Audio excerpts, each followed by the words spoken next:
We are live across the Jeff Meacham Network, Multiverse of Media, here on this Saturday morning because WWE hates us all on the west coast of North America. But in any event, I am the West Coast professor, the man with the name on the marquee, as JJ always likes to say, Jeff Meacham, alongside the Renegade JJ Williams, our color analyst for the entirety of the day.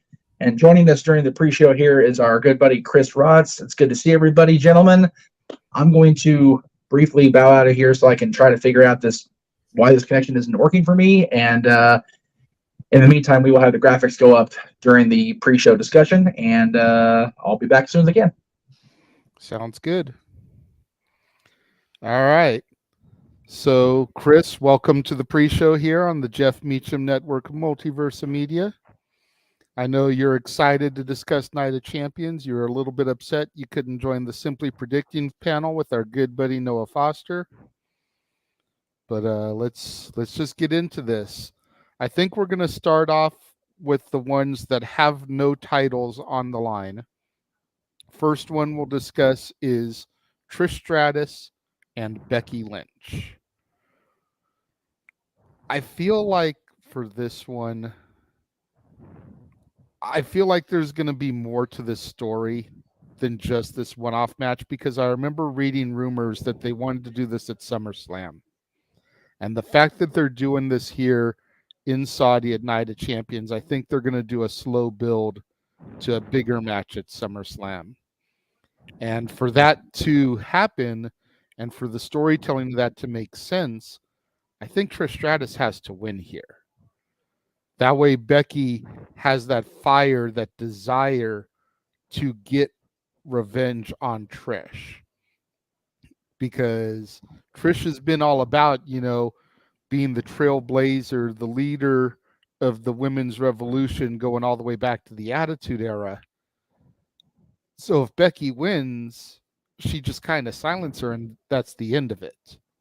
You know what I mean? Like, I feel like Trish has to take the victory here, and then maybe both of them will be in the women's Money in the Bank match, cost each other the briefcase so that someone else can get it, because they're just so hell-bent on each other,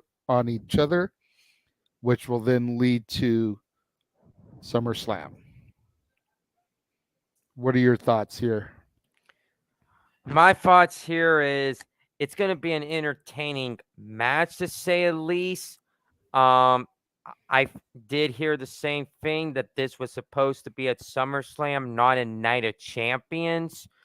If they want more out of this, I see Trish winning the first time around, because she just turned heel. And if you have Becky beat Trish, then what's the whole point of the heel turn for no reason? So Agreed. I personally think Trish wins the first outing, and then personally they slow build towards Money in the Bank. Possibly Becky's going to be in the Money in the Bank, and then I possibly see maybe Trish costing Becky again, and then that's where SummerSlam, you bring Becky versus Trish, have Becky defeat Trish at SummerSlam. So I have Trish Stratus winning this. Okay, so that's 2 for Trish. Before we throw to Jeff, who seems like he's hearing us okay now, like I mentioned, I do have my daughter here for the weekend. I've also got, essentially my stepkids here. So one of my stepsons, they wrote down their picks for tonight, and both of them agree on Becky Lynch for the victory. So that brings the room, if you will, up to a split, with the Meach man over here as the tiebreaker. And you will be happy to know that you have trained your niece well. She believes that you've got Trish Stratus in this because that's baby mama for you. That's not why I picked Trish, but yes, I do have Trish Stratus. So before we get to the room, I will definitely pull an Aaron Rift and go to the super chats in the room. So first of all, Big G, thank you, my friend. We will definitely, possibly, there it goes. we will see you for Match Game coming up in June. We'll talk more about that throughout the course of the day, as well as during open mic night for sure. But yeah, thank you, Big G. Says, sup, everyone. Hope everyone enjoys the weekend of wrestling. Here's my $10 for Match Game night. So there you go. And Josh says, even though the PLE starts at 1 p.m., it's still too early to day drink, even though I want to. I have a feeling the show's going to make us all want to drink before it's all said and done, Josh. The whole show, for that matter. And then, yes, I Especially the will match go ahead and that continue Josh's Talk comment. Network is hyping right now, which is the one we're going to get to after we're done with this match. So, Got it. Anyway, yes, Jeff of and then I'll continue the comment. Beachham.com. There you go. If you know, you know. Keith. There, very good, very good. And Josh is also picking Becky Lynch over the man over Stratisfaction. I'll super chat my 10 for ass kissing on Jeff's channel, as you should. As you should. Every the joke that Jeff Dunham's awesome. Anyway, all right. Yes, and picking Trish Stratus. No doubt about it. So, carry on. All right. So the next match we're going to move to is the only other match that isn't for a title tonight. And that is Cody Rhodes, the American Nightmare versus the Beast, Brock Lesnar. And I don't know. For me, I think it all comes down to the validity of Cody's arm. Is the broken arm legitimately broken, like his pectoral was legitimately torn last year? Or is this an angle? Is this a WWE gimmick to lure Brock into a false sense of security? Because you notice when he came back out on Raw, he was only in a sling. When he came out for the media conference in Jeddah on Friday, he was only in a sling. He did not have a cast. This is what makes me wonder the validity of the arm break, because if it was legitimately broken, he would have had it in a cast, at least by Friday. I could understand the inability to have it casted in the amount of time before he had to come back out on Raw, but by Friday it would have been casted if it was a legitimate arm break. So I am severely questioning the validity here. I think Cody is using some old school wrestling psychology to lure Brock into a false sense of security. And Cody is going to go up 2-0 in this series, just like he did against Seth freaking Rollins last year. So I'm going with Cody Rhodes on this one.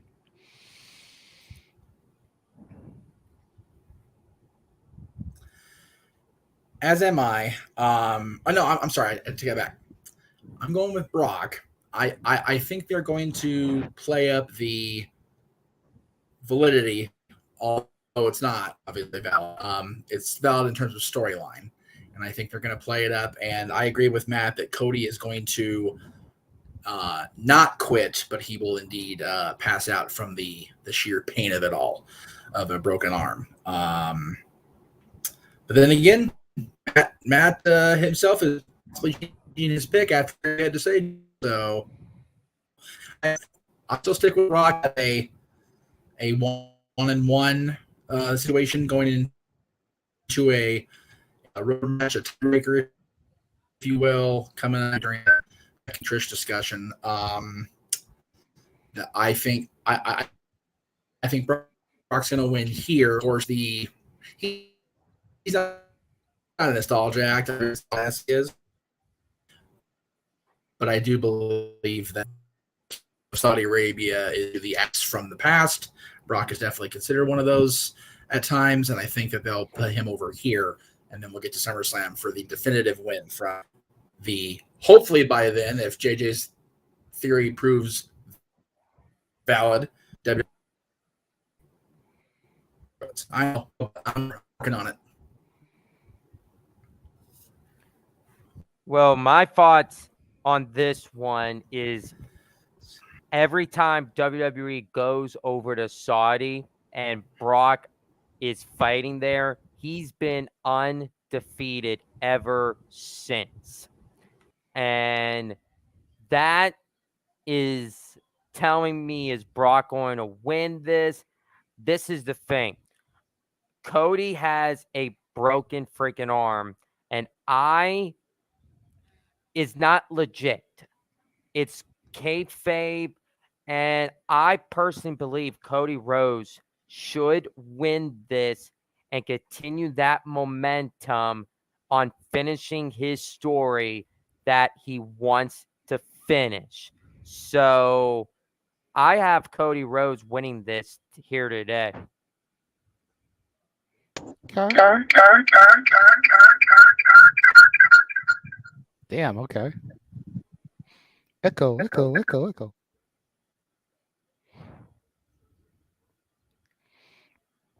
It's good stuff. For those of you in the chat that haven't noticed, Jeff is having some severe technical difficulties today. We're trying to get everything worked out on his end.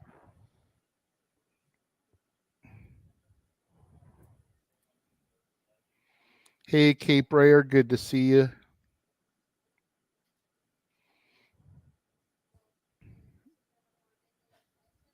You're muted, Jeff. Okay. Well, the kids in the room here both are going for Brock Lesnar. So that's an interesting one. I'm sure it's just because of his sheer dominance.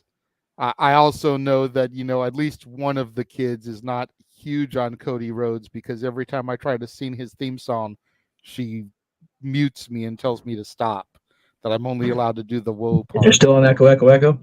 Nope. Damn it. No, there is not. But I take it you can't hear me now, so.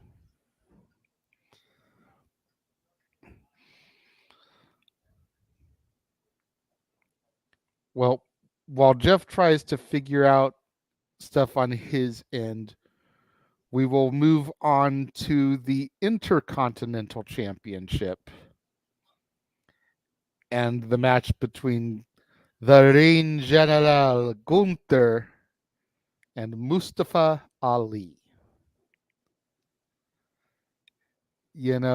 Ali has been on a roll lately ever since he's been switched to this positive act.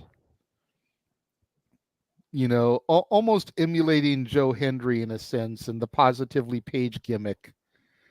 He's just been on this new resurgence, but it's not enough to get him past the Reign General. We've talked about it numerous times on all of our shows. Gunther is on the run. He's going to dethrone the honky tonky meter. As of right now, he has surpassed 350 days. So he's got roughly 100 days to go before he passes the Honky Tonk Man as the longest reigning Intercontinental Champion of all time. And nothing personal against Honky Tonk Man, but he doesn't deserve to have that record anymore. Like, there have been so many great IC champions since him that should have eclipsed him, that it's time for that record to die. And the Reign General is going to be the one to do it. Despite everything that Ali has been doing lately, despite the fact that Ali is essentially in a hometown-esque crowd, as he said during the media press conference yesterday, Mustafa Ali goes down. I do think that maybe they will try to keep him looking strong and not completely get squashed by Gunther. You figure the fact that the rest of Imperium is in Saudi along with Gunther, so they can always have them get involved, cost Mustafa the match, so that he doesn't go out looking incredibly weak in front of the Saudi people. It's one way to do it, but there's no way Mustafa Ali is getting past Gunther. What do you say, Chris? I'm saying in the predictions, I have Gunther retaining. I'm sticking to that because I did hear that we're going to get a Gunther versus Bronson Reed feud for the for the Intercontinental Championship. So possibly we might see Gunther and Bronson Reed maybe during a Raw episode or at Money in the Bank. And personally, Gunther's gonna be the longest reigning Intercontinental Champion, and I feel the only person that I see as a potential dethroning Gunther is Ilya Dragunov from NXT, because I did say on the predictions for NXT that Ilya is going to join Imperium soon, and personally, I feel if that does happen, Ilya Dragunov is going to possibly turn down the road, and we could see Ilya versus Gunther for the Intercontinental title, and Ilya Dragunov becomes the new champion.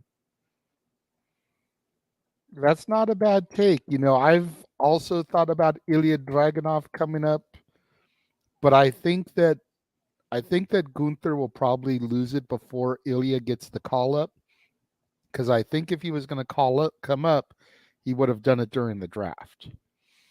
I think we've more than likely have to wait till next year's draft for Dragunov to get called up. And I don't think they're going to have Gunther keep the title that long, because I think they may be trying to get him in there for a world title run. All he's got to do is hold it until September 8th, 2023 to surpass Honky Tonk. So I feel like he'll probably lose it, maybe come Survivor Series or whatever the September-October pay-per-view is. But I don't think he's going to hold it long enough for Dragunov to get the call up, personally. In the interest of not echoing this all into oblivion or overload my own ears and eyes, I will simply state that Gunther reigns, and the Bronson Reed idea is most likely next chapter of the story. That's a fair take, Jeff. And then, of course, the kids in the room also went for Gunther, so it looks like it's a pretty unanimous decision for the Reign General, Gunther. All right, so after that match, we will move on to the two women's title matches. First up, we'll talk about the one that's actually being discussed on the pre-show right now. The EST of the WWE, the roughest, the toughest, the strongest, the greatest, the BEST Raw Women's Champion of all time, Bianca Belair, versus the Empress of Tomorrow, Asuka, Kana, whatever you want to refer to her as, with this newer refresh to her gimmick. Well, first and foremost, to further illustrate my point about Bianca, the kids in the room both picked Bianca. So, as Matthew's trying to say, Super Bianca's reign is perfectly safe tonight. I'm sorry, bro.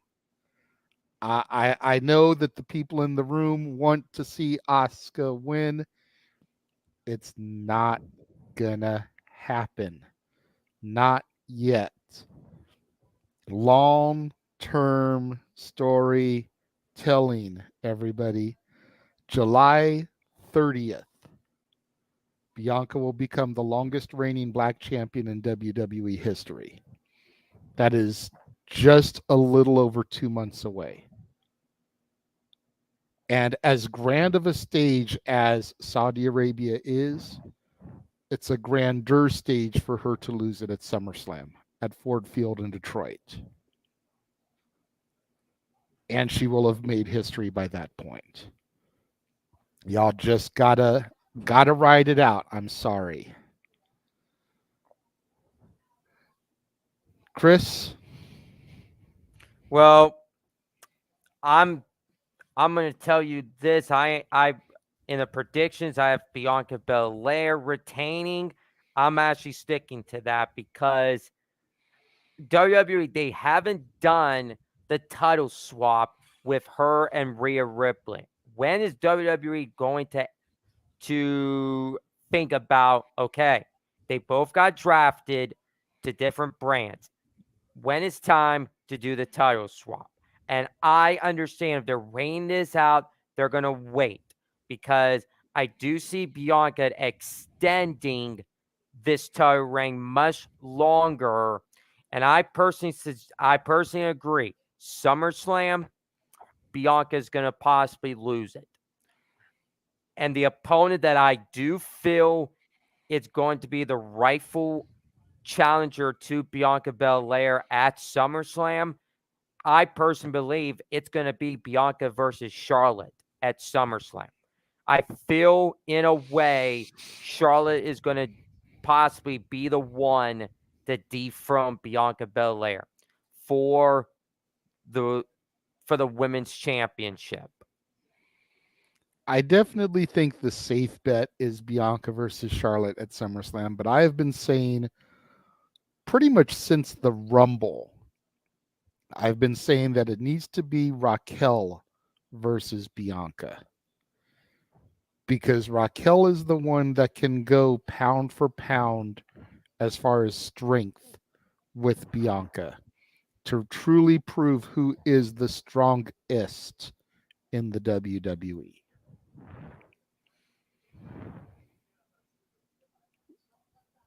That's been my thoughts on the thing for the longest time, but I do unfortunately foresee Charlotte versus Bianca as well, and then basically a repeat of Bianca versus Becky, where she loses this to Charlotte in SummerSlam, gets it back at Mania, keeping her undefeated streak alive at Mania, and having conquered all 4 of the horsewomen at major shows.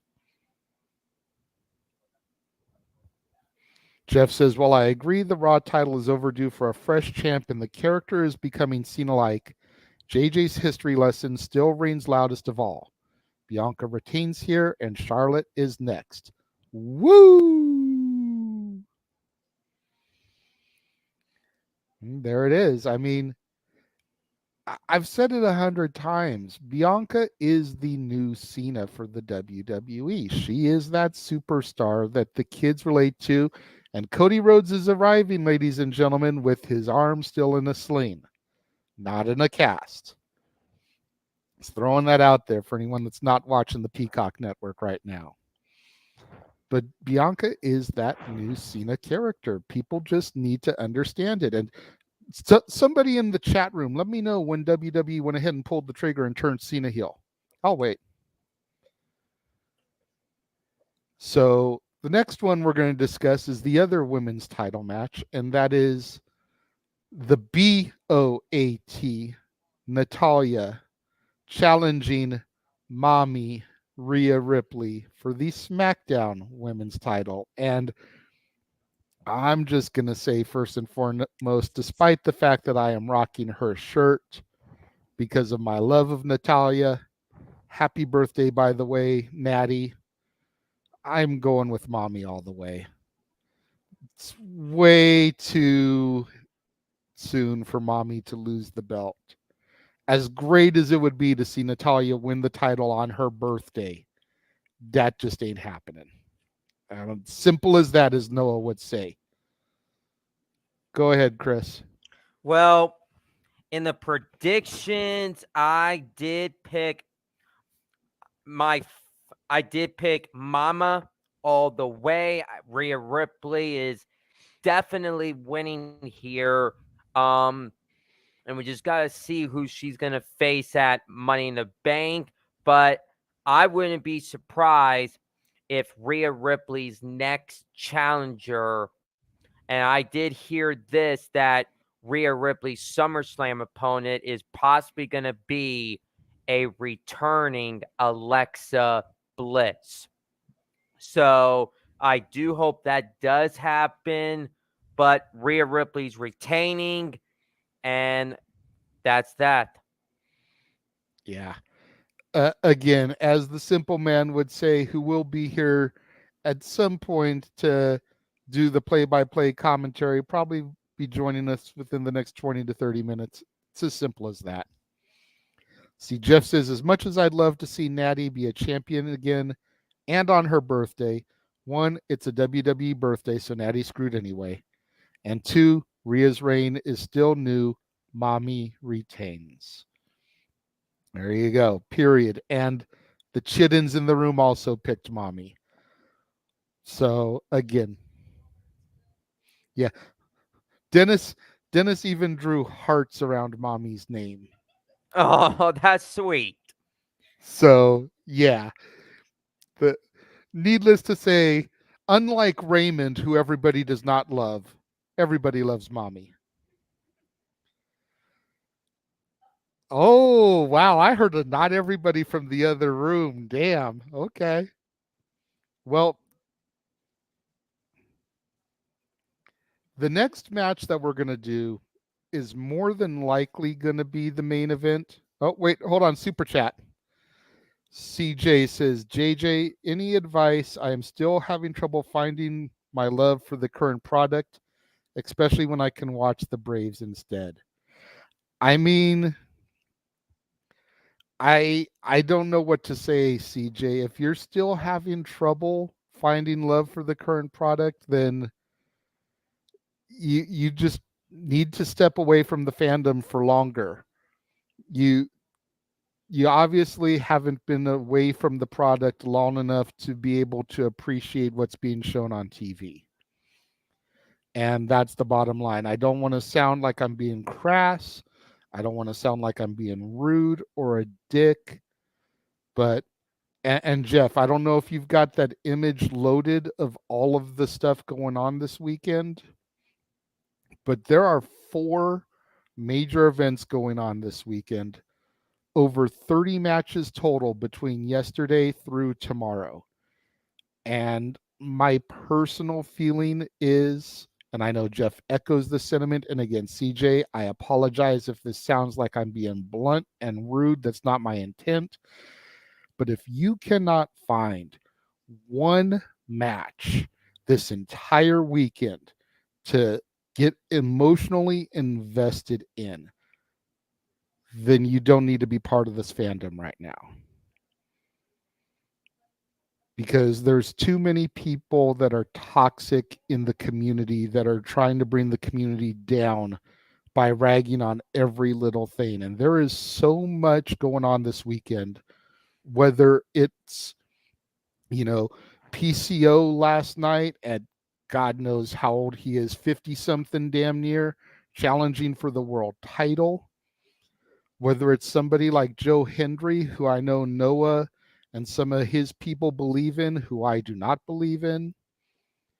Whether it's guys like Frankie Kazarian and Alex Shelley and Chris Sabin, who are admittedly in the twilights of their career that seem to be having a resurgence over an Impact. Whether it's the Bloodline, give Jeff a second to mute for the echo. Whether it's stories like the Bloodline or the Brock Cody Road story and Cody trying to finish his story. Whether it's Mommy finally overcoming odds after, her loss to Charlotte at WrestleMania. Whether it's Trish Stratus in a resurgence, whether it's the 4 Pillars fighting for the AEW championship. Whether it's Jade Cargill at 60-0 trying to overcome Taya Valkyrie again. Whether it's Tony Storm trying to get redemption over Jamie Hayter, or Orange Cassidy defending his belt in a 21-person battle royal match. Whether it's the future of professional wrestling and guys like Braun Breaker against Carmelo Anthony, or Tiffany Stratton and Lyra Valkyria, or Wes Lee, who is a freaking overcome all the odds, or the brutality of a last man standing match between Ilya Dragunov and Dijak. There is something on all of these cards for everybody. And I get, CJ, you're not trying to troll. I completely understand that. I don't know how to make the point without being blunt about it. So that's why I'm saying I apologize if you feel like I'm coming down harsh on you. But with all of that stuff going on this weekend, there's got to be something there to love, even if it's not the main WWE product. Maybe it's an AEW match. Maybe it's an NXT match. Maybe it was an Impact match last night. Maybe it's a match at your local indie federation near you. Something. There's something out there to love. How's my echo now? Am I good now? Yes, you're good now. Okay. So, if you're ever in here, Jay, for future reference, if you're ever in the office using this thing, use your phone for the display and the mic, and then mute the damn laptop. All There right, won't be an good to echo. But Christ. so moving on, the next match we're going to talk about is the match that will more than likely be the main event. Yes.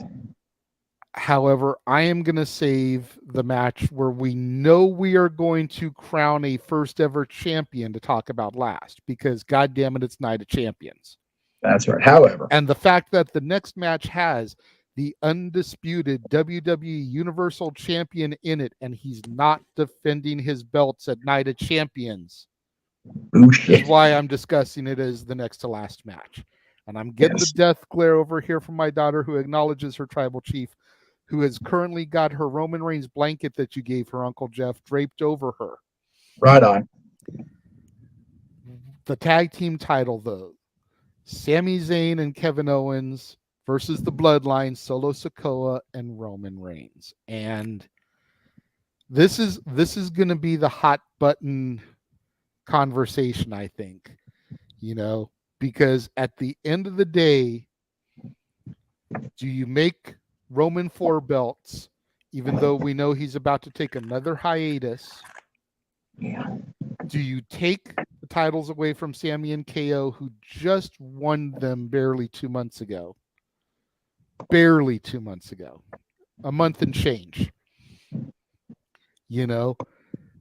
Sami is coming to Saudi for the first time in 5 years. If you saw the media press conference yesterday, they went knucking futs, as Jeff would say, for Sami Zayn.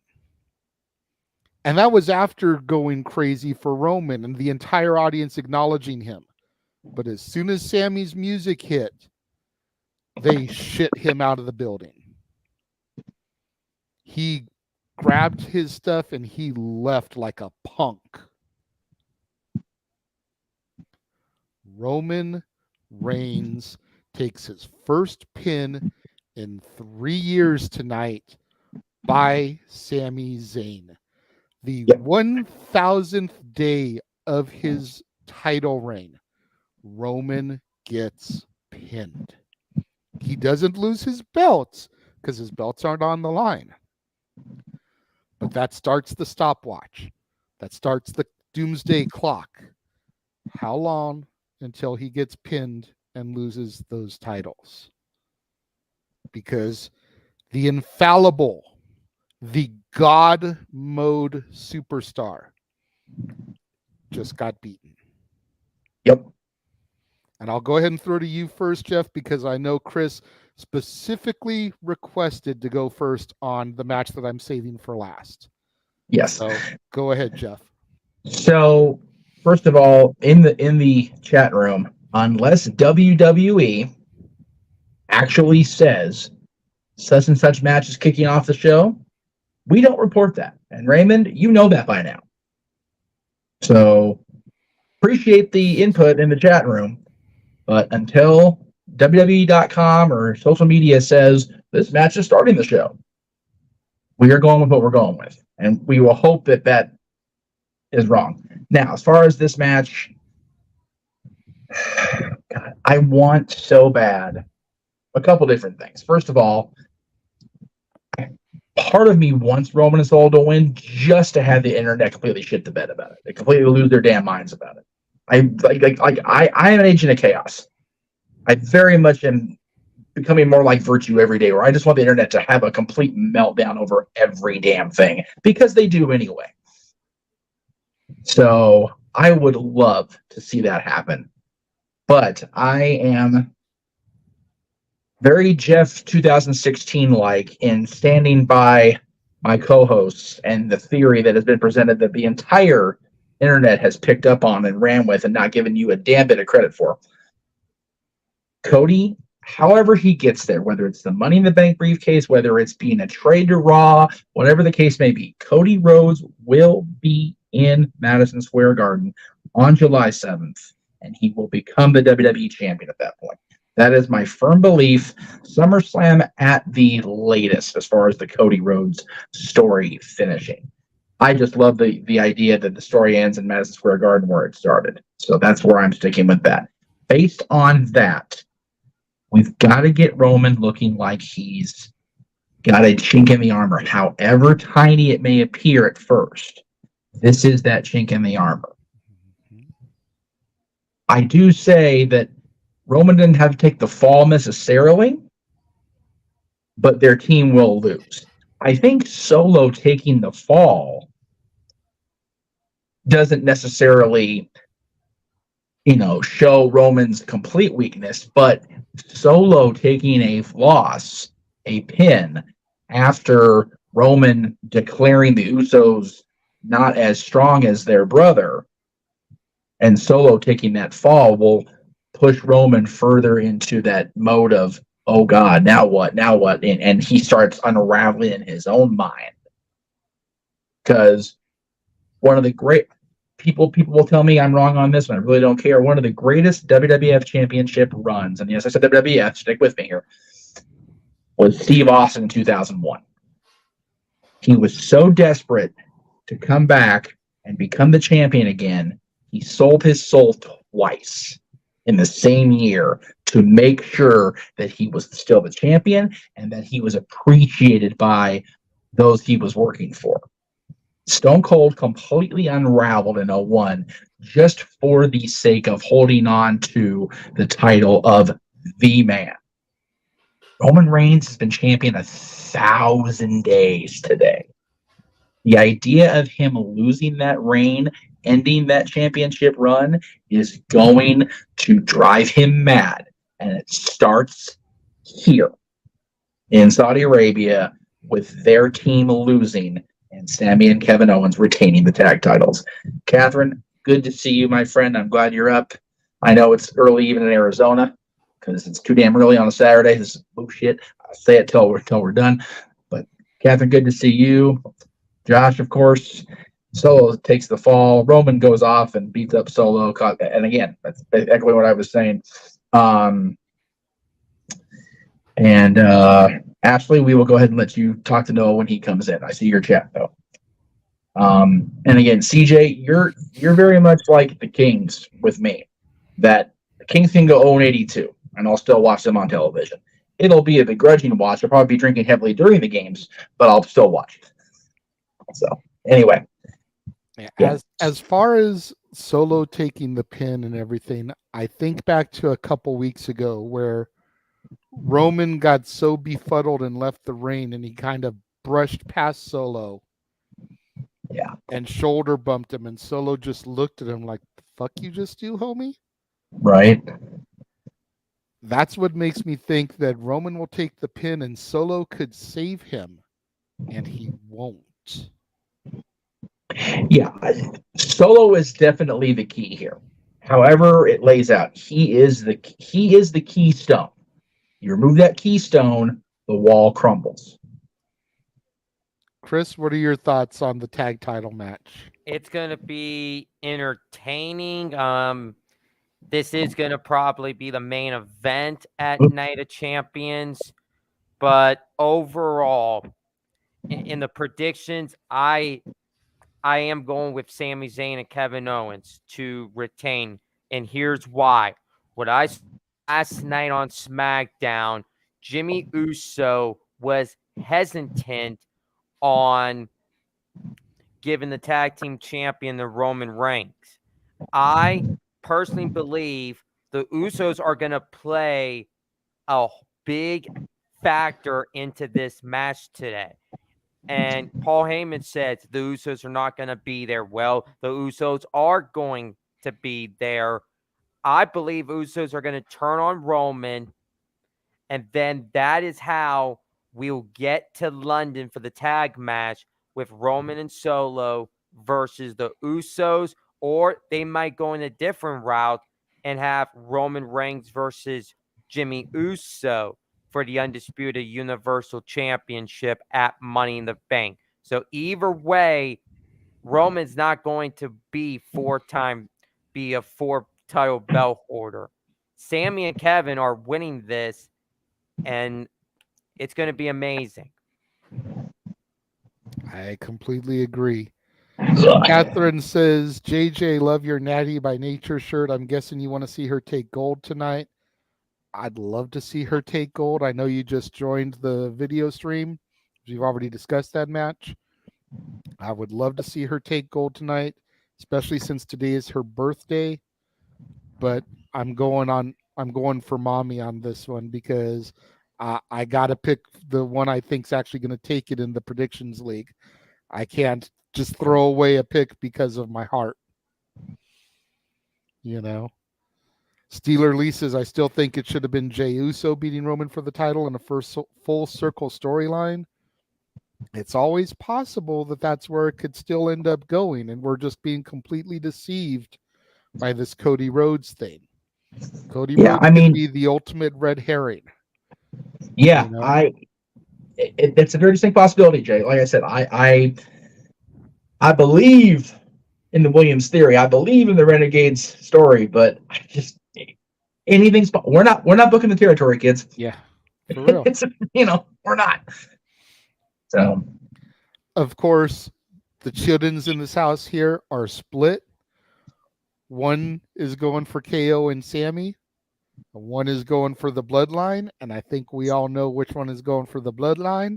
That would be my daughter. As I get the death glare from her, gotta acknowledge the tribal chief on 1,000 days here. All right, Chris, it's the moment you've been waiting for. The match that we have saved for the main event, because even though the rumor is that this is going to open the show, yes, for fuck's sake, y'all, we are crowning a brand new World Heavyweight Champion. This is the only title that is guaranteed to get a crowning of a brand new champion tonight. Yes. This should have been the main event, because the entire storyline up to Night of Champions has been about the tournament for this title.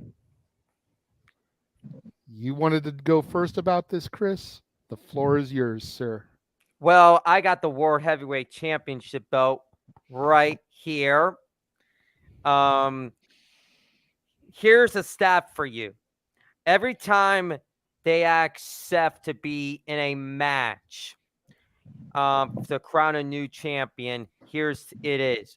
The first time back in, I think it was 11 or 12, Seth took on Jinder Mahal for the NXT championship, and Seth became the new NXT champion. Then, turn to 2016, Seth took on the Demon Finn Balor to crown the Universal Champion. Seth lost, but Finn won. This time around, Seth versus AJ Styles. Seth is in this match on the crowning of a new World Heavyweight Championship. And personally, these two superstars put in the work. They are going to do their absolute best, and this match is going to be a banger no matter what. The last time they took on each other was back in Money in the Bank 2019. Seth beat AJ to retain the Universal Championship. This time, this is going to be the opening match tonight, and then Seth, he has to get back to the United States to continue filming for Captain America's New World Order movie. I don't know when the movie is going to be, but tonight, since they alluded to this is a Raw exclusive champion, I do believe tonight that Seth freaking Rollins becomes the brand new World Heavyweight Championship. Yeah, I tend to agree. I wondered all along why they were even involving SmackDown in this when Triple H made it distinctly clear that whatever show Roman Reigns was on, this belt would be the championship of the other brand. Roman was drafted to SmackDown. There should have been no competition from SmackDown in this tournament. I can understand to a certain extent why they did it, because of NBA basketball and Stanley Cup, and they wanted to try to get ratings up for SmackDown during those things. But at the end of the day, you cost a bunch of people from Raw opportunities in this tournament.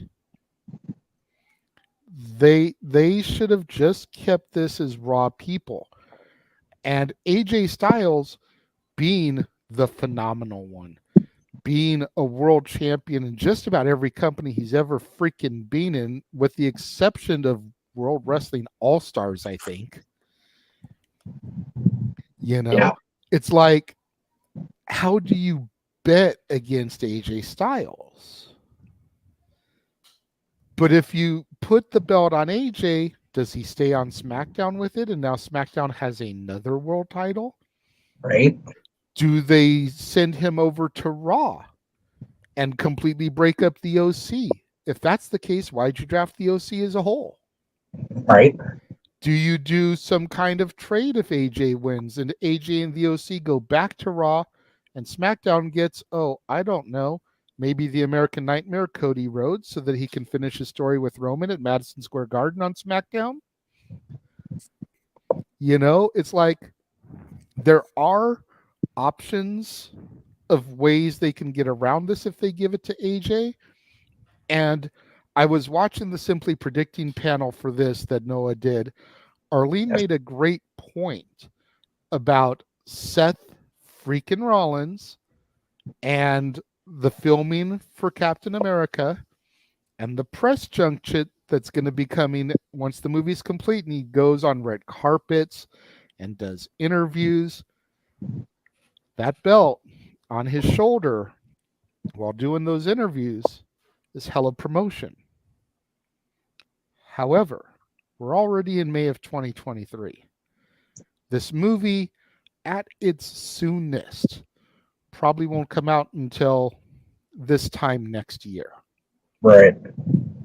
You know, somewhere around Memorial Day, maybe even 4th of July, since it's a Captain America movie, you know, get the whole Independence Day booking for it. Right. So theoretically speaking, AJ could become champion here and Seth could get it at Mania, just in time for promotion season to begin for that movie. Because you want the first champion to have a decent reign with it in order to give it some meaning and not just be a hot potato title. Right, Tony Khan and the TNT title? But I digress. But you also don't want Seth to have a death grip on it and be holding it for almost a year by the time the promotion starts. Right. So it's very much the proverbial pendulum swing back and forth here, and which way do you go with it? Yes. And the more and more I think about it, the more and more I think that AJ might be the one to take this, even though I actually, according to Noah's forms, I picked Seth. Yes. But the more and more I talk and think about it, the more and more I think AJ may end up taking this one. The children in the house are split. One went for AJ, one went for Seth. My daughter went for Seth. So it's an interesting one to predict. Meacham, you have the gold belt literally on your chest. I do. As we begin to wrap things up for the predictions, I'm sure Noah will be beeping in here very, very soon. What do you think on this match? Yeah, I was so steadfast on it's a Raw title. Seth should be the champion. So, I mean that's the tweet, right? But all these elements are now involved. You know, how do we reconcile a champion that's going to be away and have a hold on the title when he's away filming a movie? How do we justify that? How do we get Cody to SmackDown? How do we make that be a thing? And I talked earlier about a trade, and the rumor mill is saying that the trade will be AJ and possibly the entirety of the OC for Cody, which is a possibility. There's just so many things that can possibly happen here. This is probably the hardest one for me to decide. It really is. I'm very much coin flip guy at the end because I can see either scenario happening. It's another reason why I saved it for the end, because I figured we pretty much all are going to bet on the bloodline. This was the hardest one I thought to pick, which is why I also saved it for the end. Yeah, I mean, I'm betting against the bloodline for what it's worth, but I'm just going to go off the top, and I'm going to say that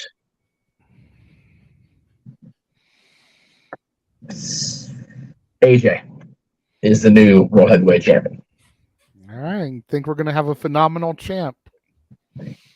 So, I mean, at the end of the day, the only other way they could really get Cody to SmackDown if they didn't do this is the briefcase. Right. Because they're not going to have 4 Money in the Bank ladder matches at the pay-per-view. There's only going to have 2. Right. But you would think they would need a Raw Women's title match, a SmackDown Women's title match, a Raw Men's title, as long as they're still unified, a unified title, but then a World Heavyweight title match. Right. If they're really intent on keeping things separate, they would need to have 4 matches. But they're not going to do that. They're only going to have 2 like they've always done, one for the men, one for the women. So that's the only other way you get Cody to SmackDown is by having him take the briefcase. Yep. And we'll get into this a little bit tonight in Open Mic Night. One of the things we're going to talk about is the fact that the Money in the Bank qualifiers begin on Raw on Monday. Mm-hmm. And it's like who we think are the odds-on picks to get in there. But I'm hearing LA Knight's going to be in it. Yeah. I'm hearing Montez Ford is going to be in it, but that's almost impossible because they're going to be fighting each other to see who qualifies. I'm hearing Dominic might end up getting in it, and a lot of people backstage are pushing for him to get the briefcase because of all that heat that would generate for Dom. True. You got to figure that Cody is a odds-on favorite. Somebody like Gunther. There's a lot of big names to have in that match. So we're going to be discussing some of that on Open Mic Night. Make sure you guys tune in 8 o'clock Pacific, 11 Eastern for that. But it's an interesting time in professional wrestling right now. And that brings me back again to CJ's comment about, not being able to find something to hook him anymore. We all talk, those of us that grew up during it. Chris, I only say that because I'm not sure how old you are, so forgive me. But those of us that really grew up through the heart of the Attitude Era always look back fondly on that and pine for that and wish we had that again. Yes. Ladies and gentlemen, we have that right fucking now. Yeah, we do. We do. WWE is still WWE, WWF. AEW is WCW. TNA Impact is ECW. It's the little engine that could with their strong fan base. ROH still exists. Then you've got things like New Japan. You still got AAA if you want to go for more international stuff. And the indies are thriving. Yeah, the indies are thriving with people. That was 90% of the original Black and Gold NXT were indie darlings. This is an amazing time to be a pro wrestling fan. Yep. And sometimes I just sit back and I take this all in and I'm like, man, it reminds me of the Attitude Era. For better or for worse. Well, no, but for better or for worse, because there's some stuff that AEW does that isn't always the positive end of WCW. Yeah. But, you think about that Macklin PCO match with the flaming table and the blood gushing, and you tell me that's not freaking 1997 ECW. Well, right, exactly. Right. Yeah. My thing is, you know, it's a great time to be a fan. JJ, you stepped away from being a fan in 2014. I dare say WWE was so dominant at that point. Impact was still picking up the pieces from the Hogan era, literally, because Hogan had just returned to WWE at that point. And AEW wasn't even a thought at that point. And the indies were okay, I'll say. They were still cooking, but they weren't as thriving for the most part. There were a couple of exceptions in WA Hollywood that were awesome. But as a whole, the scene was kind of what it was. Mm-hmm. And you stepped away with complete validity in doing so, for the record. Completely justified on that. Here we are in 2023, and you've been back for over a year, and the industry is booming again. Dare I say that word, boom? But I believe that's the case. And I think that, again, if you're a fan like CJ who's having trouble connecting with one product, there are numerous options. And to his point, if wrestling's not your thing right now, baseball being very, very good to a lot of fandoms right now. Yeah. Stanley Cup playoff hockey's awesome to watch right now. Hell, the NBA's got me invested right now. There you go. Because God bless the Boston Celtics. They're hanging on by a thread, but God bless them. They're trying, man. Yeah. Sports and entertainment. Well, sports are fun to watch again. Mm-hmm. Television, as far as like TV and movies and media, hit and miss. A lot of good movies out right now. Television kind of is what it is. I'm not going to lie. Agreed. But there is something out there for everybody. There really is. Mm-hmm. And I'm not trying to discourage anybody. Please don't tune away from the wrestling product, because that makes JJ and I mind the end of the day. But just there are options out there, and I heavily encourage anybody. And I've been trying to get this in my own head. Make sure you maintain what you prioritize, and make sure that is the paramount thing in your head and in your heart. If you find something that you can gravitate to that keeps you entertained, enthralled, sustained, do your thing, whatever it may be. Yep. We appreciate at the Multiverse of Media that part of that week, part of that day is coming here to watch us do our crazy shit. We really appreciate that. Absolutely. I'm going to throw to you real quick, Chris. I see your hand up.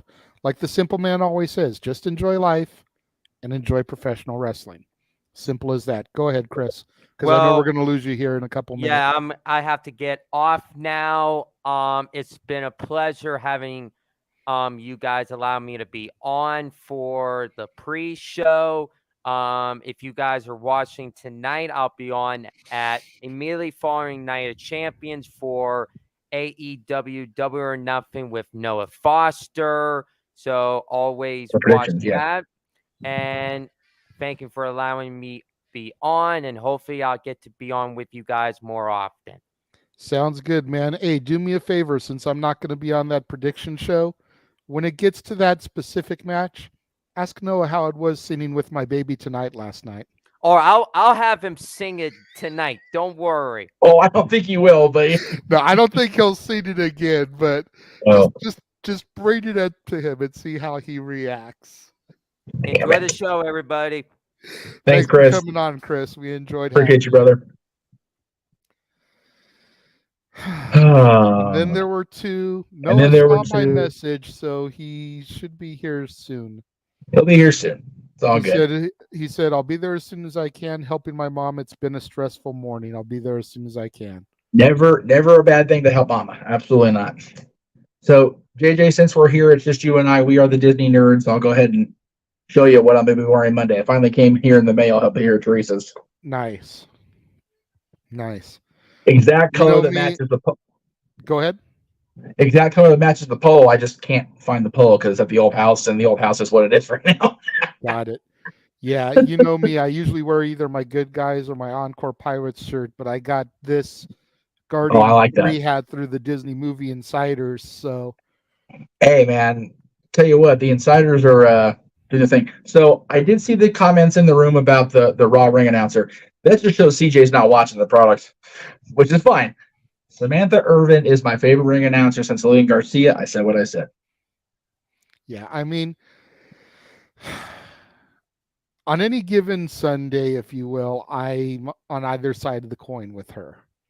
Either she does something and she just nails it, and I'm like, yeah, you go, girl. Or she does something, and I'm like, okay, that was a little bit extra. You didn't have to go that overboard with it. Yeah, that's fair. So sometimes she just sounds so natural in her delivery, and she's like, yeah, okay, I can get with that. I can fucks with that. And other times it sounds like she's trying way too hard. I'm just like, ugh, okay, you're not Lillian. No, go away. I don't know, man. I am, dude. What's the word the kids use when they're really into something nowadays? Simp, whatever that word is. Simp doesn't mean that they're into something. It means that they're infatuated with a member of the opposite sex. Okay, well simp then for that person. Okay, well then it's still the same word for me, because when she's announcing Imperium of the Bloodline, I'm all in with Samantha Irvin. I love me some Samantha Irvin. Most of the time, like you said, she keeps it even keel most of the time, but she's very passionate about what she does. Well, but when CJ, she's if you announcing, like Justin Roberts, then tune into AEW on a regular I was basis. gonna say, He's the voice of AEW. yes, He's their ring announcer. And yes, again, you know, when Samantha is announcing Imperium and Gunter, I'm here for it. I love it. Same with the Bloodline, but she's not doing that because they're on SmackDown now, and she's on Raw. But yes, I love Samantha Irvin. Ricochet is a lucky man when it comes to verbiage from a significant other, so good for him. There you go. It is showtime on the Peacock app if you're watching. We are getting the hype video here. Yes, as we should. So, and for those of you that missed the top of the show, what you're seeing behind us is the overhead shot provided by JJ of overlooking Saudi Arabia. Yes, right? I screenshotted that from the video that went up of Bianca, Montez, and Mustafa going up into the tallest building in the world, 154 stories high. And the elevator took them up there in a minute. Oh, yeah. Montez made a haha, was like, you think we're going to get a speeding ticket for that? Right. Going that fast? Yeah. Cape Rare, that is a question for open mic night. Please feel free to throw it in there at that point. And also, yeah, let's wait. Want to dictate the conversation? Super chat. Simple as that. We have no problem addressing stuff like that here, but this is WWE Night of Champions. This is not AEW Double or Nothing. Although Sting saying Showtime is appropriate because it is Showtime, folks. So that's a good question, and it's not a super chat, but it's relevant to today, yeah. So I'll go ahead and throw it up there. I will always love the big gold. I wore the big gold today because it's Night of Champions. But I am perfectly okay with them introducing a new championship. Having said that, if they are continuing the lineage of the 2002 to 2013 championship, which is bring back the old gold. Bring back the big gold.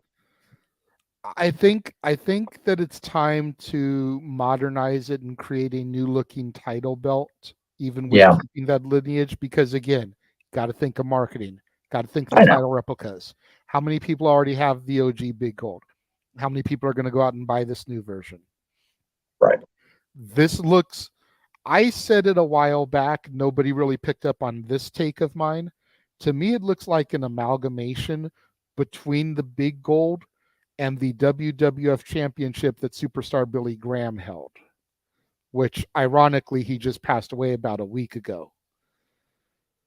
But if you think about the version of the WWF championship that he held, that was kind of more ovalish with the bird in the middle of it, the eagle. Oh, yeah.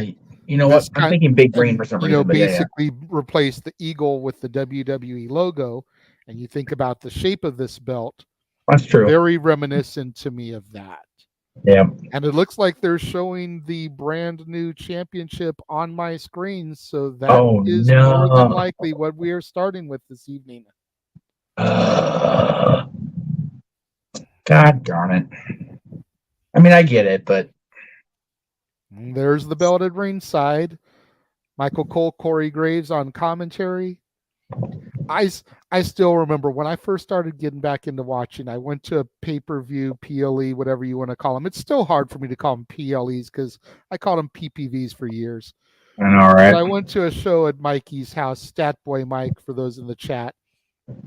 And we're watching the show, and Cole and Graves are out there at ringside.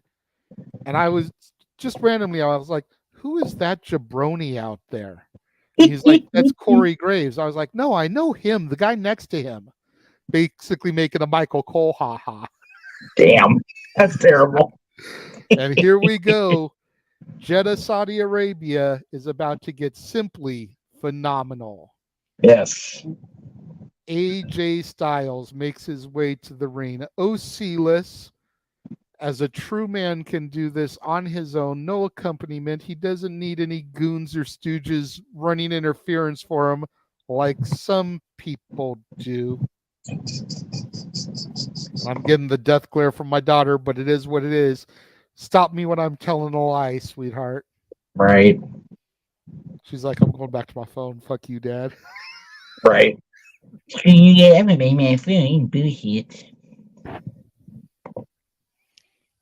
Michael, can't argue with that comment at all, brother. You know what?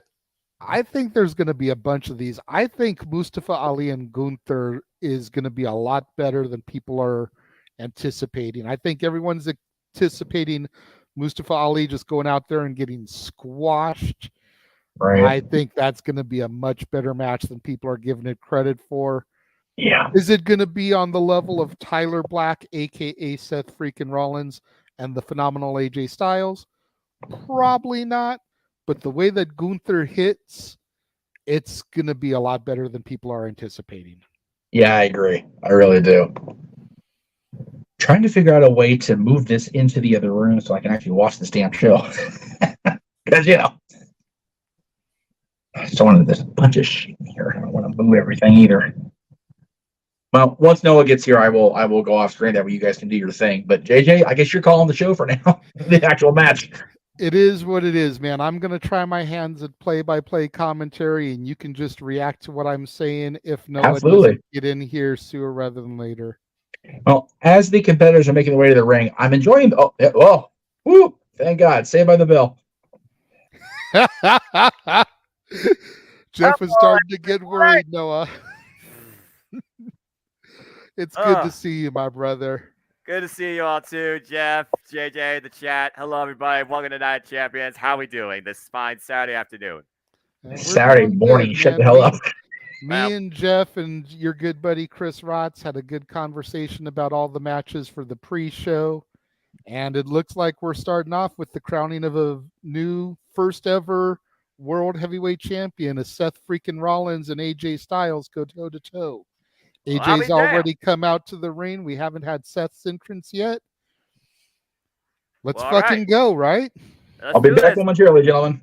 All right. Well, a bit impromptu, but everybody, welcome once again to the Jeopardy Direct live watch along event here across the JMN Multiverse of Media. You know what this is. I am the Simple Man of the Simple Brand and the voice of the JMN, and my name is Noah Foster. With me, as always, is my color cohort and analyst of Castle 18 Studios, the Renegade JJ Williams. And history is to be made tonight as we crown the first in the continuing legacy, though, but the first and brand new WWE World Heavyweight Champion between AJ Styles and Seth freaking Rollins. JJ, are you ready to go tonight as we are in Saudi Arabia for this occasion? And the maniacal Monday Night Messiah has made his presence. I am so stoked. I'm so ready. I'm a little bit bummed they're starting with this match. We discussed it on the pre-show that considering this is the only match where we are guaranteed a brand new champion at Night of Champions, this should be the main event. but you're not going to take that spot away from Roman Reigns, Mr. 1000. So you need a match that's going to start the night out hot, get this crowd into it like they're not already into it. I don't know if you watched the media event last night. These Saudi Arabian people are excited. They are ready to go. They are already singing along with Seth freaking Rollins. You just got to feed off of the energy of the crowd. It's the crowd that brings you into the spectacle tonight. Definitely, for sure. And yes, I have, of course, looked at those press conferences. AJ Styles with some brief but very poignant words.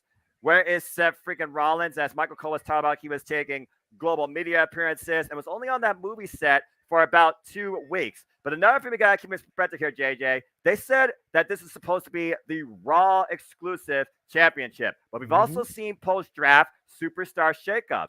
And I would not count out the phenomenal AJ Styles surprising us with the upset here.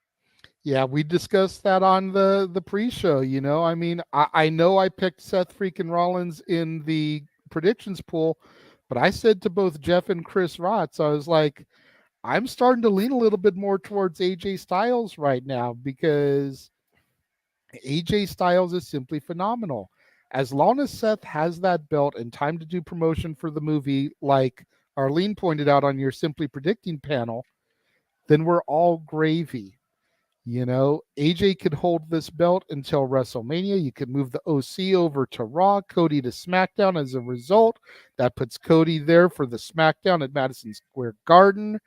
Blah, blah, blah. Everything just kind of works itself out.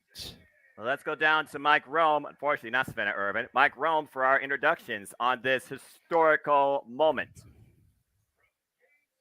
Gainesville, Georgia.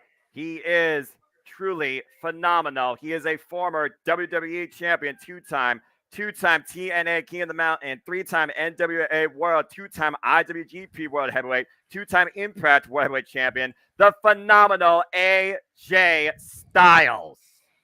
And in the opposite corner, he is the maniacal Monday Night Messiah. He is a visionary.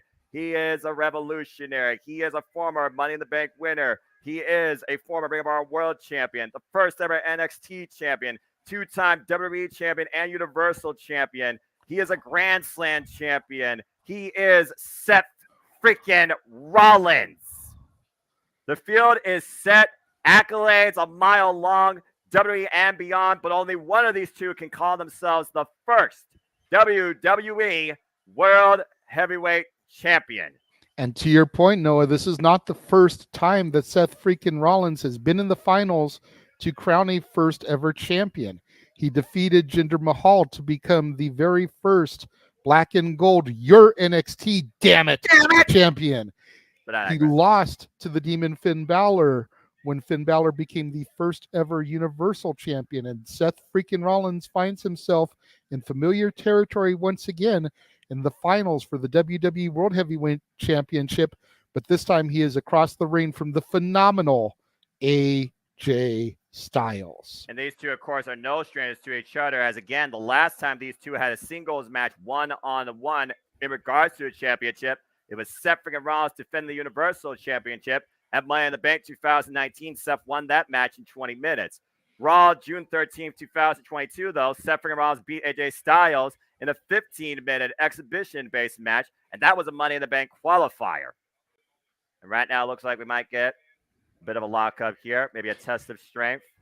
And let's also put this in perspective. The last time that Seth freaking Rollins was involved in this event under the grandest of circumstances was against Bray Wyatt, and he lost against Bray at Crown Jewel and lost the championship. And AJ Styles taking the first shot over the top, and Seth scouted that. Whew. Again, AJ Styles, he has been the constant so far lately in WWE, saying where Seth has been. For the last couple of weeks, Seth freaking Rollins has been MIA from Monday Night Raw. Whoever holds this championship has to be a constant weekly presence. That's what's going to make this stand out besides Roman Reigns. Even though AJ Styles has already constituted this as a consolation prize, I just wonder if that means there's self-doubt in his mind, or is he trying to throw Seth Rollins off his game? You never know. AJ Styles is a great ring technician and great ring psychologist, so he very well could be doing those mind games to the architect of the WWE. The architect always has a plan B, C, and D in mind with the sling blade to AJ Styles. Again, he was Triple H's hand-picked boy out of the Shield. And oh man, flying off the apron with that knee strike to the side of the head. Just grazing the phenomenal AJ Styles. Again, no matter what you think about this atmosphere, politics aside, you cannot deny the investment of thousands and thousands of those young fans here tonight at Night of Champions. Caught him in the back of the head. Seth Rollins goes to the cover, hook of the mid-leg, and a 1 count only. Seth freaking Rollins setting the pace so far in the early going. And to think, this is the first of 3 main events they're booking, JJ, as they're marketing it. We had a double main event at Backlash. We have a triple main event tonight. And the opening contest is one of them. And in my opinion, the most important match of the night. Yeah, triple main event and 5 title matches tonight, Noah. And the shoulder blocks buried into Seth Rollins in the corner by AJ Styles.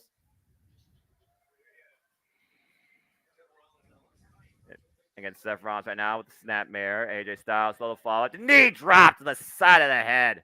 We've got 2 matches tonight that are not for any kind of championship at Night of Champions, but we won't go down that rabbit hole just yet. I mean, to be fair, who's to say a match cannot lead to something bigger down the line? Let's not forget, JJ, following this, and the next time we're here with WWE coverage, is Money in the Bank. And while there are qualifying matches, you have to make a mainstay.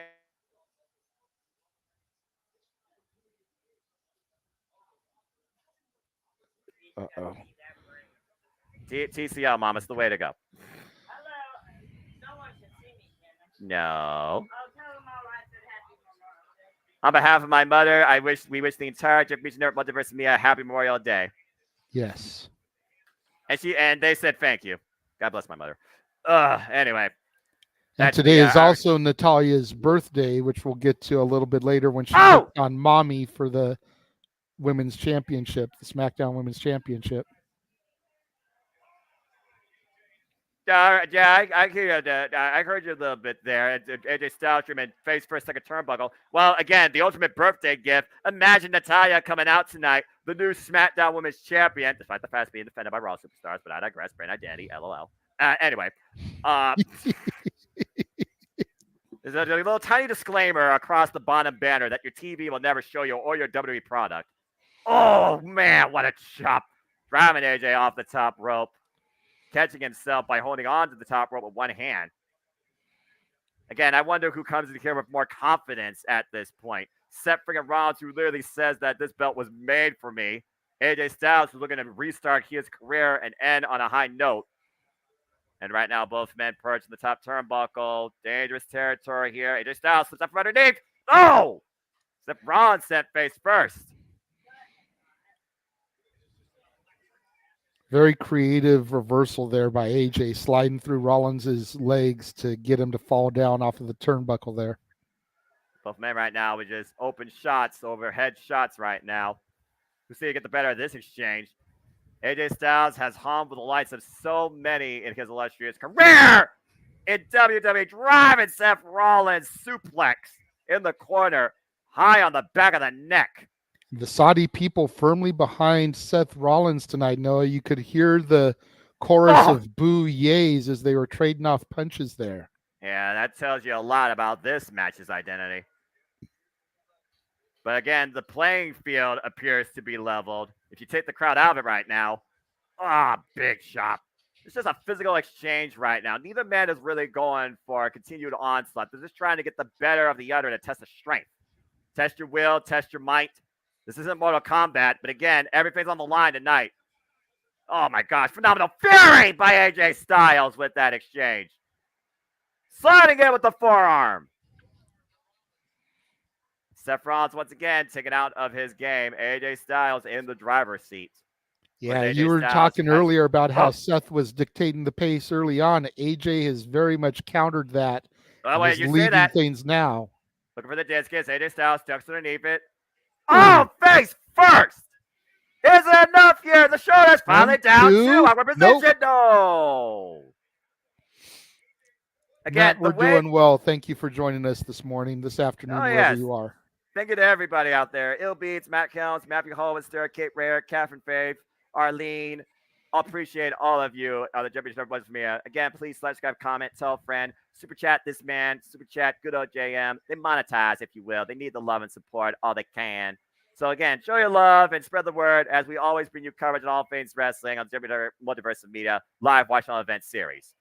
Back AJ was calling for the Styles Clash there, but Seth rammed him reverse into the... DDT out of the corner, cover 2, no! And Seth able to kick out.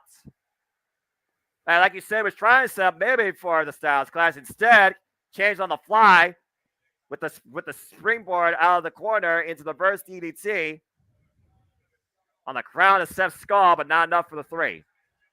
This is our opening contest here at Night of Champions. It is for the brand new WWE World Heavyweight Championship, Raw exclusive, between Seth freaking Rollins and AJ Styles. Seth Rollins beat Finn Balor in the semifinals to get to this point, while AJ Styles beat Bobby Lashley in the semifinals to get to this point. After both men endured a grueling triple threat match in the opening round. The sunset flip, Rollins, shoulders down, 2. Oh, deadlift, AJ Styles, up, and oh no. Seth looking for the buckle bomb. And Seth Rollins might be looking to rise like a phoenix here tonight in Saudi Arabia. Frog splash instead. Good grief, the bounce. Cover here too. No. How great would it have been, Noah, if instead of going for that buckle bomb, Seth had tried to lock AJ into a Styles Clash of his own?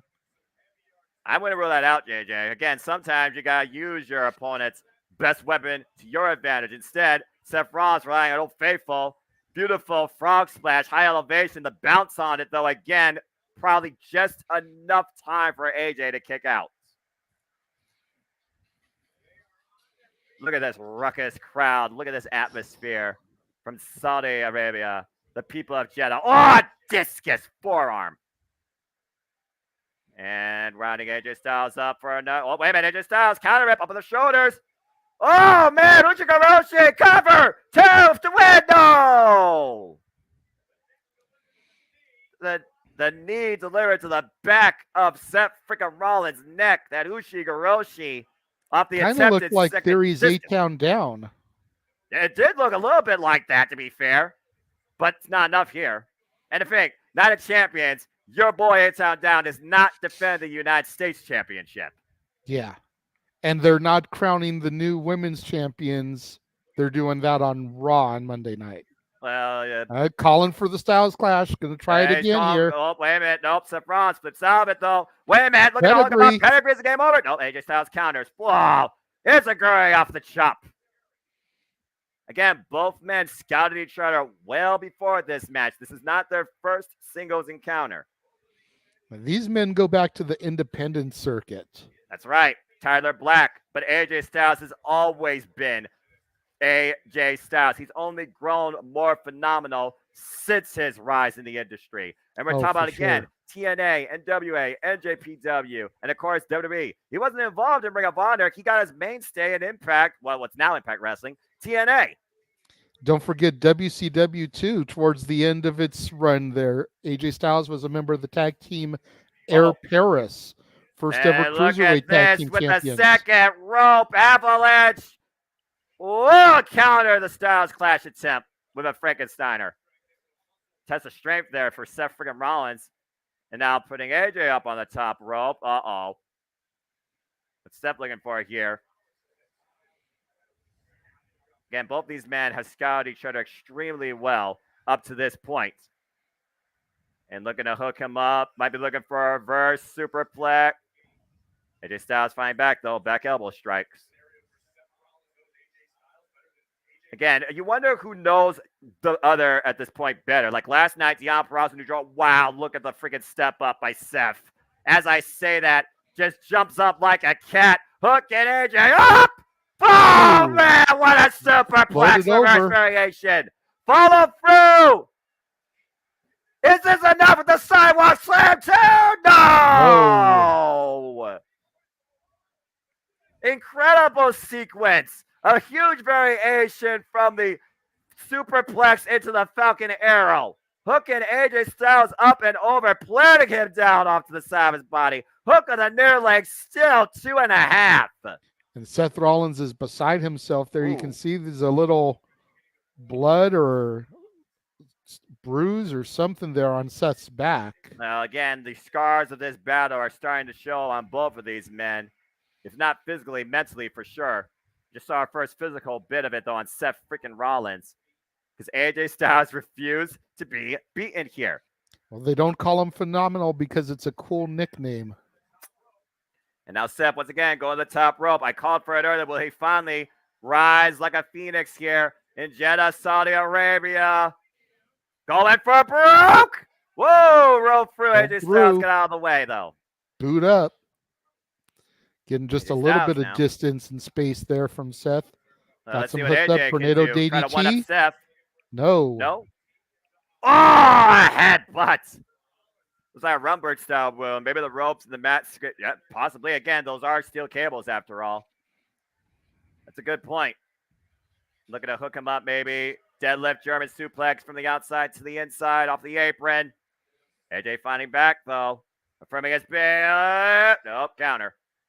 Still, both men locked up in this change. And AJ trying to be sent to the outside. That would be disastrous for the Architect.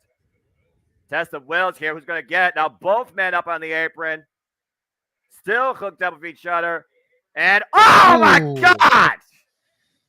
He let out high on the back of his head and neck on the apron. What I think was an attempted suplex, not a brain buster, by AJ Styles. Seth Rollins still crashed and burned. What a move. Take a look at the replay here, JJ. What do we do in a situation like this, Noah? I mean, imagine AJ gets in the ring. Seth can't answer the 10 count. Titles don't usually change hands via count out. What do we do in that type of situation here? Do we award AJ Styles the title because Seth couldn't answer the 10 count? I mean, we're crowning a first ever champion. And that's the thing, though. It's a vacancy. I would think that count-out probably would mean a winner here as he goes for number 4. Seth scouted again, takes the base out from AJ, and AJ with a nasty landing on the floor. Again, it's like Seth knew it was coming. And looking like Seth Rollins looking to pick up speed from the other side of the ring and flies for the ropes. Tope Suicida! Oh, wait a minute. Uh-oh. Looked like Seth might have jammed his knee there. Yep. He came out hard on that left knee. Let's take a look at the replay here, JJ. Watch the left knee. After preventing the phenomenal forearm by AJ Styles, Seth Rollins going for broke here. Watch how he flies in between the ropes and watch that left knee. Oh, yeah. That leg jammed hard, awkwardly on the landing.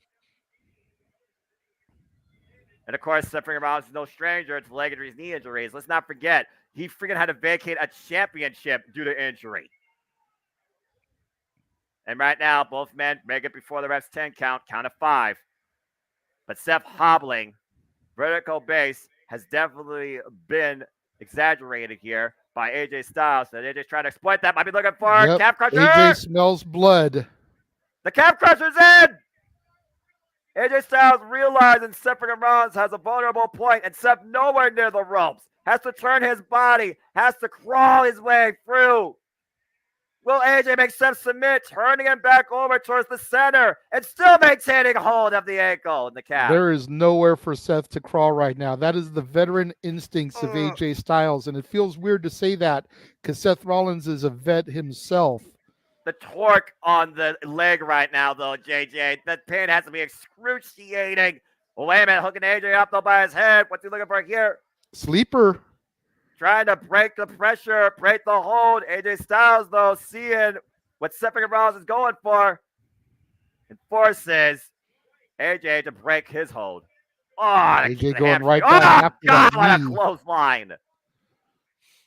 If nothing else, I would give Seth Rollins a little bit of a reprieve to figure out a way to get back into this match. Again, look at the way Seth lands on his left.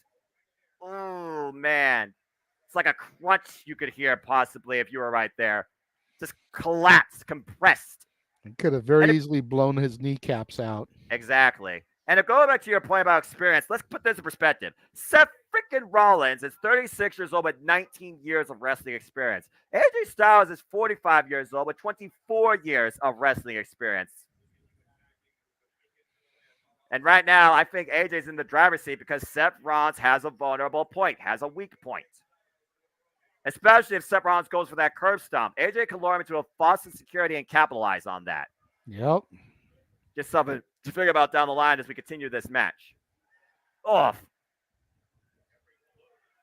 And once again, back to the exchange, a test of will. The show of strength. Again, each of these shots, though, both men. Oh! AJ Styles having none of it, though. You're slapping the taste out of Seth's mouth. And back to the leg again with that kick. Oh! Just bent him over. Kawhi kicks right now. Up kicks by the Architect to AJ Styles. Across the bridge of the nose. AJ, though, blocks that last one. Once again, back to the forearms and the headbutts, though. Both these men emptying out everything possible to be crowned the first WWE Heavyweight Champion with the Enziguri. AJ Styles on his feet, though, goes with the Pele kick. Seth Rollins scouted it. Thrust kick by the Architect. And AJ's down. And Seth Rollins, oh, he went for the curb stomp, but instead he stopped the hand. The hand that adds pressure to the phenomenal forearm. Double underhook for the pedigree. AJ Styles counters, though. Might be looking to hook him up finally for Old Faithful.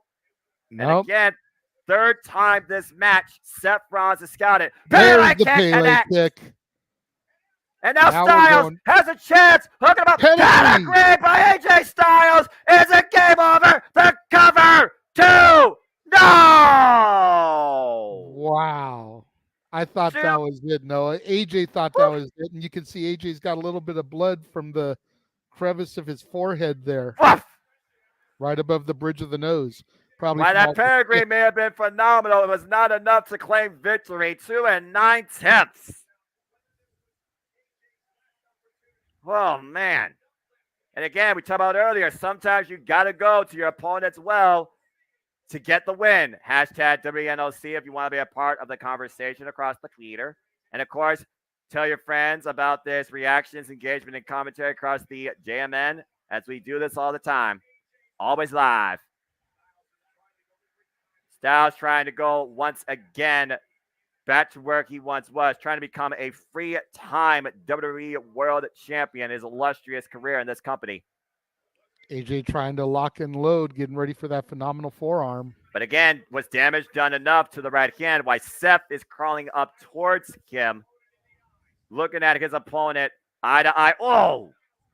Caught with a forearm there and might be looking for the full thing. Here's the springboard. Whoa! Kick out of midair! Super kick on the butt in shades of Shawn Michaels and Shelton Benjamin. And Rollins in the corner now. Might be looking to finally burn it. Oh, no! The bad knee buckled on the way in for the curb stomp.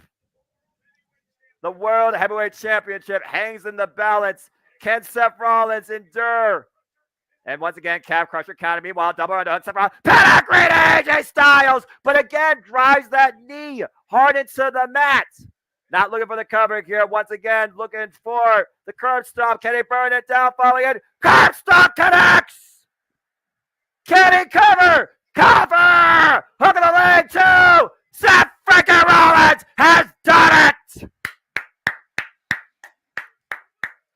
Ladies and gentlemen, your winner and your new WWE World Heavyweight Champion, the Architect, Seth freaking Rollins. Bad knee and all, Seth freaking Rollins will stand tall and has once again made history and is back on top of the world on Monday Night Raw. Seth freaking Rollins is the first and new WWE World Heavyweight Champion. And here comes the Chief Content Officer, Triple H. Going all the way back first from NXT. Now once again on top in the WWE. Seth freaking Rollins is the new World Heavyweight Champion. Did you see the genuine glee in Seth's face when he looked at Hunter? That was awesome. I Again, mean, Seth Rollins was the handpicked for the authority, turned on the Shield. He was their guy. So could history be repeating itself here? And I'll tell you what, the only thing missing from that shot of him with holding his hand up was Dusty standing there with him. Oh, an look at that. incredible moment Look at that. Seth freaking Rollins and Triple H, who has been a father figure in this young W superstar's career. Seth freaking Rollins has once again achieved history. Seth freaking Rollins is the World Heavyweight Champion. Welcome once again to Monday Night Rollins. A hell of an effort, though, by AJ Styles, though, as Seth just taking it all in. Take nothing away from AJ Styles on this one. You know what? JJ, you and I talked about this opening and whether it was the right decision, but man, what a way to kick off this night. The first of 3 main events ushers in a brand new champion, and his name is Seth freaking Rollins. Leads me to believe we're going to have the Brock Cody be literally midway through the show.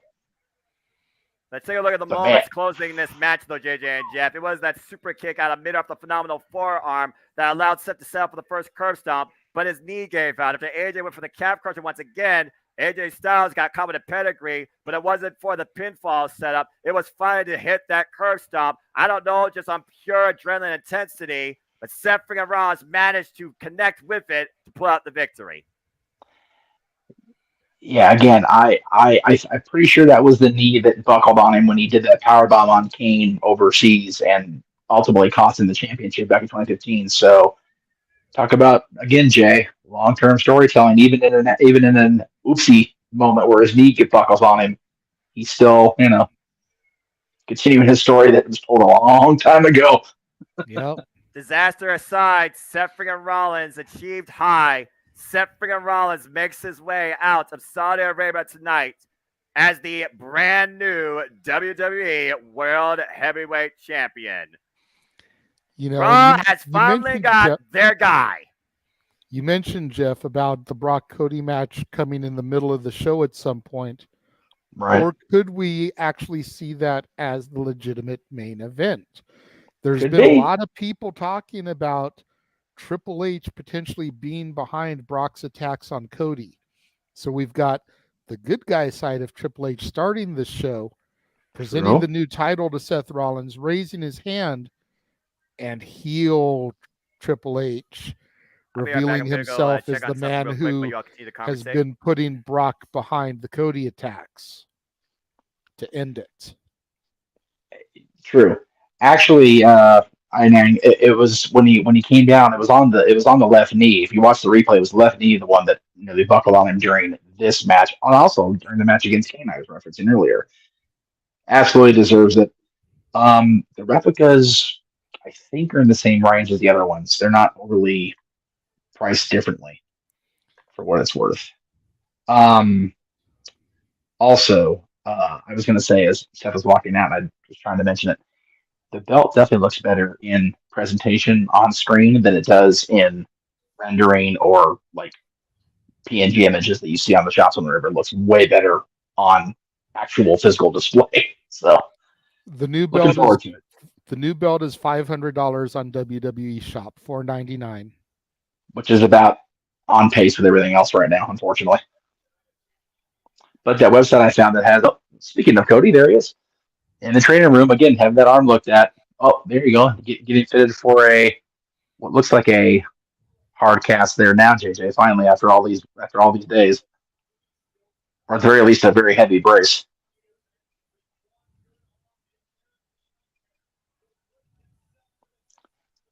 As been advertised, one of those 3 main events we talked about, Jay. This one and then the Bloodline Tag Team title match.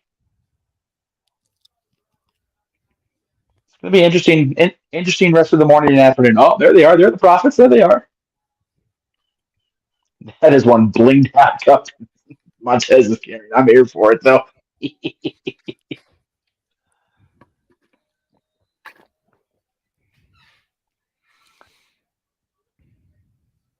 And are they showing the Street Profits because they're going to that match next? No. Ooh, man, they're starting off with a couple of hot matches for me. I mean, I know, granted, the build for this has been what it is, especially with Trish's heel turn, but Yeah, I mean, at the end of the day, Trish is 20 years removed, if you will, from her greatest heel run ever.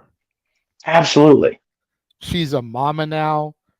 Yeah. And as much as she has tried, she just And she isn't has. recapturing that essence of heel Trish. Maybe because she doesn't have a male counterpart to work off of, because you figure her greatest heel run started with the turn on Jericho and aligning with Christian. Yep. But there's got to be something more to bring this to its apex, and that's why I still firmly believe that Trish Stratus is taking this tonight. I don't know. Maybe you want to change the graphic, Jeff? Yeah, I'm trying working on that. Just it's like I said, we're still lagging over here in Casa de Cubo, so trying here. Needs to move. Whoops, that's not what I wanted to do at all. But we'll go ahead and there we go. Okay, there we go. There he is. All right, everything's all good. Ooh. Good grief almighty. People are people. People are people. That's yeah. Well, you could say that about Trish Stratus and this very forced heel turn, as it's battle of generation versus generation of women perspective in WWE. A trailblazing diva to a trailblazing female superstar. As Becky Lynch has made it known, she does not want to ever be anything that Trish once was or what she did, and made it feel very personal based on bringing out one of the lowest points of Pride Trish Stratus' whole entire career. Yeah, that was kind of messed up. Yeah. Again, we've seen Becky Lynch. We've seen the things that she has done in her time at WWE, but people tend to forget what Trish Stratus did, what she had to do during her time in WWE. There is a lot more freedom. There's a lot more respect. There's a lot more flexibility in what a woman could be at this day and age in the WWE. Trish Stratus, so much, though, didn't have that, but she used it to her advantage, and she used her assets towards that, too. Welcome to the big time, Trish. Let's see if you still got it. And to Trish's credit, and again, I'm going to defend Trish, forever because that's Trish. Verbatim. As you do. As I do. But yes, you should. Yes, she had to do the pre-2001 Trish Stratus things. No doubt about it. But winning the championship, that Survivor Series, and the trail she blazed after that cannot be undersold here at all. No, absolutely. Everything she said in her promo was accurate. Yes. It just was horribly delivered. Absolutely. Ooh. Well, sounded like Jeff's they having a moment. changed up the intro there a little bit. Yeah, but it's still Trish Stratus. I will say, if nothing else, this certainly is a moment from Lita versus Becky to a following year later. It's Becky versus Trish. Heavy boos being plugged in here. Being heard here. Trish Stratus, of course, 47 years old, 23-year illustrious career. She is a 7-time WWE Women's Champion and one reign, held that gold for 448 days across 9 successful defenses until she lost it to another great friend of rivalry and pioneer of the industry for women's wrestling, Mickie James.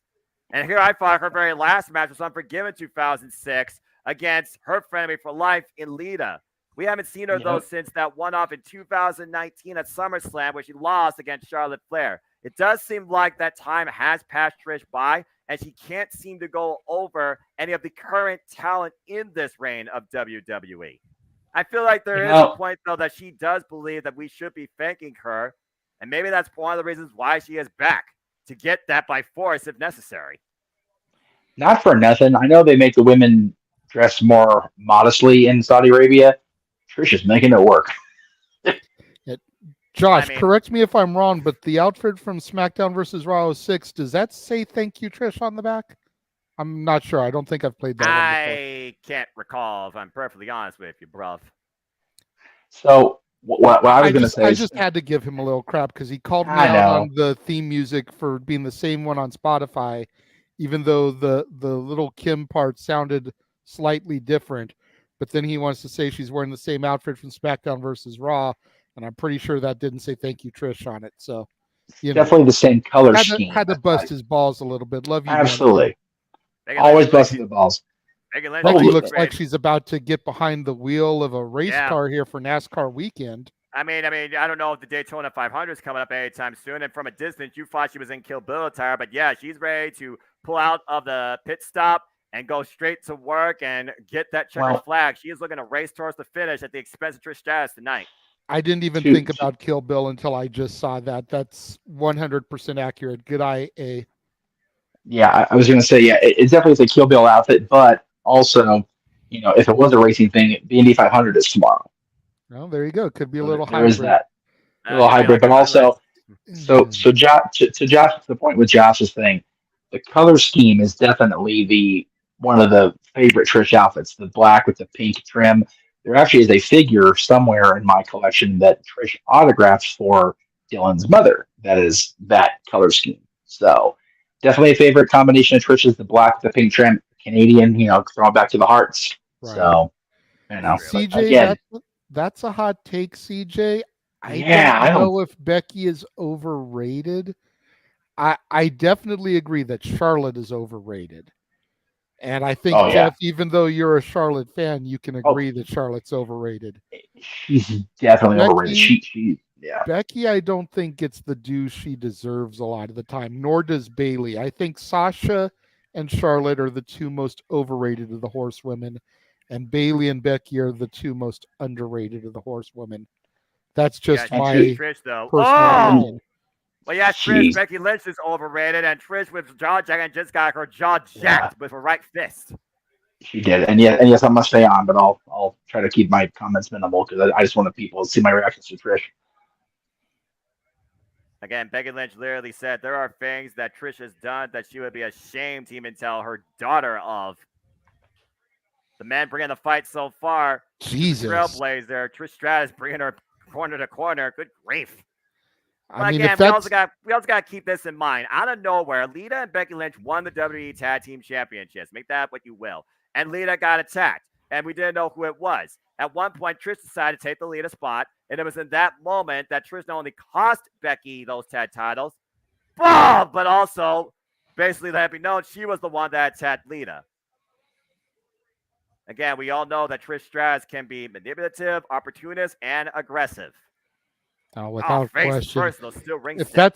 that's not a Kill Bill inspired outfit, then I'm thinking it's Powerline, and they definitely aren't seeing eye to eye right now. Yeah, that's the truth. And we're not in Disney either.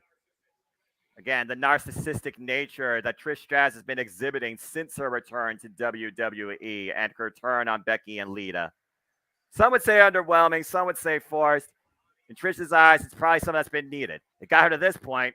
It's got her for that kick right there. This isn't football country, but it is good. I don't know if it hit the goal. I mean, there's one of those things where it's like you want to be number one, right? But you see yourself as number two. How satisfied are you being in number two? And Trish has always been one of those people to never take anything less than top of the card. Yeah, absolutely. Trish is the ultimate alpha female. And I think that's part of why Becky feels so threatened by her. You feel like Becky's threatened by Trish, or is Trish threatened by Becky? I mean, look at it from both perspectives. It's Trish who came back. Becky's the one who's been leading the industry for the last several years. Trish is the one that went MIA until her one of it 2019. And again, she lost to one of the other horsewomen of this NXT, Charlotte Flair.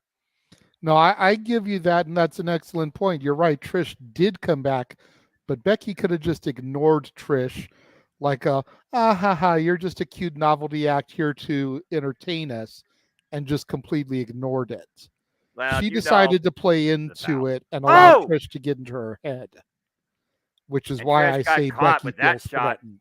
That's what happens when you take a bow in the corner. Oh, tornado DDT. A little bit messy, though. And Trish Stratus covered by Trish. It's enough here. Becky gets to show up at 2. Goes for the cover again immediately, wearing down her opponent. Still a 2 count, though. Again, Becky Lynch, talking about her accolades. Raw Women's Champion for 561 days combined. One reign, 399 days. SmackDown Women's Championship, 279 days overall. And again, she is a WWE Women's Tag Team Champion with lead of 42 days. She's a former Royal Rumble winner. Oh!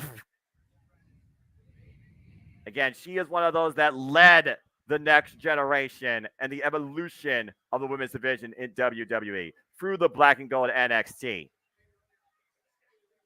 And ever since she adopted this character of the man after having enough of Charlotte Flair, she's only had an upside for the most part. Now, truth be told, she lost herself when she went gaga, pun intended. But she found herself once again, and now it seems like Trish is trying to remind her exactly who she is. Catherine, I did see your message on Facebook about Trish and being looking as good as 47. I just haven't had a chance to respond to it yet. Yeah, there's no doubt he looks good. Yeah, and again, the Rusev like accolade here. I was going to point out for those that know basic terminology. I was going to point out. I love when Trish had Becky in the corner. The referee was giving her static. Oh my! Okay. Jesus. I hear you. That's a horrible fish hook. Ripping her face off. Jesus. Yeah, good grief. Trish Stratus showing us exactly why she's been a hellfire. She is not messing around. She's out here for the win, but she's also out here to embarrass Becky Lynch, literally pulling the hair from her fingers. Yeah. And we saw how much smack Becky talked on Monday night. Trish is making sure that Becky gets a receipt for all of that and more. Becky Lynch trying to fight back, though. Trish up against the ropes. Coming shots to the midsection here. It's one of those things also we really don't know how these two will work together with the Lufez press. Because again, Becky's never been in the ring with Trish. Trish's never been in the ring with Becky. It's two whole different styles. Nice neckbreaker, though. Cover, lateral press, 2 count only. Again, 4 years since the last time she had a singles match. 4 years. And before that, it was freaking, what's math? 13 years. And you wouldn't know it looking at Trish without them pointing that out on commentary. She looks like she has been wrestling every day. She looks like she's in great form. She hasn't missed a beat. You don't see any shades of ring rust on her. Yeah, she's a heat magnet in more ways than one, to say the least, JJ. And of course, we also know she is heavily involved in yoga. I think she still leads like yoga classes as well. So it's one of those things where she has taken care of her body, but we talk about it all the time. The worst thing a competitor can have in this injury is time off, ring rust, because there's no similarity to taking a bump in a WWE ring. And Becky finally stopping the onslaught of Trish. You know, Noah, I got to wonder if they're piping in some of those boos from the production truck, because you watched the media and like the entire crowd at that press conference was chanting, "Thank you, Trish." They were solidly behind her because they had never gotten to see her before. JJ, there's one thing we've learned about the presentation of WWE. It is 49% organic and 51% artificial. Oh, I said what I said, and I stand by what I said. And Becky looking for hooking Trish up, might be for the Bexploder. Bexploder! And Trish trying to find some sort of reprieve on the outside of the ring on the apron. Becky falling in, though. Oof. The Sobot kick, clubbing shot. Oh, my goodness. Again, Becky releasing that straight fire here tonight against Trish. And right now, Trish hung up. And oh, what a leg drop. On the back of the head and neck, Becky cover. Is there enough here? No. And Trish out at 2 and immediately rolls to the outside of the ring. Veteran instincts, getting that separation. Yep, you know, gotta come up with there's no belts on the line, so if she lets herself get counted out, it's not a big deal. Yeah, but let's be honest, JJ. At the end of the day, you want one thing more than anything else, and that's the winner's purse if you're Trish Stratus. Nice baseball slide by Becky Lynch. That's true, but then the ultimate heel also could be like, well, I don't feel like performing for these fans anymore. I'm out. Oh, yeah, just get disqualified and then run this thing back at Money in the Bank or SummerSlam. Exactly. Long-term storytelling, right, Noah? That's possible. Oh, look at that show of agility and strength there. Right into the turnbuckle there, the ring post. Tremendous flexibility and offense by Trish, bringing her body inside out to take Becky into the ring post. And right now, what a Spine on the buster. pine. Look at the leg. Cover now. 2 counts. Woof. I mean, I wouldn't expect these two to bring us anything less under this sweltering heat and full coverage of these outfits here. But again, this is Saudi Arabia. This is not a champions. This is the 6th time, I believe, now we've had women actually compete in athletic capacity on WWE in this country. So I know, again, it's got to be a great moment for many young people there. And I know Caitlyn is probably still on this. That's why I still remember her reaction for the very first match they've had here for the women. And that was Lacey Evans and Natalya. And once again, right now, what they're looking for here, Trish Stratus, Becky in the corner. I'm not sure this is going to pay off for either. Trish looking to hook Becky up. Oh, Becky fine bat, though. Shots to the ribs. Pushes Trish off. And once again, Trish. Uh-oh. Low Lynch caught her this time. Wait, maybe. Oh! Maybe not. It's a Fricksteiner cover. 2 is another no. Again, your that point, yoga Noah. background coming heavily into play. Yeah, the point about the women's matches being sparse compared to the men's matches, also these people haven't seen Trish perform live, so this is cool for them, especially the whole nostalgia act that Saudi Arabia is very fond of over WWE superstars. Trish is a nostalgia. Trish calling this for it. move, Jeff. A counter. Countered. Becky able to counter. Back elbow strike. What's she looking for here? Then Lynch on the Reverse second row. DDT? Now hooking Trish. No. Oh! Takeover stunner here. Diamond Dust. That's a name for a move. And up in the top rope. Top rope leg drop. Across the neck cover. 2. No. And Trish still able to kick out. Of course, we've also known Trish Stratus has had history of a broken nose. Let's not forget that face mask she wore for a period of her time. Yes. She was grotesque at one point, like Cody Rhodes, who still has to fight later tonight. And that was thanks to her buddy Lita. So, Lita's still involved in the story here. Exactly. And you do wonder if Lita will play a factor here or not. Wait, reversal. Able to roll through. What's Trish looking for here, though? Stepping you got to through. be kidding me. Straight Canadian out going for the pink. sharpshooter. Well, she is wearing the pink and black. Well, Becky scouted it, though. Again, falling up in the corner, up and over. Becky lands on the apron, though. Catches Trish with a forearm. Every time Trish tries to do something, Becky tries to rock her. Oh, took the base out from her, though, but lands the second. First, I thought Becky slipped, but then we saw the count. She's going to get her again with the freaking star this time. Or did Becky scout it? Got both legs up. What the hell? Oh, this is not going to end well. Oh, man, that is a full-on busting crab dragged to the center of the ring. How flexible are you in this, Trish? Trish Stratus nowhere to go. Has to crawl towards the ropes or roll her way through. Becky readjusting her position, though. Got that hold in deep, but I don't know how far back she really is leaning into it. She's and not again, leaning Trish back able at to all. crawl It's to the more of a rope. lax Boston crab. Yeah, exactly. And maybe that just goes to the ranginess of Trish Stratus. Then right now, Becky, again, she has to admonish the ref here, who's saying, wait for a moment. Becky, though, with the step up. Oh! Got caught with a kick. Referee starting his 10 count. Both women on the outside of the ring. Lynch is down. Trish is back up. And Trish will definitely take a count out. Referee's up to 6. Again, this is smart. Work less. Work smarter, not harder. Up to 8 now. 9. And Becky makes it in before the 10. Kick. Got caught. Right into the chick kick. The chicken cover to Trish Stratus. No. And Trish can't believe it. She's That seething. Kicked hit. Pinpoint perfectly, but somehow Becky was conscious enough to kick out before the 3. That's the best chick I've seen since retirement. No lie. Right? She hit that thing on point. Man. So the jaw jacking here again by Trish. I wonder if she's saying I'm better than you. You wish you were me. Again, I don't have the microphones amplified enough for this. I can't read Liz, but I can definitely read an attitude. And Trish adopting ruthless aggression here tonight. 2023 call. They want their gimmick back. Oh, wait a minute! Back at the center! Fujiwara armbar locked in.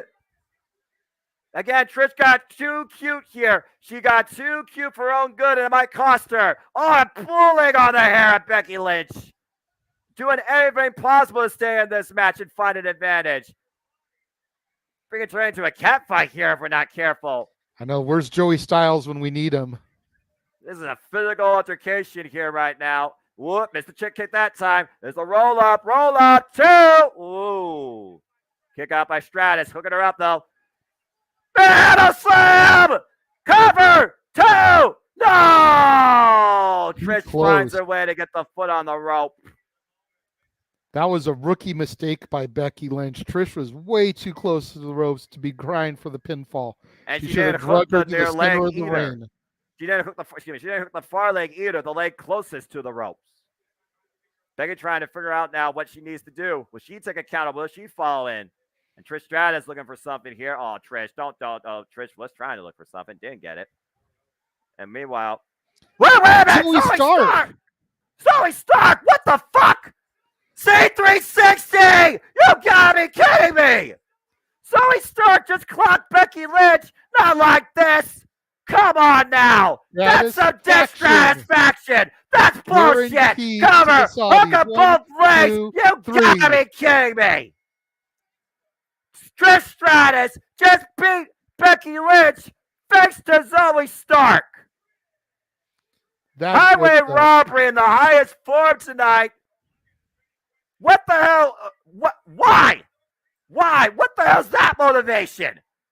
Zoe Stark and Trish Stratus? Oh man, that busted her nose too. That was full on. That was full on dissatisfaction for Becky Lynch tonight. Trish Stratus pulling out the win here, thanks to a brand new ally. Let's take a look at the replay here, JJ. Again, the ref turned around. Zoe Stark literally came up from underneath the ring and hit that bang! Z360. That probably was the move that busted Becky Lynch's nose, to be fair. And then some dissatisfaction by Trish Stratus as an exclamation point, hooking both legs in deep to steal the victory here tonight at Night of Champions. That's awesome. That's fucked up. Okay. I'm looking at this from a storyline perspective, Noah. I've been wondering what they were going to do with Zoe Stark, bringing her up to the main roster. Putting her with Trish Stratus like this is going to get her over huge in the limited time that Trish is going to be there. Then when Trish is done with her angle and she goes back into retirement, Zoe Stark is going to be a made woman. This is great booking. We set up for getting to SummerSlam, which is where they had originally wanted to do this match in the first place. Damn. This was just a tease of things to come on the horizon. Arlene, I saw the super chat. Thank you for the $4.99 super chat, Arlene. Greatly appreciate that, because that's the first one today that's come to my channel. So there you go. Well, Trish Stratus picks up the win at Night Champions, and apparently Zoe Stark has a new mentorship. And of course, as we talk about Night Champions tonight, champions are to be crowned tomorrow at NXT Battleground. Stay tuned for a Custody Studios members only exclusive live watch event commentary coverage later in the week. And that's tomorrow. But again, Night Champions is underway tonight. And still to come, of course, is our WWE Tag Team Championship match. And what might be coming up next is our Intercontinental Championship match as Gunther defends the gold against all people Mustafa Ali. So, as important as the Intercontinental Championship has been made to be with Gunther as champion, I do want to bring this up, the question that was in the chat room, because it is relevant as far as the heel turn for Trish Stratus. There was a question about our thoughts on Bret Hart's heel run in 1997. I actually liked it because it was different in that Bret remained a heel, or Bret turned heel in the United States, but remained the hero around the world. I think I can do that with Trish now, only because, Trish is very much into herself, not about making it Canada versus the world or whatever. But I like WrestleMania 97. I think it could have been, better had he stuck around, but he couldn't because of situations, obviously. So let's see.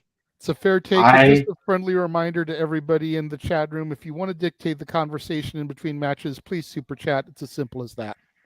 Yeah, and I just brought it up because we had a little bit of a lull here. Otherwise, I'd totally co-sign that. Again, you're perfectly fine with that, bro.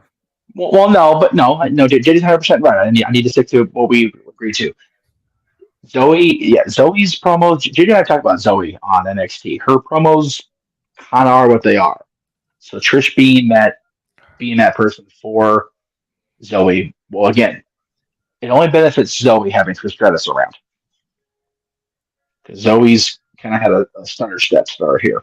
Yeah, I've never been Zoe's biggest fan. Even watching her in my NXT, I've always said something was missing about her presentation.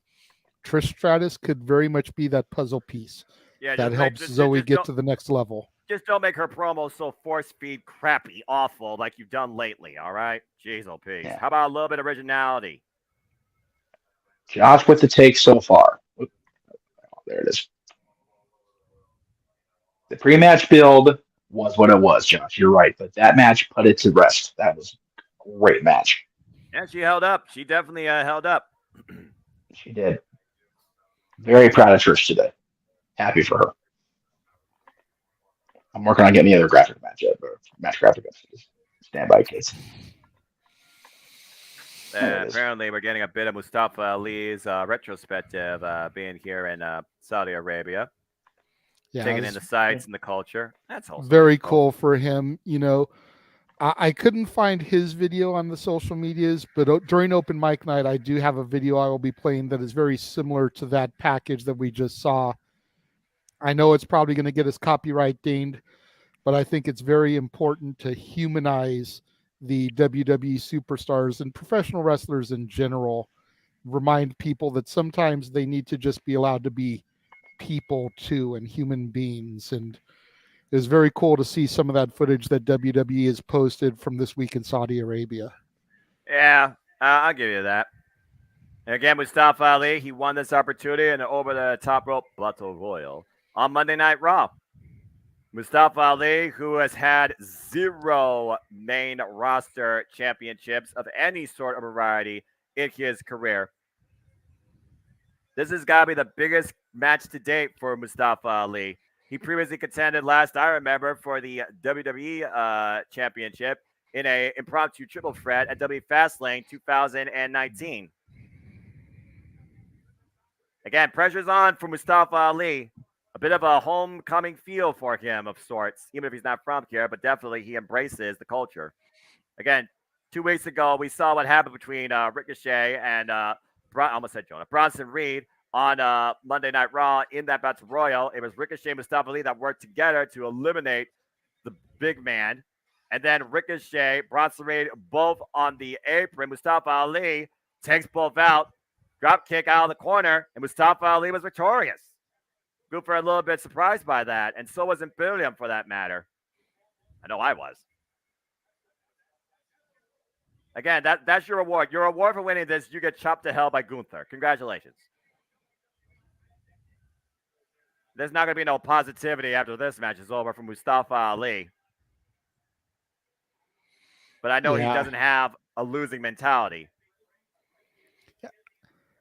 I believe in Mustafa Ali more than I believe in certain other professional wrestlers, but going up against the Ring General. Show your respect and your gratitude. Oh, I do. As Ludwig Kaiser, of course, introduces our Intercontinental Champion. This is my favorite introduction, WWE. Champion. Say it, Ludwig.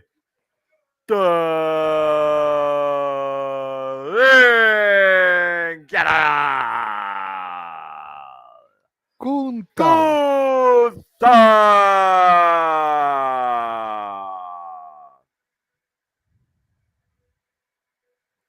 Imperium's leader, the 5-star Ring General, Ring Comp founder, former WXW heavyweight champion, the only competitor in the entire WWE structure to once again define that the mat is sacred and restore honor to this sport.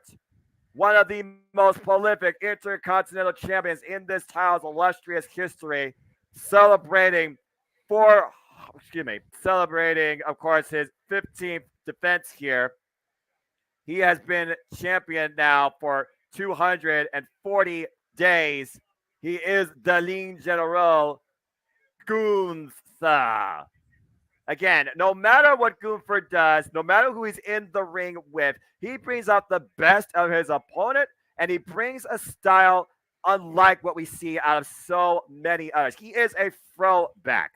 He calls himself the Ligne General for a reason, because he knows how to manipulate the human body. He knows how to work around the environment and the structure. We, of course, saw that incredible physical encounter with Sheamus and Drew McIntyre at WrestleMania, and Gunther was able to overcome the odds. Last year at Clash of the Castle, Sheamus, in the fight of his life, trying to claim the only championship he has yet to claim in WWE, fell short against the Ligne General. Ever since claiming this title off Ricochet, Gunther has put down all comers and is a first ballot candidate for not only a workhorse man of the WWE, but a future WWE World Champion.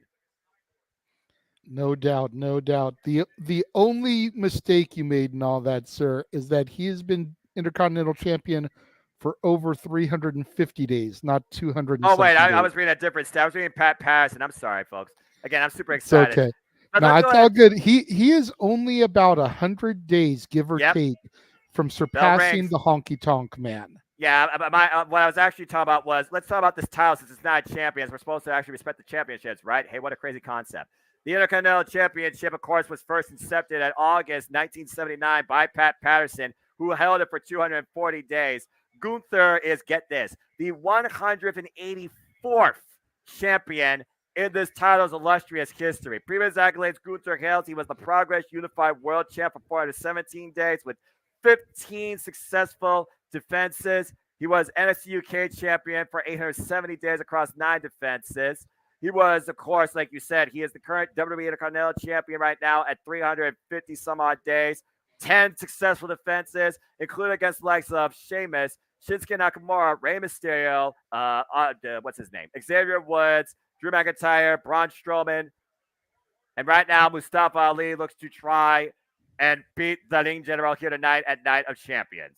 And but he is currently the fifth longest reigning champion. Yeah. The next one he will surpass is Don Morocco, who currently stands at 385 days. A single leg drop kick of Mustafa Ali, though, catching Walter on the job, pinpoint, and once again, rocking the Ligne General. But Walter, Gunther, got Ali in a scoop slam.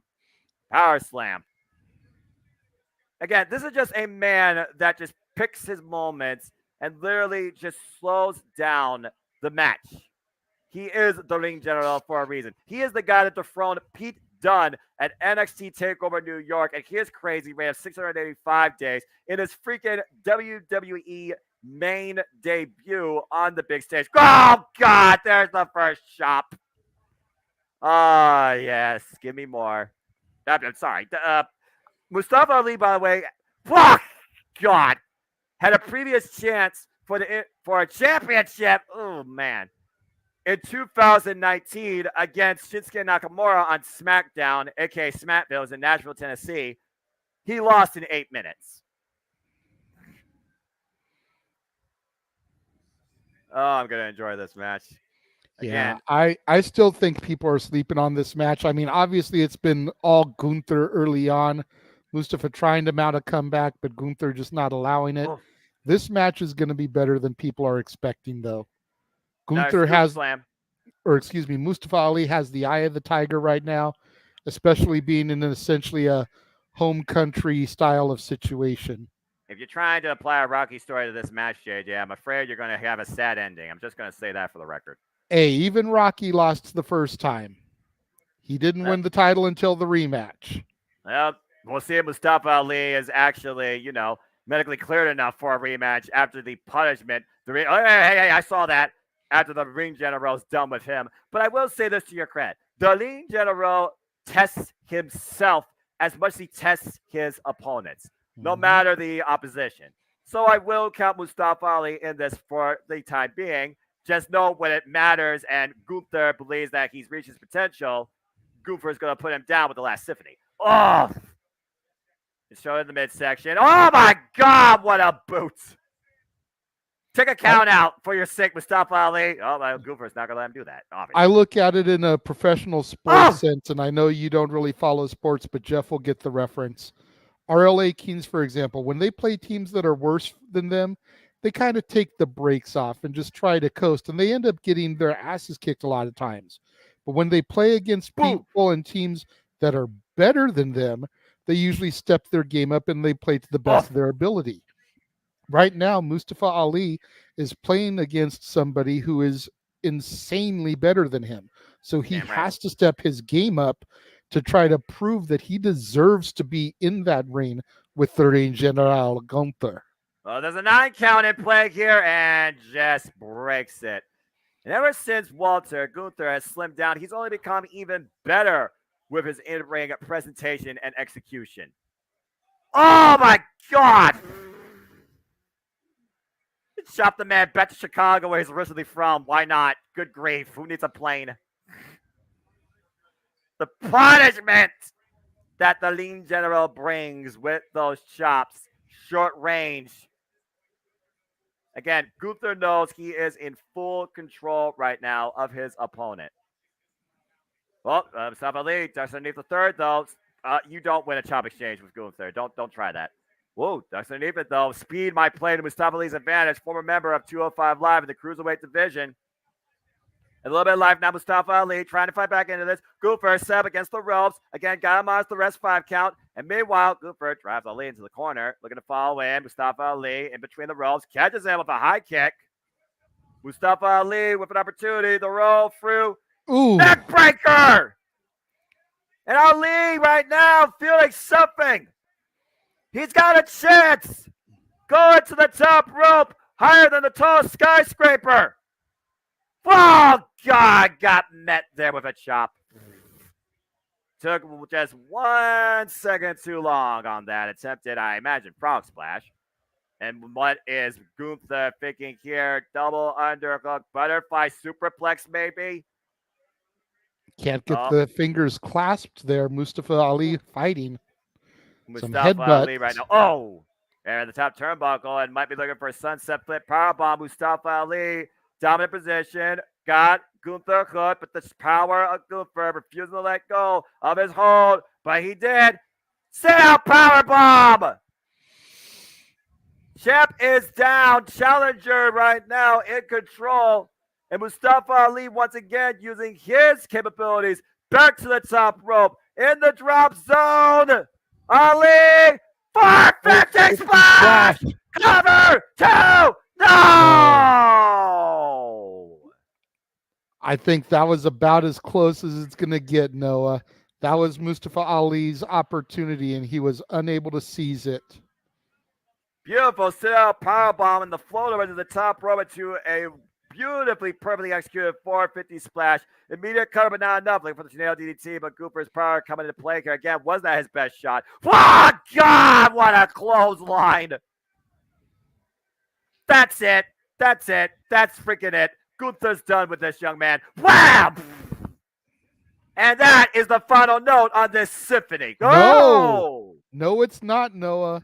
The fat lady has not sung yet. And it's not curtain call yet, apparently. We're not at the final act. Cooper thought that was it. I thought that was it. I thought he took his damn head off. Good grief.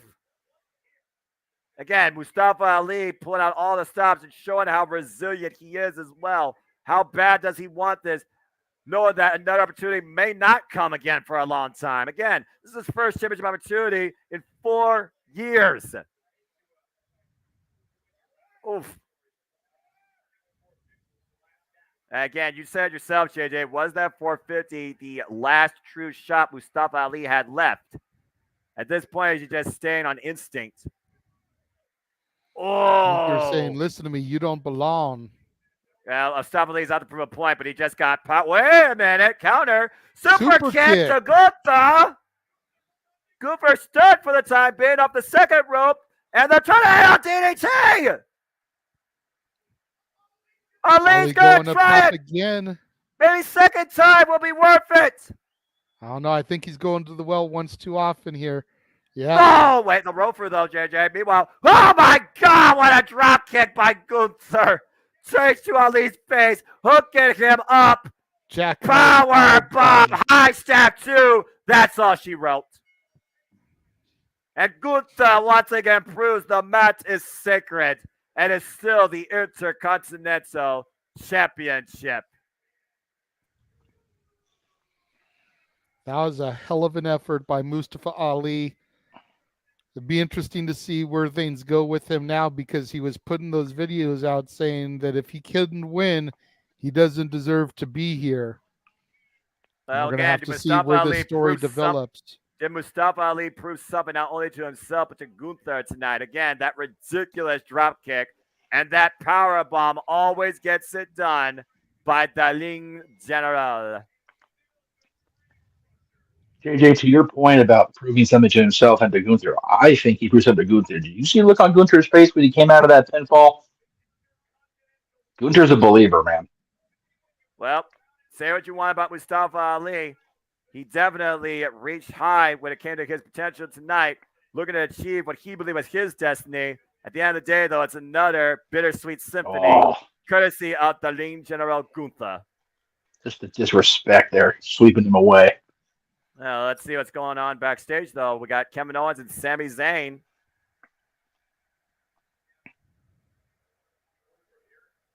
We're just getting some brief thoughts right now. I like Kevin's shirt. Hey, yo.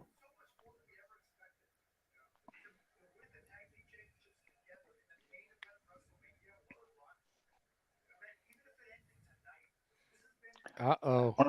Why would you even say that, Sammy?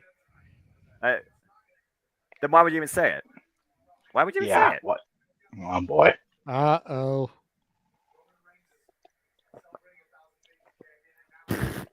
That seed of doubt.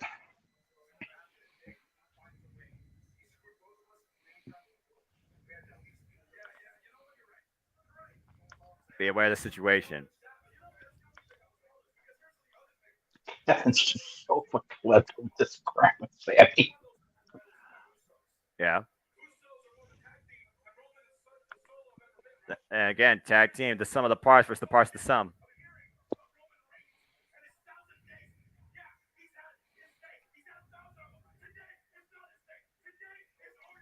Damn right, Kevin Owens. Preach it, brother. Today is Rusev Day. Oh, wait, never mind. JJ, don't piss me off. If I wanted to piss you off, Noah, I would bring up you-know-who. Shut it. I will just leave it at that. So wait, Noah, are you saying don't piss me off like Jeff Jarrett shirt said don't piss me off at one point? I'm going to pretend I didn't hear that. Still to come tonight as part of our triple main event. Sami Zayn and Kevin Owens look to once again prove why they are the WWE Tag Team Champions. Being an incredible tag team with the Usos, now they face a sum of two members of the Bloodline in Roman Reigns and Solo Sikoa, trying to make sure that for once in Roman Reigns' career, it is not about him. LA Knight taking in the sights tonight. Yeah. And in my opinion, the guy that should be first ballot for Money in the Bank. Because when LA Knight is on the screen, it's showtime, baby, because he is the megastar. He is the superstar. He is the talking point. And that's not an insult. That is just a fact of life. Yeah. Seriously, this guy better be a Money in the Bank or I'm not calling that shit. Anyway, we go to Make-A-Wish Foundation, which is always a noble thing here. Interesting to Make-A-Wish in Saudi Arabia. I've never seen that before. Pretty damn big. That's pretty cool. Again, that's pretty cool. Humanity is not defined by the toxicity that breathes within part of it. Not all of it is unnecessary. Again, that's a wholesome and incredible moment there. So is that powder blue suit on Corey Graves, man. Good grief. Oh, there you go. First ever Make-A-Wish. There you go. See? Again, history continues to be made tonight, not champions. But will we see history made now as the Raw Women's Championships on the line Bianca Belair looking to once again prove I see the EST of WWE at the expense of Kana aka Asuka in what is a WrestleMania rematch. The question here is, has Asuka run out of mist or steam, or are we finally going to see somebody defeat the EST? I don't think it'll be tonight, but it is coming. And we got a video package right now with the Raw Women's Championship.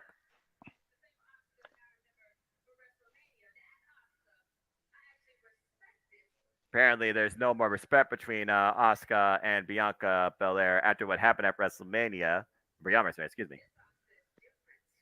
This Asuka is hungry. This Asuka, I would say, is desperate. This Asuka is unhinged. This Asuka wants that freaking Raw Women's Championship. Yeah. And again, there are many people that believe that Asuka should have won at WrestleMania, and even beyond that, there's people that believe that Io Sky should have won at Backlash. And that very well may be so, but this Asuka has been dominating everything since her return in Knoxville, Tennessee. And we know the unwritten rules of WWE. When someone is this dominant going into the match, they tend to fall in the match. Yes. Yep. We shall see if that holds true, Matthew. Let me remind everybody at home. I appreciate the super chats. Trust me, I do. I know Lordo's trying to get over that $100 what do you call it, that yard marker. But JJ's also monetized. So if you're not watching on the Casa, make sure we give a little love JJ's way as well today on the Multiverse of Media throughout the day, both here and during Open Mic Night, because we're both making that money off this thing. So make sure everybody gets a little love to JJ's channel too. I noticed a lot of people super chatting me, and again, I greatly appreciate it, especially with the month almost ending. But make sure we get a little love for JJ's channel as well today. And Arlene says, I agree with Jeff. I don't think Asuka's going to win here. I beam Montez Ford at ringside. Bianca's winning. Well, I don't think Montez being there is the indicator, but it could be, though. You know, a lot of people have been talking about Bianca needs to freshen. Bianca needs to go heel. Which I agree with. Need to go heel. What if Tez jumps the ring to help Bianca win? That would be a huge heel turn type move. Either way, let's keep this in mind, JJ. The challenger is clearly in the champion's head, and that could play to all the advantage she needs to finally dethrone the EST. That's fair, but Bianca's backup plan could be the Prophet sitting there at ringside. Well, they're not booked on the show. To my knowledge, Dawkins wasn't even there. I've seen Tez in the videos the WWE has been posting, but I hadn't seen Dawkins. As a matter of fact, I saw Omos video chatting with Dawkins, and Dawkins reacting like he couldn't believe what he was seeing because he wasn't there. But now all of a sudden he's there. This could be that moment that everybody has been begging for and a potential start of the heel turn for Bianca in order to do whatever it takes to make sure she walks out of this country as the EST of the WWE. Well, the future is soon to be known because here comes Asuka looking to once again claim her throne. And again, JJ, they were showing this footage from City Walk, the background there prior to the match. You said you had footage of that. They're going to show later. Hopefully, WWE isn't faultless for it. If they do, they do. Yeah, but, I was going to say I'm fully expecting them to do it, but it is what it is. We'll just trim it out after it airs. Right. Yeah. Definitely a cool setup they have over there at City Walk there at over in Jeddah. So yeah, there's always that mecca at every big, bright, crazy city that always is the draw, the tourist attraction, the appeal, the presentation. I'm just curious to see if this presentation tonight leads to Asuka becoming the new Raw Women's Champion. I mean, Asuka, again, she was previously Raw Women's Champion for 100 days, hasn't had a single major title since April 2021 after losing the Raw Women's Championship to Rhea Ripley in her WrestleMania debut at WrestleMania 37. Previously a SmackDown Women's Champion, of course, as well. Asuka held the Raw Women's Championship a combined 2 runs, 302 days overall. And the Raw Women's Championship that was first incepted at WrestleMania 32, first won by Charlotte Flair on April 3rd in Dallas, Texas at WrestleMania 32. And of course, we saw what happened there with Bianca Belair. And the first time she got the Raw Women's Championship was WrestleMania 37 against Sasha Banks. Why Asuka lost her title that night. Bianca Belair claimed one. Oh, here we go. And there is the EST wearing the Raw strap. Keep in mind, folks, both of these superstars are on SmackDown. Brand identity does not matter here. Anyway, Bianca Belair, the 24th Raw Women's Champion, previous SmackDown Women's Champion for 133 days. She has held this Raw Women's Championship day now for over 419 days. This is her 14th defense. She's been champion since last year's WrestleMania, beating Becky Lynch. And she's being the likes of Sarah Deville, Bayley, Alexa Bliss, Io Sky, and of course, Asuka at WrestleMania. This is a WrestleMania rematch. Yeah, kind of surprised they didn't pull that trigger at Backlash, since Backlash is usually all WrestleMania rematches, but right? I think this is a great place to run it back here. Again, history being made. Jessica Carr, our official here. This is an all-women's contest, and Mike Rome will shortly give us our introductions as the EST once again looks to claim victory, and Asuka looks to spray mist in her face and claim that title. Why did you not get Savannah Urban? That's all I got to say here. I mean, Mike Rome's okay, but seriously, Savannah Urban is the modern-day ring announcer we need in WWE. But I digress. Challenger being introduced first here, of course.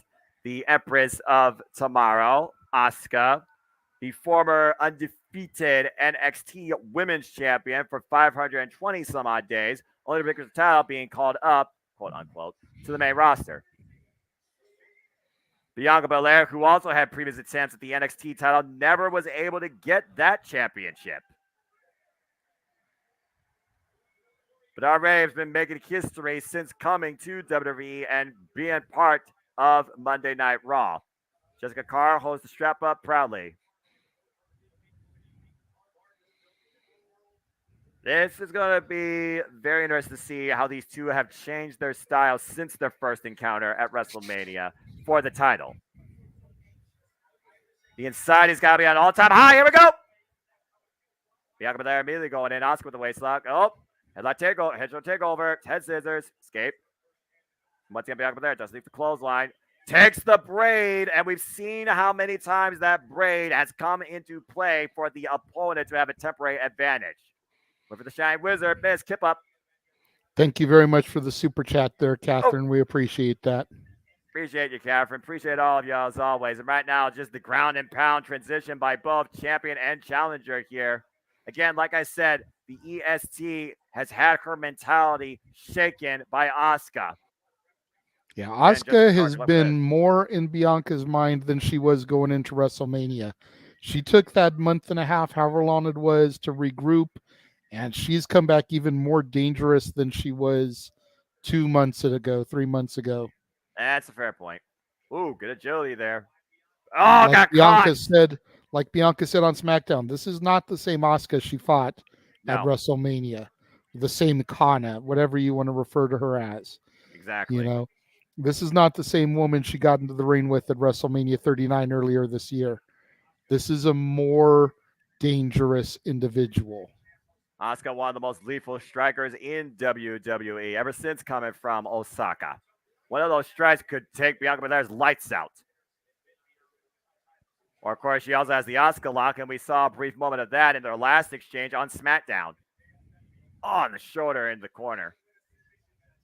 But again, this is a submission. This is a championship match. Pinfall or submission does win the title. Disqualification, though, means nothing. And I gotta wonder if the EST will get round enough to the point she might get herself disqualified.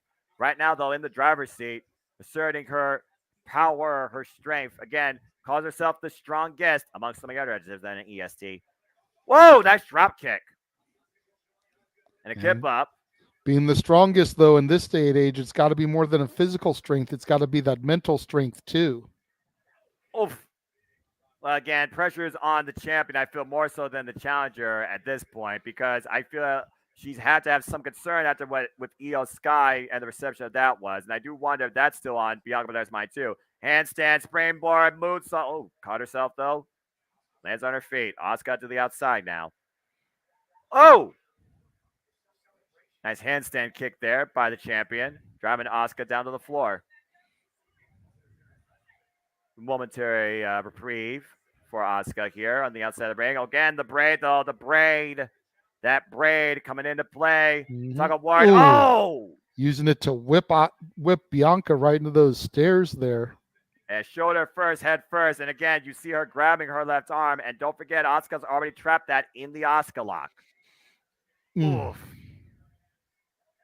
Again, the hair has not only hurt Bianca in the past, it's also helped her. She's cracked that whip towards victory. She's even used it to tie up Bailey. Once again, Asuka falling in with the elbow strike. Nice suplex release. Oh!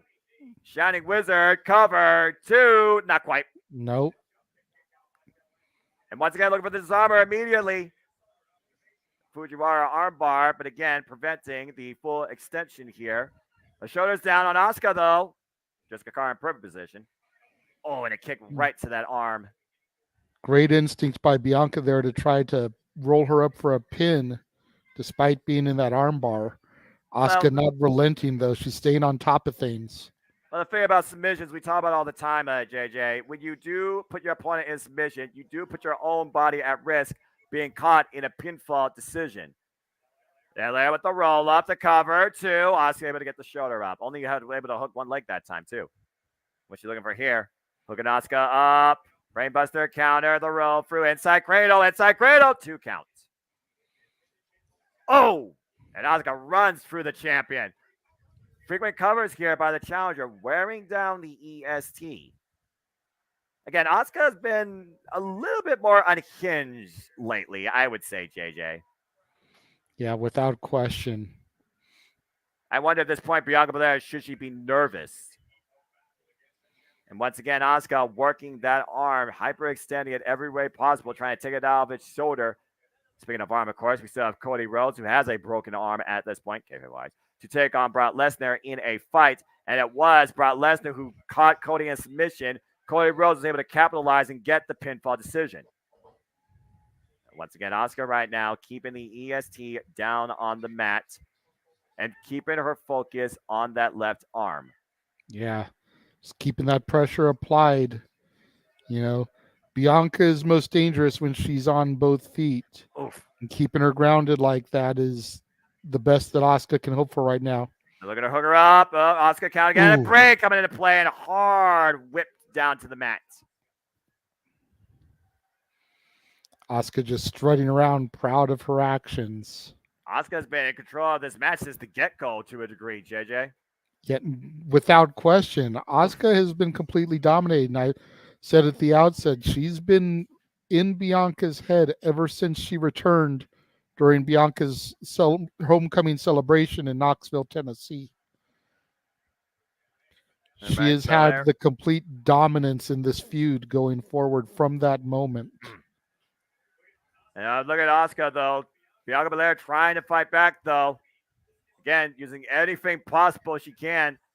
Whoa! Nice Roku blockbuster of sorts there. Again, on instinct, though, possibly. But the champion would have hurt right now. Yeah, but what did it take out of Bianca?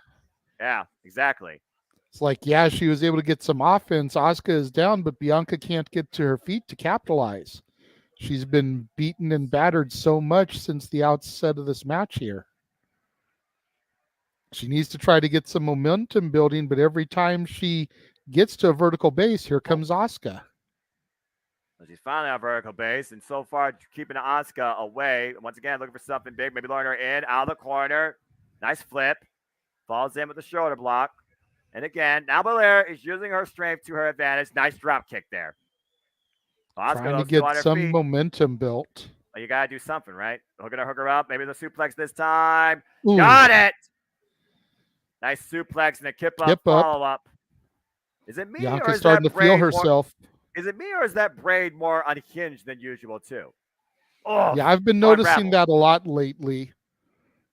Again, it has the anxiety, has the pressure, got to Bianca Belair after her historic run as Raw Women's Champion. Is she at her wit's end? 3, is she possibly 4, reaching a breaking 5, point? 6, 7, 8, 9, 10, 11. Asuka skips up from underneath, though. The braid again coming into play. And we got tug of war here in the middle of the ring. Up Bianca there, though. Irish whip. And Asuka caught. Oh, backbreaker over the knee. Spine. And the There's handstand that handspring springboard. moonsault. Moonsault connects. Cover. 2 count here. Not enough, though. Champion in the driver's seat, though. Again, Bianca Belair right now, for the last couple of times, she has been playing against the crowd. The crowd firmly in favor of the challenger here at WWE Night of Champions. People want to see a new champion.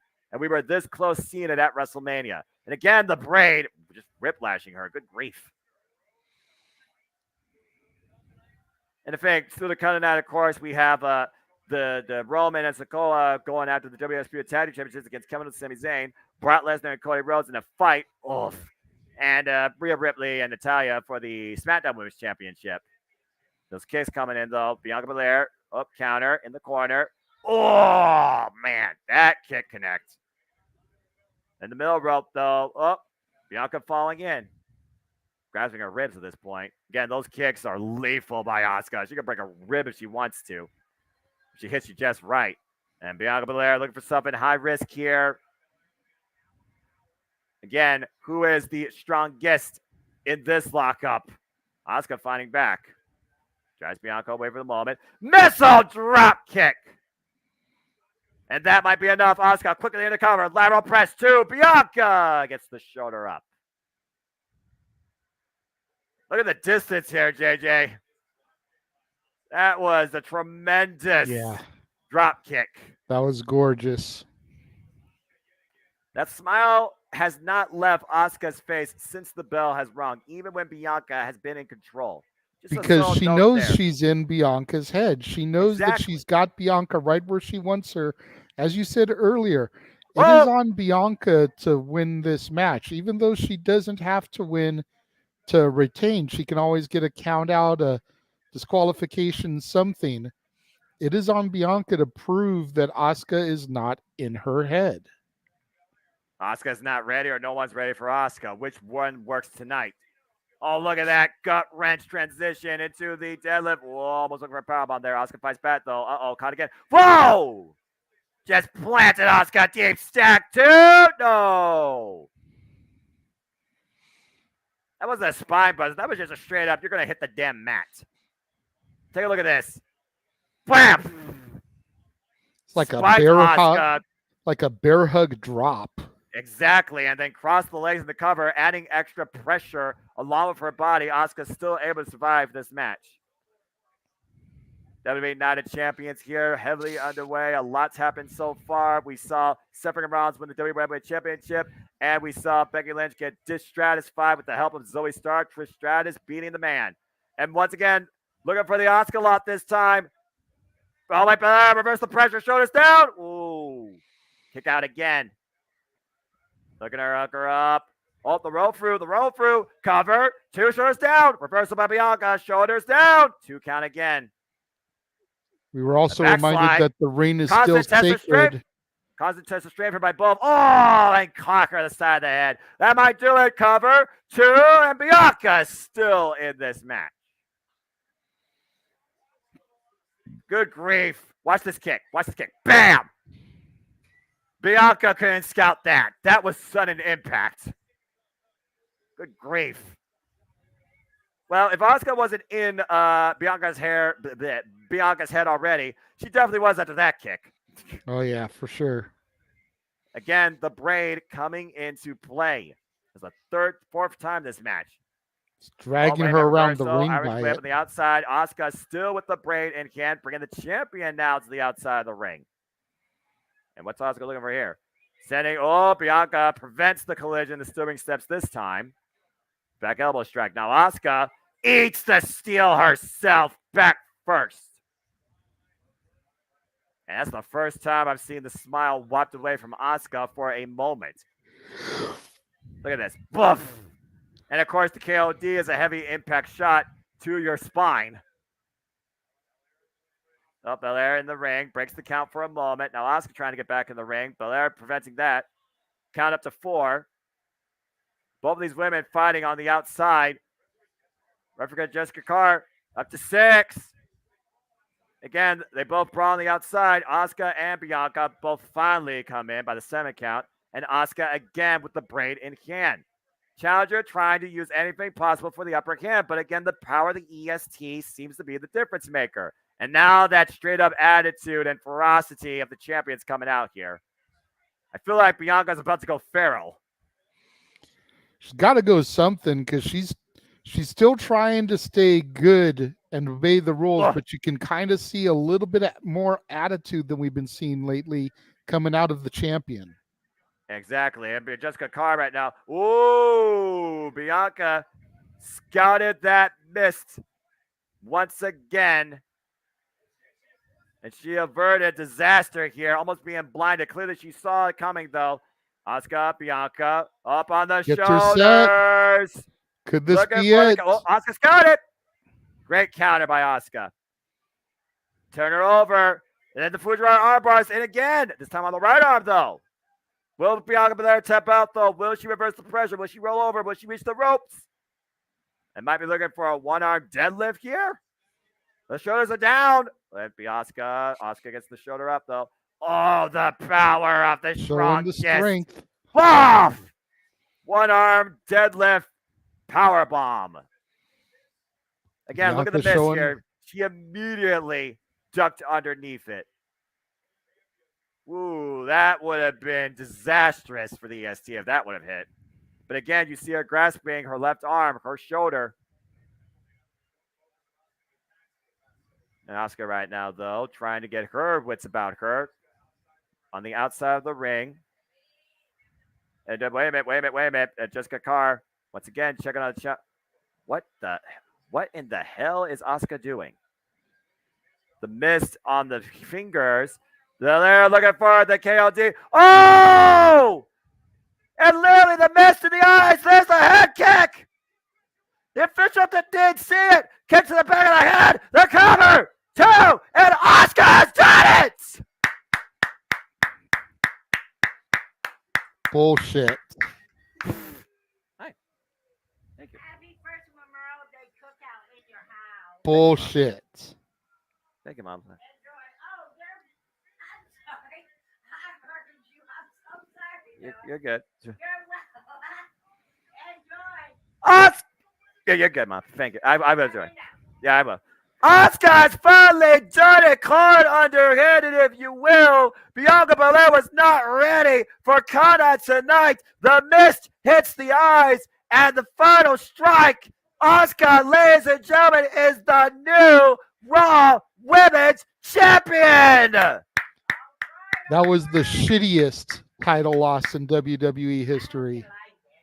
It was bound to happen at some point, JJ. That was ingenuity. That was resourcefulness. She couldn't miss her directly. She inadvertently missed her, blinded her, knocked her lights out, and Asuka achieves the 3. The EST defeated tonight at Night of Champions. We have a new Raw Women's Champion in WWE. Congratulations to Asuka. That was Belair Yeah. is blinded, but soon she shall see she was defeated tonight because I am legitimately Asuka shocked. was ready. And Asuka is once again Raw Women's Champion. I agree with Ratnick. Turn her heel, man. Make it happen. Perfectly justified being heel now because she got robbed. I agree with Ratnick here. Now, for now, while Bianca Belair is trying to see what has happened, she clearly hears the environment around her. It's a standing ovation and applause tonight for the new Raw Women's Champion. Take a look again. The mist literally spewed on the fingers by Asuka herself. And up in the KOD position, it was right in the eyes and then that knockout strike. That was all she wrote, folks. The EST has been defeated. Sorry, And I the got my Empress of daughter over here. Tomorrow is the new Raw Women's Champion of today. Sorry, I got my daughter over here clowning me on this. Just wait until she sees Roman get pinned tonight and throw it back in her face. Hey, Natalia, if you hear me. Asuka did it! All right, we got a commercial break. Well, I'm glad I got that right. Yes. Now make sure he's actually on Raw. Just a bit of formality. I'm just saying, I mean, we're just talking about brand identity. Anyway, hey, there you go. We have two brand new champions so far tonight. Stephanie Rollins love won the it. World Heavyweight title, and Asuka won the Raw Women's Championship. At the end of the day, a SmackDown person still has the Raw Women's title, so whatever. Don't get me wrong. Yeah, I still say stupid. bullshit with brand identity, but at the end, I'm not going to deny that. Come on now. Shoot. Bullshit. Even I understand red is red, blue is blue, just saying. But anyway. Purple's purple, but yeah. Well, if you mix red and blue, you get purple. Maybe we'll get a title Exactly. unification match. Who knows? Oh, man. All right. I'm just looking at the graph here, seeing how many people picked Bianca Belair. Jeff did. TJS did. Mikey T did. Steve-O did. Kayfabe did. JJ did. Chris Cass did. Sean Gosku did. Yes, 1 over Gosku. And Colin Andrew did. Well done, everybody else. We were right. Asuka's the new champ. Even Jerry's popping for Asuka. Oh, well, anyway. And Jerry, happy retirement, by the way. Yes, congratulations, Pop, on your third and hopefully final retirement. Right. Good for him. Insert Terry Funk retirement joke here or Ric Flair retirement joke here, but for on the real, Pop, love you. Hello. All the best. Sorry, you said something. You said something. I was looking at Scarborough on my screen. And here we go. All right. Well, now we move on from there. The only way that title change to Asuka will allow me to be happy is if Natty wins the belt here, and then they can just do the belt swap right here. And happy birthday, by the way, to this trailblazer, truly, and locker room leader for generations, Natalya, looking to become the SmackDown Women's Champion tonight at the expense of Rhea Ripley. Natalya, of course, who's 23 years in her illustrious professional wrestling career. Previously held the SmackDown Women's Championship one time, 86 days. And she won it back at SummerSlam 2017. I say that was her only singles title that wasn't named the Divas title, correct, Noah? That is correct, Jeff.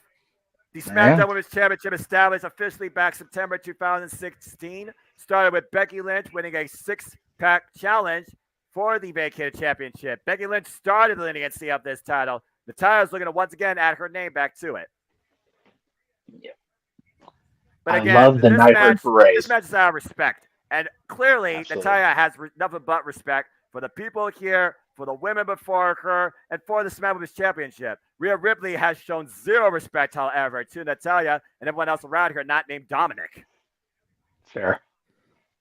Yeah, Rhea loves her dom-dom. She does. You know what? She may love her Buddy Murphy more, but she loves her dom-dom. Well, I guess people Yes, can be that's dum-dums too, even in love. Who knows? I don't know nothing about that. Wow. Anyway. Got Downey once again rocking the Nighthawk Parade there, JJ. I do know a thing about brutality, and it doesn't get more brutal than Rhea Ripley. No. And this is not going to be fun for Natalya. Ladies and gentlemen, Rhea Ripley, 26 years of age, has already done everything in WWE. She was the first ever NXT UK Women's Champion, had it for 139 days. She beat Shayna Baszler for the NXT Championship, had it for 99 days. In her WrestleMania debut, WrestleMania 37, she beat our now new Raw Women's Champion for the third time, Asuka, and held that for 98 days. And finally, after a 3-year journey, humbled the Queen Charlotte Flair at WrestleMania this year and became for the first time a SmackDown Women's Champion and has held this title now for 56 days. She is walking with the utmost confidence right now and has every reason to do so. Yeah, no doubt. Rhea Ripley has been one of the most dominant females to come into the WWE in quite some time. If you want any further proof of that, she has been compared to the legendary Chyna. And she even said that she would love to take on Gunther for the Intercontinental Championship. Can we book that, WWE? I'm just saying.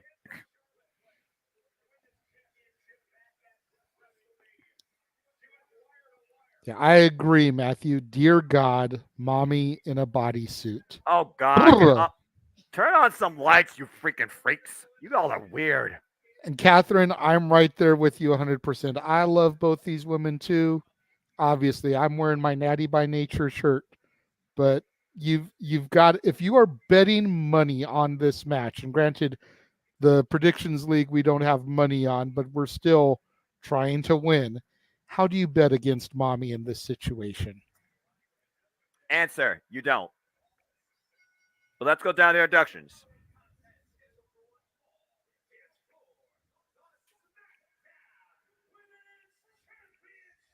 SmackDown Women's Championship currently being contested between two Raw superstars, brand split LOL.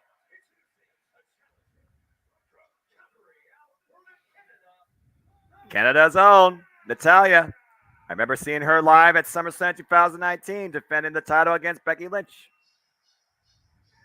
And lost, unfortunately.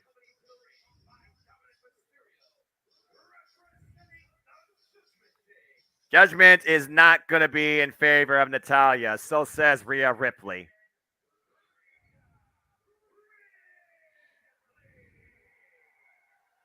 Mommy's about to punish the child in her own eyes, and it's not Dominic for once. Towel being held up proudly. Another female official here. Nice. Again, the SmackDown Women's Championship is on the line between two Raw superstars. It is Rhea Ripley defending the title against Natalya.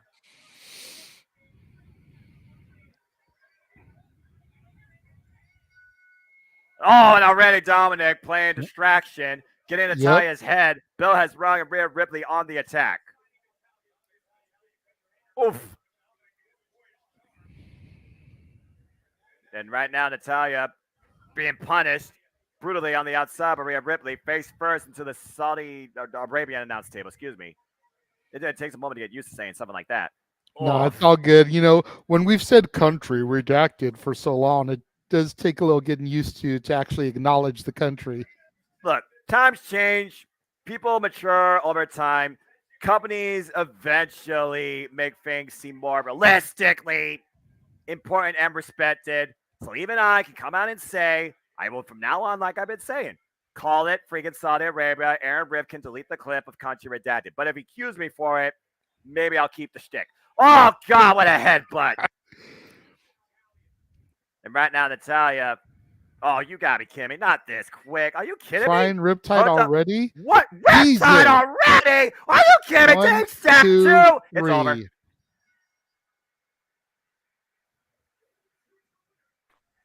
JJ? Anything to say? Repeat comments from last match. That was bullshit. That's not that mommy won, because I predicted mommy to win, but that was bullshit that it was that quick. I'm starting to wonder if they ran long in some of the other matches. They're trying to shove Cody, Brock, and the tag titles into the last hour. I blame Dominic for screaming in Natalya's face. That freaking no good son of a. Never mind. Anyway, Natalya deserves more respect than that. That was wrong, dude. I'm sorry, but bullshit. Your girl was done dirty. You want to talk about a consolation prize? Congratulations, Natty. You got to come to Saudi Arabia. 1, 2, 3. You're done. Well, to be fair, it was probably longer than a minute and a half. Not by much. Jeff, would you like to say anything? I'm not looking at my screen. Yes, right he now. has his hand raised. He's waiting patiently to speak. Speak, Meacham. I will be silent. Damn. It is her birthday. I done said what I said on the pre-show. Well, birthday. WWE birthdays, people get the shaft here. That's exactly what happened. And apparently the tradition continues at the expense of Rhea Ripley. Rhea Ripley is still your SmackDown Women's Champion. It just goes to show, and thankfully for Natty, she's not JR. Because it'd be a lot worse. Well, that was something. Brief. I'm just going to say this right now. You did that, but you couldn't do the United States Championship. Thank you. I'm just saying. What do I know, though, right? Take another look here. Unfortunately, bam, Riptide. Take a look, because this is the whole match. That was downright ridiculous. That was downright ridiculous. Josh, I'm gonna whoop your ass. Jeez. I'm gonna whoop your Mansfield ass. It's gonna be a thing. Ugh. Woo woo woo. You know it. Oh, radio. I'm Don't gonna help. stop there. Don't I'm help. gonna stop there Why because I don't help? want to get copyright pinged for singing the song. It's not karaoke night. Let's go backstage to Byron Saxton. Yeah, get Sander After pings for that. bringing him up. Oh yay! Shut up, Saxon. They didn't bring that shit back. What they need to do. Seth freaking Rollins, though, with the new WWE World Heavyweight Championship. That belt and that jacket are just a contrast of eyesight. Good grief, oy vey. You don't have to tell me twice. That jacket, that belt, and then the freaking background. It's like it's all the golden lion spots. My eyes, my eyes. Ay, ay, ay, ay, ay. Well, now you know where Biggest and Natalia gets some respect on her way back up the ramp, I guess, with this backstage interview. That might be the worst match she's booked on paper. You're probably right, honestly. Yeah, it's hard to argue that. I mean, again, yeah. Birthday shenanigans notwithstanding, that was. And again, there could be more to it than that. You guys have to remember something. Number one, I know Rhea has to stay strong, dominant, whatever you want to call it, and that was without a doubt. Also, I had heard that Natty was going in a little dinged up, so maybe they had to get it through it quick. Possibly. I mean, of all the SmackDown women or all the women period, because she's a Raw superstar. I forgot about that. Of all the women superstars to have job out back with Saudi Arabia, the one that pioneered it, I kind of have my doubts as far as why that was a thing. Well, they could have Gunther and Ali short, but it made Ali look stronger. So I disagree with cutting that match short. I guarantee you, if that's what they did with the SmackDown Women's Championship, this match is not going to be a squash. But get ready for your second of 3 triple main events. It's time for a fight. Cody Rhodes faces Brock Lesnar. So much for putting this in the middle of the show, right, Jeff? I guess back so. to back here, Brock Cody, and then the tag titles. This is the semi-main event of the triple main event on this whole card. Here's my thing. If they were going to make that match be that quick, why didn't they do Brock Cody and then do that match kind of in between? Give people at least a few minutes to come down from what I'm sure the intensity is going to be of this match. Yeah. Oh, I mean, intensity is an understatement. You said yourself, the man brings the pain, but Brock Lesnar endured pain and also bled for it. Nearly took Cody Rhodes' arm that night, and Cody Rhodes again in the submission reversed the pressure and pinned Brock Lesnar. And Jeff, you simply said yourself, "You're gonna die." He didn't die that night, but he damn sure near did the following night because Brock Lesnar never forgets a defeat. No, definitely not. And doesn't forget to deliver a receipt. And boy, did he. In the first round of the World Championship tournament with Cody Rhodes on the verge of beating The Miz and Finn Balor. Who pulled Cody Rhodes out of the ring that night but a pissed off, furious Brock Lesnar. 2 F5s on the damn floor and through the announce table. Yeah, I'm wondering if there's a good point in the chat room about maybe Trish and Becky went too long. I agree. Which is a good match, so I'm okay with it. But I felt that match had some slow moments there. And by the way, Brock Lesnar, just that face of Brock Lesnar, I was like, oh yeah, he's pissed. Okay, no lie, Noah. Natalie and I were watching that match or that Raw here in this room on this big screen. You've been in this room, you know how big screen is. Straight up jump scare. When Brock got in the face, it was a horror movie jump scare. We both jumped off this couch. Like, oh shit. So yeah. Brock's scary dude, especially when he's injured and he's pissed off. You wanted serious Brock back, you got him. Yeah, I mean, this ain't no more Cowboy Brock anymore. Laughing it up all the time. He's still doing the cowboy shit. Sorry, I hang my base, not really, but definitely a more focused Brock Lesnar is a scarier Brock Lesnar. Yeah, Cody Rhodes, he's already pointed out that he does have fear. He is afraid, but he's not afraid to face Brock Lesnar. At this point, He's just afraid of what would happen if he didn't face Brock Lesnar. But I do wonder if he's going to regret it after what happened on Monday Night Raw. Getting bombarded backstage, literally driven through a bunch of steel kegs and through a steel grate. And then add insult to injury, Brock Lesnar proudly broke his arm during that. But apparently that wasn't enough for Cody Rhodes to just, let it be. Brock Lesnar literally instigating the fact that Cody Rhodes will not be cleared to compete. Bravery and insanity. There's a fine line between both here for Cody Rhodes. And we saw what happened Monday night in that choice. That arm snapped. Well, a couple of things. First of all, even at empty, beer kegs are no joke.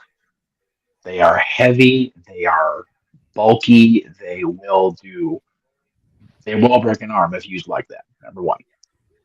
Number two, Lord knows the Rhodes family is full of pride and stubbornness. Tell you what, if you will, they will go in here and Cody's going to do his thing. But I am curious. JJ, you mentioned earlier about Triple H maybe being behind Oh, Lord. Here comes the pain. As you There talk you go. about this, Jeff, please talk briefly because Brock Lesnar is about to enter our screens and we're about to see a fight of Cody Rhodes' life. Again, everybody knows I am not a Brock Lesnar person. Lord knows I am still even now unable to watch the SummerSlam 2014 match in full against John Cena without severe consequences to my mental state. It is what it is. Whoa! But there is no denying that this man, this beast, has been on another level since his return to WWE over 10 years ago, if you can believe that already. And he has been a refocused, recharged, animalistic beast since WrestleMania, and almost getting that here's something for you to do against Omos. Brock's been out of the main event picture really since SummerSlam when he again lost to Roman Reigns for the second time in a year. So Brock Lesnar seems determined to get back where he feels he belongs. And if you beat the guy that challenged for the championship at WrestleMania and you beat that main eventer, you get back to that spot. And again, you see that blemish on his forehead that Cody gave him, whipping in that turnbuckle at Backlash in Puerto Rico. That scar will forever be fresh on Brock's mind because every time he looks in the mirror to shave or brush his teeth or whatever, it is right there on his head, man. He is a recharged, as I said, refocused Brock Lesnar, and that's dangerous for anybody, especially a guy with a broken arm. Speaking of which, Wrestling has more than one royal family. oh boy, I'm a little bit concerned here if I'm honest with you two. Let me go ahead and lock up my mouth so I don't sing and piss my daughter off. Fudge it, who cares? Sing the damn song. Everyone else does it. But I'm not gonna sing the whole thing because again, Look at the non-copyright strike. people. Everyone Look at just the waits for the people, moment. man. But here comes Cody Rhodes, and why that gear does not show the damage he's endured at the hands of Brock Lesnar. We all know that left arm is anything but not broken. Well, once the jacket comes off, you'll see the hard brace he has on there. Whoa! There it is. Cody Rhodes, who literally says, no matter what, I am going to fight Brock Lesnar. We're not wrestling tonight. We are fighting. But Cody Rhodes is in for the fight of his damn life. JJ, you called it yourself. I put you on this time clock, despite the fact we saw Karrion Kross Gradol earlier. You think Cody Rhodes is still bound to finish his story. Triple H says, though, in WWE, though, the story is never finished. I would dare say if Brock Lesnar gets his way tonight, Cody Rhodes won't finish his story, at least in your time frame. See, I think Brock winning does make that happen. And that might be Brock's mission. See, and for me, the ultimate test here for the story finishing as I have foretold it, as every single other freaking wrestling website has grabbed it, stole it, plagiarized it as their own, and not given a single ounce of fucking credit to me. It all comes down to Cody's arm. If it is a And you just legitimate heard- injury and he's being allowed to work through it like he did with the pectoral, it's not going to happen. You see Right. the If it's a smile, though.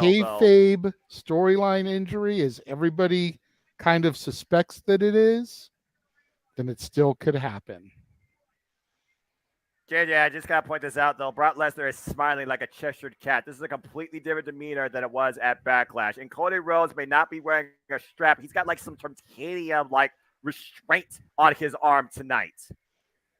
It is a hard cast. Yeah, it's a hard brace, but it's cast length because of the arm Oh being boy. broken. If Brock Lesnar grabs that, it's game over. Well, yeah. And this is survival. This is Cody Rhodes. I thought Backlash was survival. No, this is survival. Lord help Cody Rhodes. Bell reigns were underway.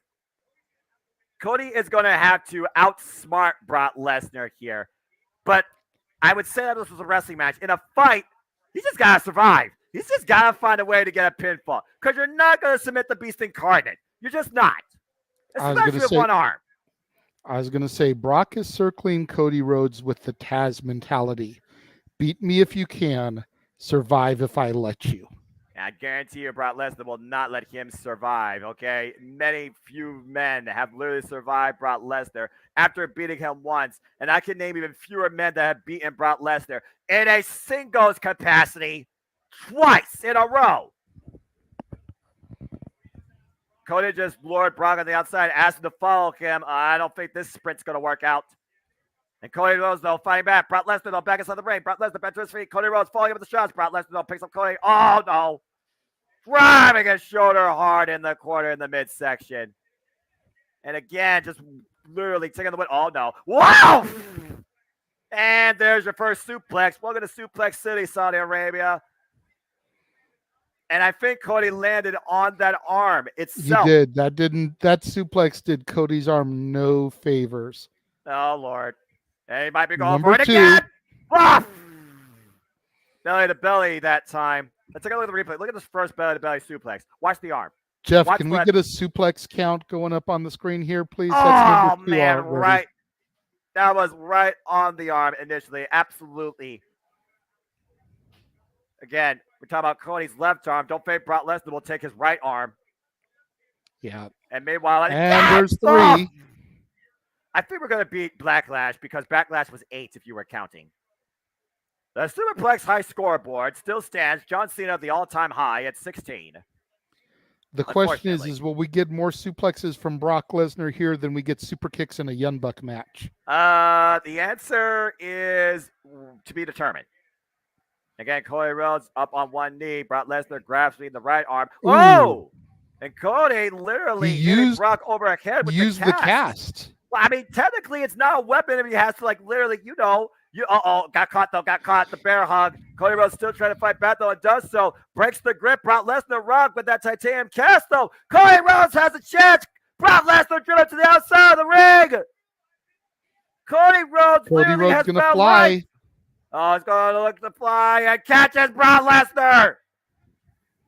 The cast is literally coming into play for Cody Rhodes' advantage. Cody up the announce table. And again, literally used as a weapon, overhead shot. He's trying to nail like a railroad spike using that cast with Brock Lesnar's head. Cody Rhodes to the top rope again, looking for a big shot. Axe Gets handle it. using the cast. It's a cover, too! Oh, No, my Not gosh. going to do it like that. Oh, man.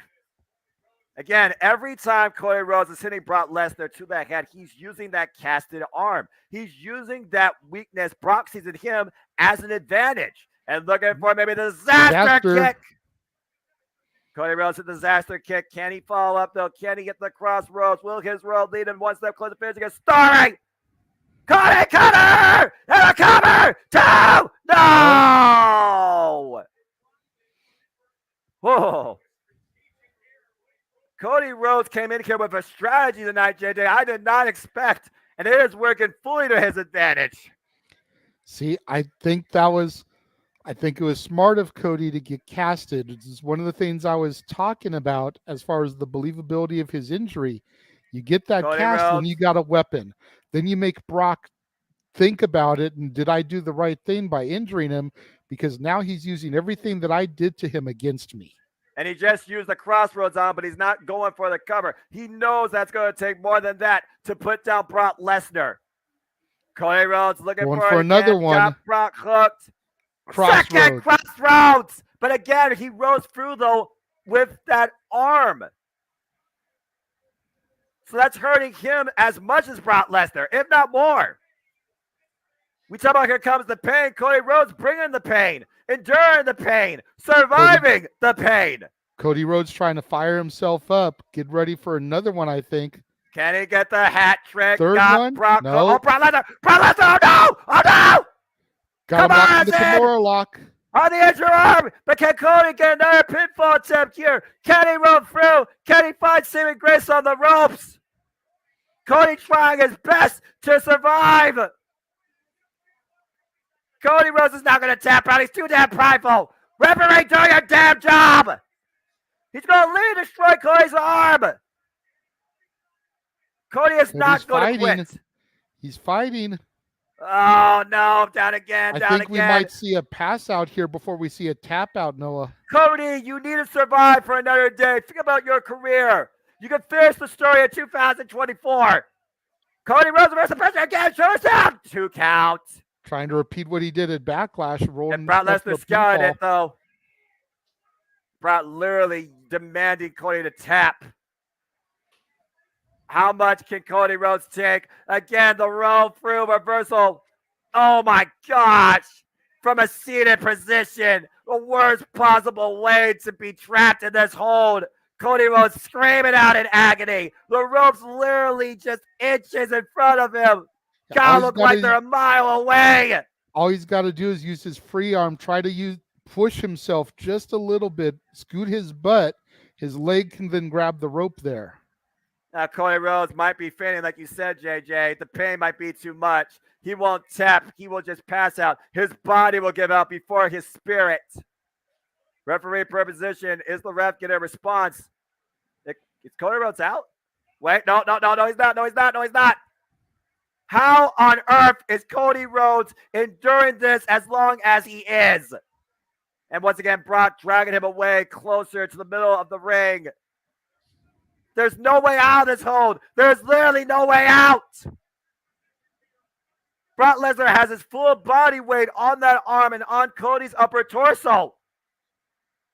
And Cody's still trying to reach with all his might. He's got to turn his body. He's got to move towards the ropes. He's right there. The bar rope is right there. Kenny He actually makes the rope. My God. You got to be freaking kidding me. How in the hell did Cody Rhodes survive that long in the Kimura? And what damage did it do to his already injured arm? I mean, he's got to be all out of energy here. Yeah, about to say, how to be damn near on E. I'm about to say, how far are we in the gas tank here to E at this point? And might be looking to finish him another way. And Rock 5, here comes like Cody Rhodes. Counter, crossroads. You got it, Kimmy. Cover, 2. Whoa. 3 crossroads and still can't do it. Cody Rhodes somehow still in this match, but 3 crossroads, not enough to put down the Beast Incarnate. What the hell? It's one favor Brock Lesnar survive that. It's another favor Cody Rhodes deliver it. These two are not human. Oh, and the cast again, overhead shot. Using it as a weapon. Right in the face of Brock Lesnar. Right towards that wound. Brock Lesnar, though, trying to get Cody Rhodes on the shoulders. Is he rocked, though? Got him up. F5 connects. But Brock unable to capitalize. Brock slow to follow the cover. Finally does so. Hook of the leg. 2. And Brock, what? How is Cody Rhodes surviving this fight? Pride. Some call it pride, some call it stupidity, but Cody Rhodes is just, he will not give up. This is JJ. just the next chapter in his story. He has got to overcome the beast in order to get back on focus towards the tribal chief. Pride makes a man do foolish things. Nakamura's back in. Nakamura's back in. Middle of the ring. On the broken arm already of Cody Rhodes. Cody trying to keep his body alleviated off the mat. Tried to leave some pressure off it and roll through. Again, close to the ropes. Brock Lesnar maintains control. Oh my gosh, that arm is about to snap, JJ. And Cody Rhodes literally might be too far gone. And that's it! That's it! That's it! Brock Lesnar wins! Via ref stoppage! Yeah. Now someone do something! Break the fucking hold! Come on, Brock, damn it! You beat the man! Jesus Christ! But that's the key, Noah. It was ref stoppage. He did not get pinned. He did not submit. He passed out. That is the story going forward here. Yes, Brock got the W. But it's Cody did not surrender. He did not quit. He was not beaten. He could not take the punishment anymore, and he passed out. The suffering, though, JJ, was it worth it? Was it really worth it? Cody's own hubris might literally be his biggest weakness, and Brock Lesnar looks far from done. I don't think Brock Lesnar is satisfied. He might have won tonight, but something tells me he still might want to make sure Cody Rhodes is not around after the night. Again, I got nothing but tremendous respect for Cody Rhodes because that was one of the damnedest, gutsiest errors I've ever seen anybody take on Brock Lesnar with, let alone with a broken arm. He went even harder in a shorter fashion than Triple H did in their second encounter. Either way, the decision stands. Brock Lesnar wins. And Cody Rhodes still had to sustain further injury to that arm, if nothing else. But I guess we will see, JJ, if Cody Rhodes can truly finish his story. I don't think he finished this fight. He survived it tonight. Even a defeat, Cody Rhodes is still breathing. Like I said, that Taz mentality, beat me if you can, survive if I let you. Cody you got one about Brock survived. I wonder what Brock Lesnar thinks about that. Oh, golly. Well, before I give it to Jeff and JJ to give us some talking points, folks, again, the next time we will see you for WWE Championship Network Multiverse of Media live watch event coverage, it will be when someone looks to climb to the ultimate chance at achieving the greatest prize, to seize the ultimate opportunity towards what they believe might be their destiny. Still internationally, we will come to you from London in the O2, July 1st, for Money in the Bank, 3 p.m. Eastern Standard Time. Noon Pacific. Another early one. Well, it is international, JJ. It is international. I know. At least it's not as early as this one. Yeah, that's Get a true. few extra hours of sleep. Exactly. All right, now I'm going to turn things over to JJ and Jeff while we got an interlude. If you haven't already, folks, buy a shirt, buy the merch, super chat, JJ. And again, like, subscribe, comment, tell your friends. We do this all the time on all professional wrestling weekends as we bring you live event, watch-along coverage in all things wrestling. Bring up Honor, NXT, WWE, AEW, and Impact Wrestling too. Maybe once in a while, a little bit of NJPW. And of course, speaking of other things wrestling, NXT, like I said, once again, me and JJ will bring to his members only an exclusive watch-along reaction coverage of NXT Battleground. We will see if Carmelo does not miss once again, among other things. And now I turn the floor over to JJ and Jeff. Yes, Battleground is tentatively scheduled for Memorial Day Monday, noon Pacific, 3 Eastern. However, that could potentially change based on things on Noah's end. So just stay tuned. If you see the time change on the stream, you understand why. And we will update you guys as quick as possible if that is the situation or if it does change. Meacham, what did you think about that Lesnar match? You're muted. It went how it needed to go. Brock needed to win, but Cody needed to not surrender his own self. I agree. Like I said, we've got to find a way to get to Cody being in that title picture, and that's the way to do it. And Jerry makes a good point. Not a Brock fan either, apparently. So there you go. And then of course tomorrow night our Monday night, rather, it's only Saturday. We will have the women's tag team championships redecided. Shotzi and Raquel, Ronda, Shayna, Bailey and Io, and I didn't see the 14th one by so damn fast. I didn't just look. The Karens. The Sonya Karens, and thank you, Chelsea. Chelsea and Sonya. So yeah, and again, they are really hyping Ronda's return. It's like hopefully she's 100%. Because I mean, how do you know? I would be surprised if Ronda and Shayna don't come out of this as champions. Agreed. 100% agreed. I think this match is completely set up to give them the belts. Yep. But ... Yes. Raquel never lost it. They could very easily give her the belts with Shotzi until they officially lose them to Ronda, Shayna, or insert team here. Right. 2, they've been seriously pushing Sonya and Chelsea. True. They very easily could walk out of there with the belts too. But very true. I just have a feeling that this match is set up to put the gold around the waists of Ronda and Shayna where they belong to try to reestablish this division in the first effing place. Yep. And then you set up contenders from there.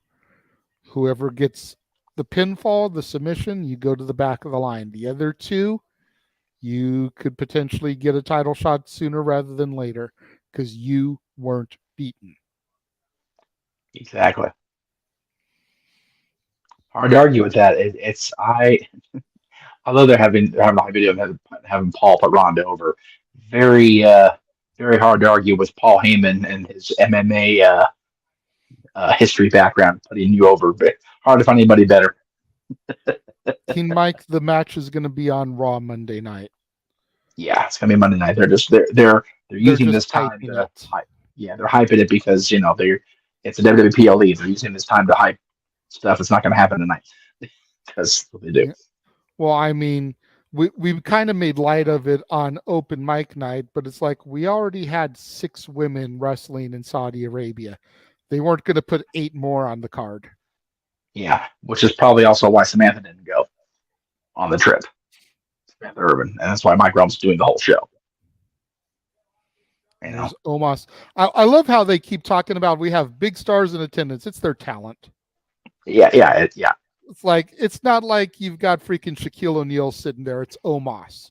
Where's MVP? That's supposed to be his right hand. That's supposed to be his manager, his benefactor. Where is he? Was he unable to make the trip?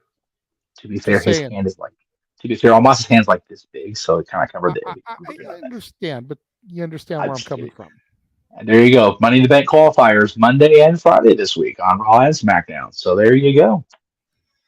Pushing toward that London show, brother. It's crazy. It's already Money in the Bank time. It's crazy. And I can't get over the blue in that suit, man. Corey is just rocking the things today. Speaking of SmackDown, there it is, Jay. We talked about it. Acknowledge him. We talked about they were going to possibly do it. It is official. As of celebration, today, he is at 1,000. Which is why we're celebrating tonight on Mike Night, right? It was a brief episode yesterday, I grant you. And but, by this time next month, he will have passed Pedro Morales. Really? Yep. Pedro is 1,027 days. I went dyslexic. I was thinking it was 207. You're right. It's 27. I put the 2 and the 0 in reverse order. Well, it's which about will time. Then make him the number 5 reigning champion of all time. Bruno, Backlund, Hogan, Bruno, Roman. Yep. It's crazy to think we haven't had a champion be champion this long since Hogan got jobbed by the $1 Million Man, the Giant and the Twin in 1988. 30. And if that's not enough reason to acknowledge his reign, god damn it, then I don't know what is. That's right. He's been saying he's in greatness on another level or a different level for over a year now. He is in, this is a poor phrase to use, but it's applicable because players say it all the time. He's walking in tall cotton right now. Bruno, Backlund, Pedro, and Hogan. Pedro was the first ever Triple Crown champion ever in the company, and then Bruno, Backlund, Hogan. Mm-hmm. Those are the words. That's the tweet. Those three guys.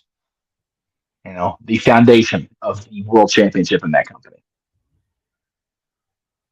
And now you've got who is the man who is celebrating 1,000 days, let's be clear, is not defending the title, but he is challenging for a title tonight. Gotta love the highlight video showing the NBA championship in the crowd. See that shit? Mm-hmm. 10 pounds of gold, always the original championship.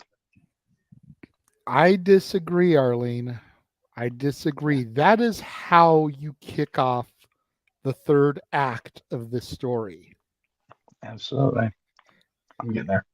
You have him get pinned, and that starts the stopwatch. Tick tock, tick tock. When will he get pinned and actually lose those belts? Because you have proven that Mr. God Mode, the tribal chief, the head of the table, can be pinned. No longer infallible. That's the key phrase today. One way or the other. Either Roman takes the fall. And as much as my daughter hates to hear me say it, she knows I'm right. Like I said during the why pre-show. she hates to hear me say it. Right, yeah. Yeah. Like I said during the pre-show, Solo is the keystone here. Either he takes the fall and Roman's mind starts unraveling even more, or Roman takes the fall and Solo doesn't stop him from taking the fall. Solo is the determining factor of this entire main event, undisputed tag team title match. As we take a look at what happened last night on SmackDown, you saw what happened as soon as Solo hit the ring. It was on like Donkey Kong. Yep. And for the first time in a long time, Solo put his one in the air. He did. But this was key here. Jimmy refusing to hand the tag titles over. Even Jay was like, dude, come on. Mm-hmm. And Jimmy still refusing at first to hand their titles. Let's be clear, because the Usos will always believe they are the true tag. And look, Roman holding the Solo, and then Solo gave the belts that Jay gave to him to Roman, so Roman could hold up all the belts. Jimmy just stood back. Jimmy just stood back and watched. I'm going to mute myself because it is time for some Tribal Chief music.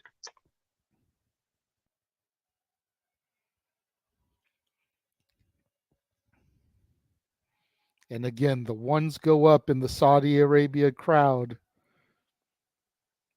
They may be pro Sammy, pro KO, but they still acknowledge 1,000 days.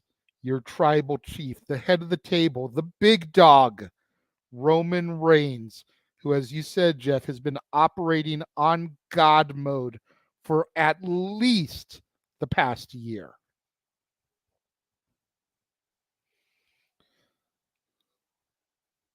The street champion, the enforcer, Solo Sikoa behind him, the wise man at his side. Is this going to be total dominance for the bloodline? Roman 4 belts? Or does this match begin the clock to doomsday and the fall of the tribal chief? Either way, in this moment at 1,000 days, you must acknowledge him.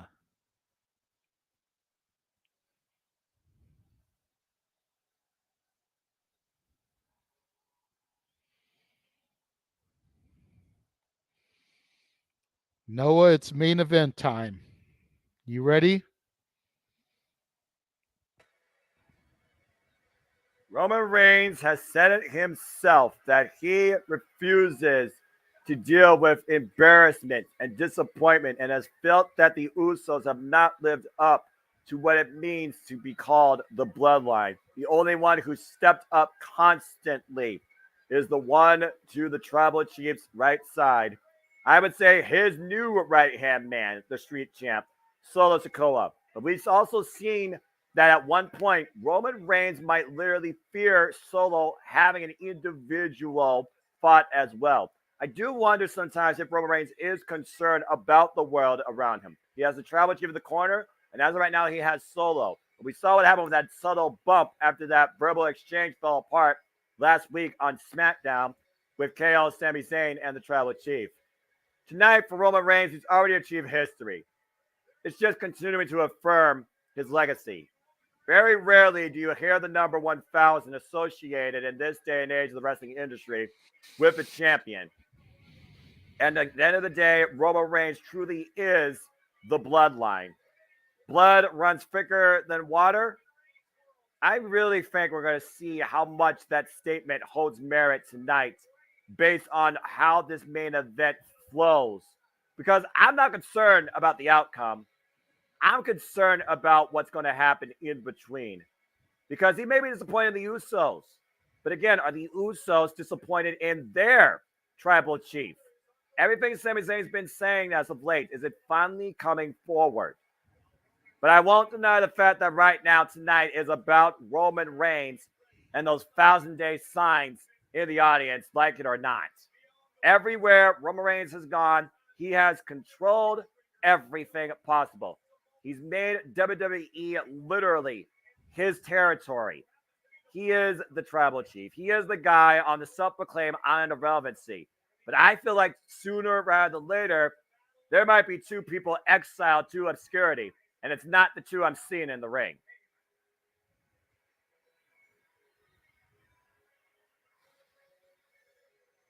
Good grief. How much did they pay for those freaking towels?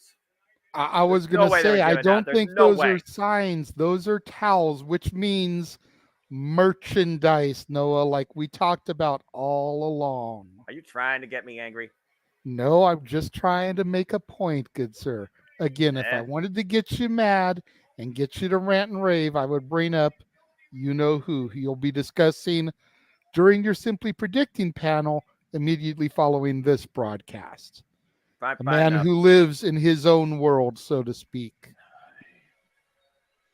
The crazy thing about this match, and WWE might be crazy enough to do it, if Roman Reigns wins this, he will be the first man in WWE history to hold 4 different championships at the exact same time simultaneously.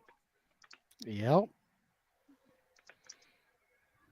This is beyond insane. Inside of WWE, I don't think that's ever been done before. No, it hasn't. You think about people like Ultimo Dragon. Exactly. You think about guys like Kurt Angle. You think about when freaking Kenny Omega was being the belt collector, FTR. But I don't think anything like that has ever been done in WWE before. You think about Kurt Angle and Samoa Joe and Impact Wrestling when they were having their Angle, feud. yep. Oh yeah, and holding the all the things. Kenny Mhm. Omega. Said both of them. Yeah. Kenny's mentioned also the freaking belt collector. Yeah, and he God, literally listen had to that. World Championship. Hot for Sammy. Oh, thank you, sis. Appreciate that. Yeah, I'm not gonna lie. I can understand why this is the main event, not just for Roman Reigns, but the moment and the fact of the matter that Hang on a Sami Zayn is here in Saudi Arabia. That is just cultural implications of a whole nother level. You see This is Sami almost Zayn as much of again. a homecoming for Sammy as Montreal and the Chamber was. Well, we talked about Sami Zayn and his culture and his ethnicity. Of course, he is Syrian. So I mean, and again, we talked about for the longest time, based on political differences, he refused to come to this country for the sake of his own well-being. And it seems that peace has finally been negotiated now, where we have this historical moment. Absolutely. And you could see during the press conference yesterday how much this meant to Sammy. He was almost in tears on that stage. Kevin Owens and Sami Zayn have been our WWE Undisputed Tag Team Champions now for 56 days. And again, these two, they're not brothers by birth. They are brothers by this industry. PWG, NXT, Ring of Honor, and everything else in between. El Generico, Kevin Steen, Kevin Owens, and Sami Zayn, both respective former NXT champions. And they literally had a rivalry regarding that. 2016, their trilogy is still talked about to this day of the matches that they've had, the ladder war they had in Ring of Honor. And today they coexist together as WWE Undisputed Tag Team Champions. Roman Reigns is so entertaining to me to look at right now because on the one hand, you see him looking at Sammy and all the adoration he's getting, and you see him smirking, you see him shaking his head like he is not fucking impressed in the least. But then in the next camera angle, the smirk turns more into a smile, and it's almost like the realization came over him that Roman Reigns made Sammy that popular. And it's like watching a son achieve greatness. And I do wonder if Roman Reigns will ever get to say what he wanted to say to Sami Zayn particularly.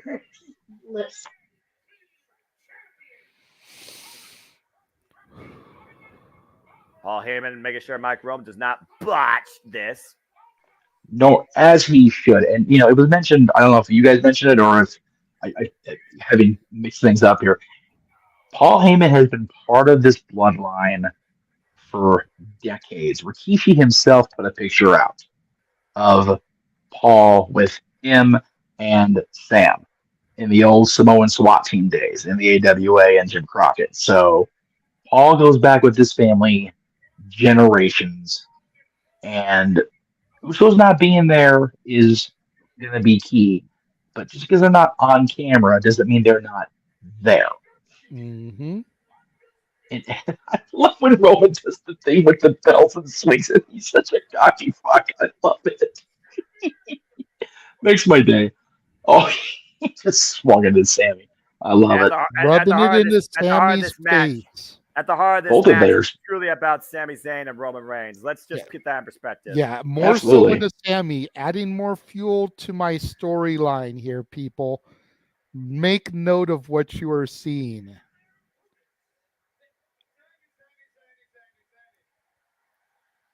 What?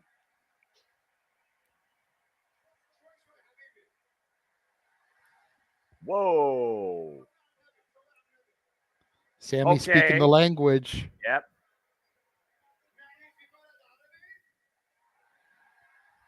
Yeah, he's not losing.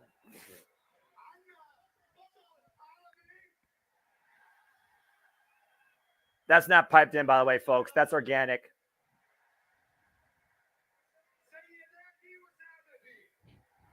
Sorry. Kale looking at his brother like, the fuck you saying, homie?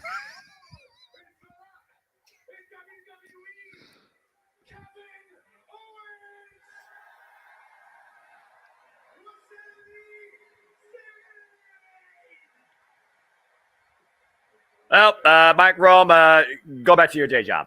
All right, so the field's been set here by Kevin Owens, Sami Zayn, and Solo Sikoa, and Roman Reigns, and special counsel Paul Heyman. Paul Heyman taking a bit away from that. So thank you, Mike Rome, for coming. We didn't need you for the main event after all, so have a seat. Appreciate you. WWE Undisputed Tag Team Championships on the line. The Raw and SmackDown straps unified as one, presented as four. Only two will come out still holding them at the end of this main event. The main event of the three main events, as booked by Night of Champions. Not by the Multiverse of Media, that's for damn sure, because the World Heavyweight Championship would have been the main event. Oh, you know what, though? Again, implications aside, it is what it is. Jay, you listen to the reaction from the crowd for everybody involved in this match. It's in the right spot. It really is. And fan reception. Now I wonder, is Roman going to start this or Solo going to start this? And then who's going to start on the opposite side? It looks like Kevin Owens will. With KO starting on the other side, I think Solo's going out. Roman As much as saying, I want I to see on got camera, this. I would have much as I want to see expected on Solo to start going up against KO, but maybe right. this will make KO change his mind and put Sammy in there. Well, considering Yep. Kevin Owens is the guy that first messed with the Tribal Chief before Sami Zayn and Solo Sikoa even an afterthought, let alone a first fought, I feel this kind of makes sense. Let's not forget, Kevin Owens faced Roman Reigns back during the Thunderdome era 3 times for the championship. One of them a last man standing match, and one of them led to a freaking handcuffed steel cage contest. This is quite an atmosphere being heard tonight in Saudi Arabia. I'll give them that. I will never deny fans' true passion, despite what I said earlier still holds up. WWE and their piped-in artificial robotic presentation, 49% synthetic, 51% authentic. And Sammy, wait a second. Tad to Sami Zayn, why Roman Reigns is legal. We are not going to waste any time here. The mood has already been set, and it just got taken up to 11. Yep, the former honorary Oos. 1 year Standing ago, across- practically, JJ. 1 year ago, practically.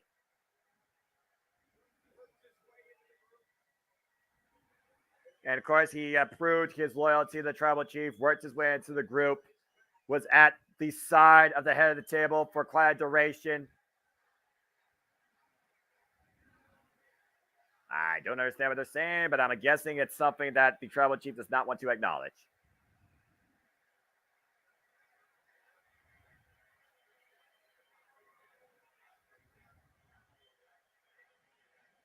Oh boy. These two have not even physically locked up yet. Roman Reigns literally saying he made Sami Zayn. Sami Zayn made Sami Zayn. You were just a part in that.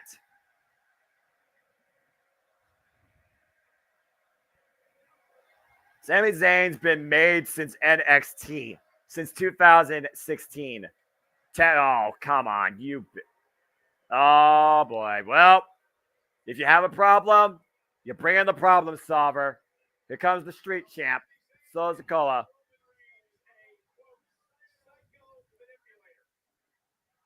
And the way that Sami Zayn's really been trying to, literally influence or warn the Usos, the psychological manipulation that Roman Reigns believes has been heavily played against his run and against his bloodline. And now it looks like everybody is not acknowledging their Tribal Chief. What's the opposite of the 1? 0.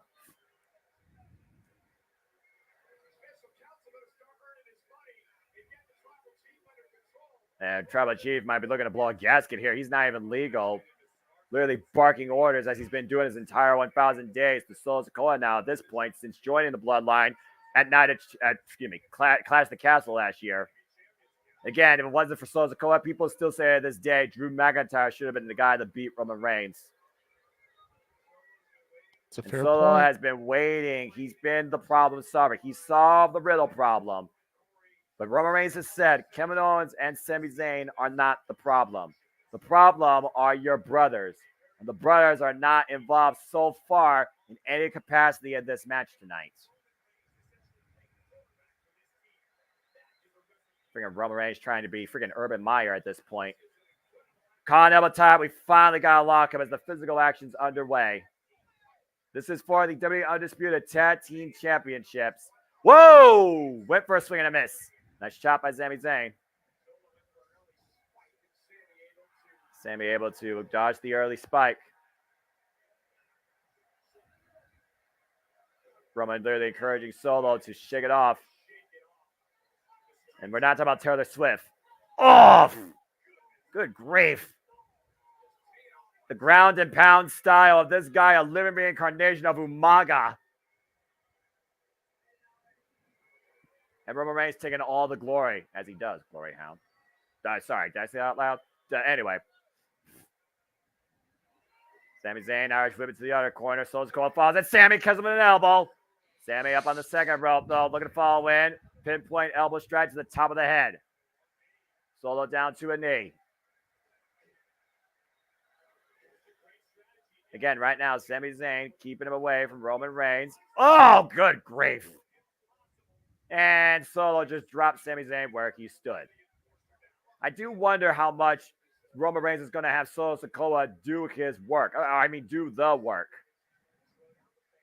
Because right now the pace has been slowed down, and Sami Zayn needs to rethink. Tag to Kevin Owens.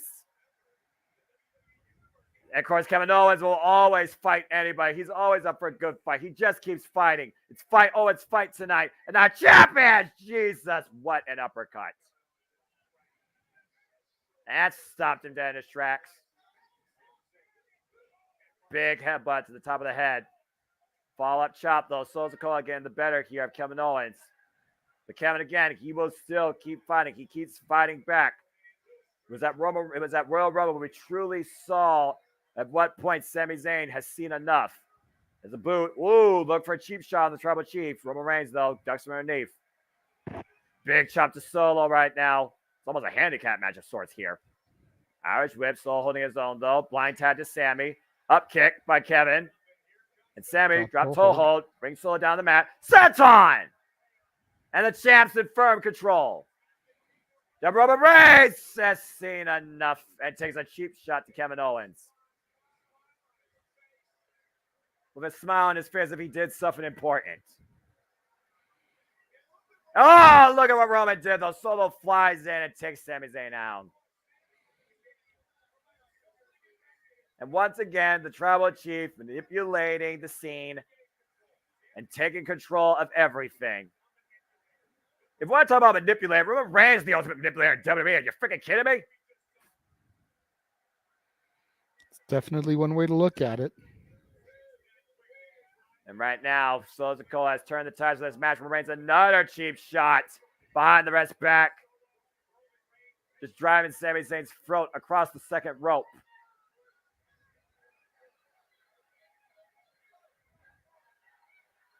Again, Roman Reigns right now seems very composed at the moment. The crowd trying to bring Sami Zayn back into this contest. And Solo Sikoa hooking Sami Zayn up and down with the power slam. Solo, diving headbutt. Rebound off the ropes.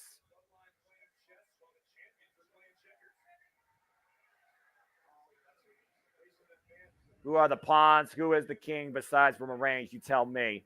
This game of human chess of a whole different sort right now. And I'm not sure if either party is in check. And Sami Zayn looking to tag Kevin Owens. Solo Sikoa preventing it, though. At one point, Roman Reigns looked like he was going to go in. And now it looks like he finally might, now that he knows the match is firmly in his hand. The pace has been slowed down. Roman Reigns, once again, taking the crowd. And Sami Zayn isolated with a very angry Tribal Chief.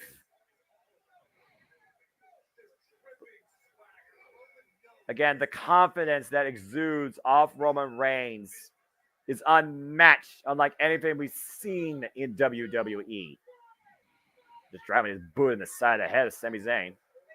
This is what Roman's wanted all along. He's wanted Sammy, but he's wanted him on his own terms. He wants the entire world on his own turf, JJ. And he will stop at nothing to make sure that remains to be the case, despite the fact he has people that will oppose him. A rebellion waiting to happen. Cover here. 2 count. Very like a disco cover. See that all the time in royal families. There's always those that are looking to start an inquisition, a mutiny. You can look at any form of leadership, and there's always going to be some sort of threat to that tyranny in their eyes. Oh, open palm strike. Roman's just shaking it off, just literally wearing up and down. Oh, man, big uppercut. And Sami Zayn dropped.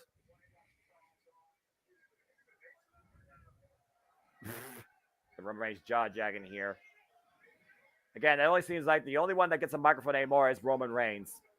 And Solo teeing off on Sami on the outside behind the red's back once again. And Kevin Owens is seeing enough of it. Referee Dan Ankler right now between a rock and a hard place. Don't have eyes in the back of his head. It's one of those things like Kevin Owens just trying to help his friend, but he also might be giving him even more of a disadvantage.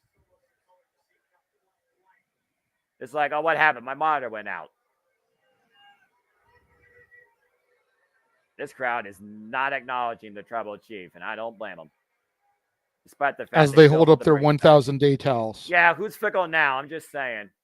This is an oxymoron. This is a fickle fan base. Then again, I guess that's nothing new.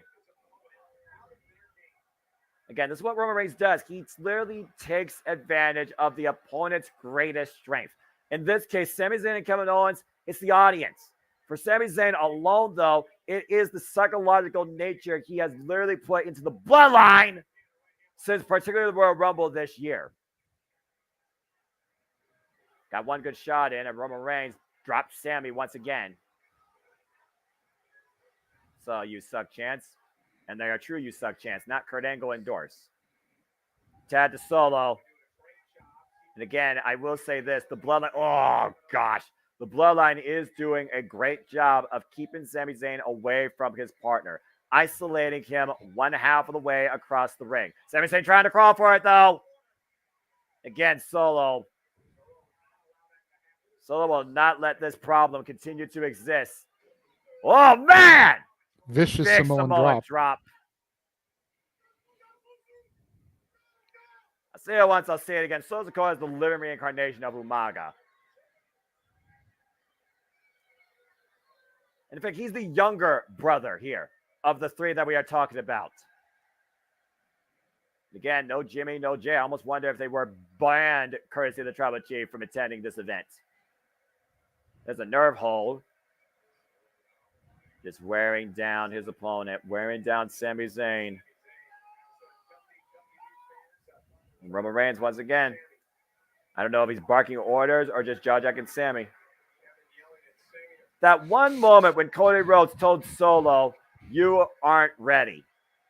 And it looked like Solo was thinking for himself. He got punked.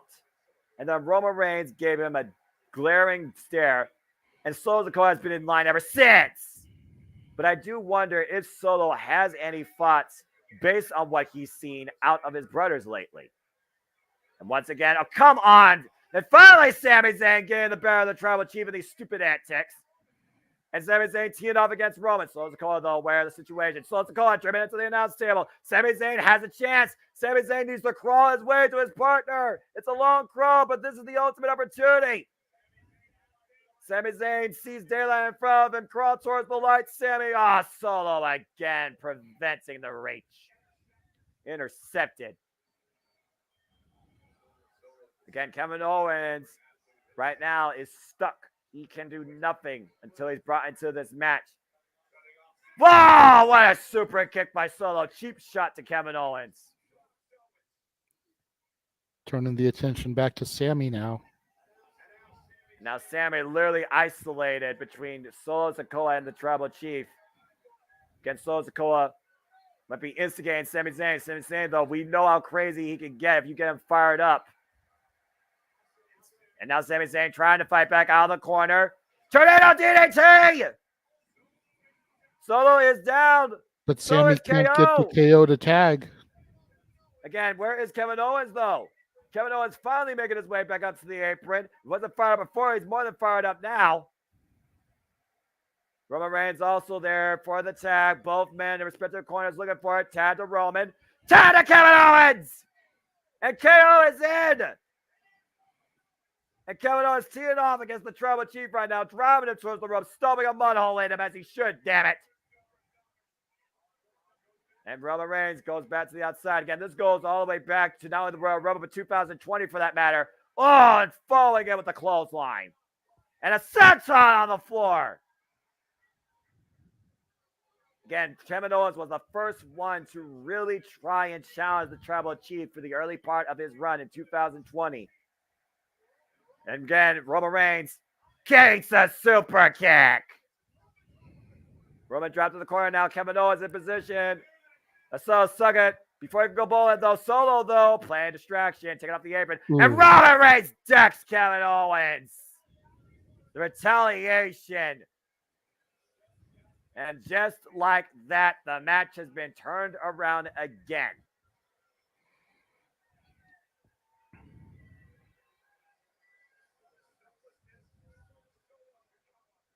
Yeah, Solo Sikoa is definitely, truly the new right-hand man. He is now Mr. Main Event. What started with Jey Uso has now become Solo Sikoa in It's 2023. the Superman punch. Superman punch denied. Meanwhile, pop up. Power bomb! Power bomb cover! To a Roman! Damn it! Oh! 2.5. Damn it! KO going to the top, looking for that swanton bomb. Nor that frog splash, as we know he does. Hits the frog splash and a cover. 2 on Roman. And again, Roman kicks out. The absolute disbelief on this wise man speaks more volumes than my voice ever could. And so does the audience's reaction. Again, this is our main event. This is WWE Night of Champions. The WWE Undisputed Tag Team Champions is on the line. Kevin Owens and Sami Zayn defending against Roman Reigns and Solo Sikoa. Roman Reigns celebrating 1,000 days, take that for what you will, of his historical title reigns, or overall reign for the Universal Championship. Hello. Meanwhile, looking for the stunner. Counter into Solo. Hung up across the top rope. Superman punch. Here's the cover by Roman. Kevin gets the Not shoulder enough. up. KO still has some fight left in him. Take a look at this, JJ. Bam! Superman punch on the button. The KO is still in this fight.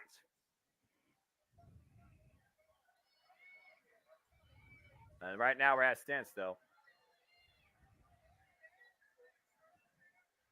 That Roman Reigns saying, I'm going to be the now, I just want to put that out there. He's saying, I'm going to be the tag team champions.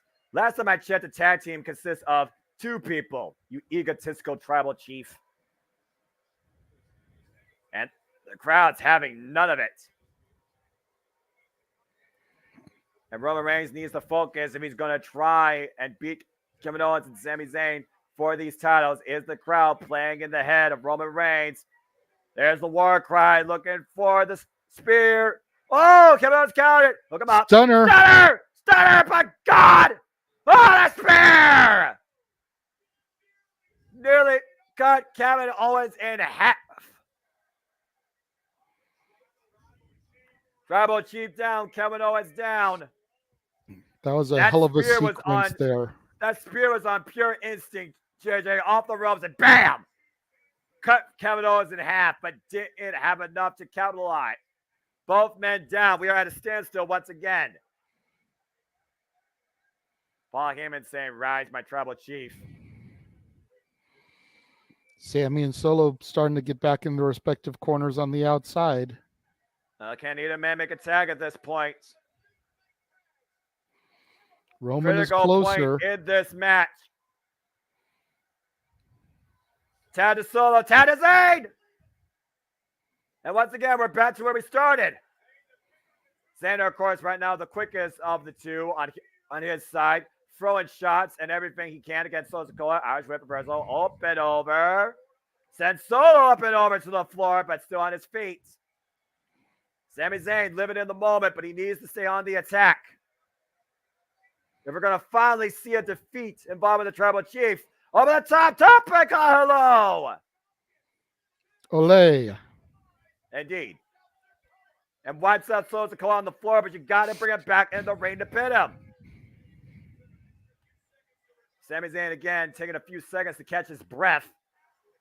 Beautiful dive to the outside. And bringing Solo back inside the ring. Sami Zayn looking to follow up. Sami Zayn hooking Solo Sikoa up and down. Boom! Thunderbomb connects. Here's the cover too. No! Solo gets the shoulder up again. That never wins a match. It's okay. I already know that. Thank you. It's funny, Jay, you mentioned Olay. I heard a rumor. It's just a rumor now. That slide during open mic night, if we get $25 super chat, we will have El Renegado del Lucha Libre on the show. Is that true? That is accurate. What? We haven't seen that guy in forever. Got to make it happen.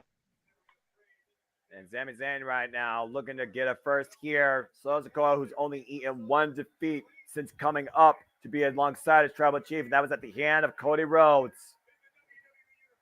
And right now, the entire W Universe in Sami Zayn's corner. Sami Zayn scouting.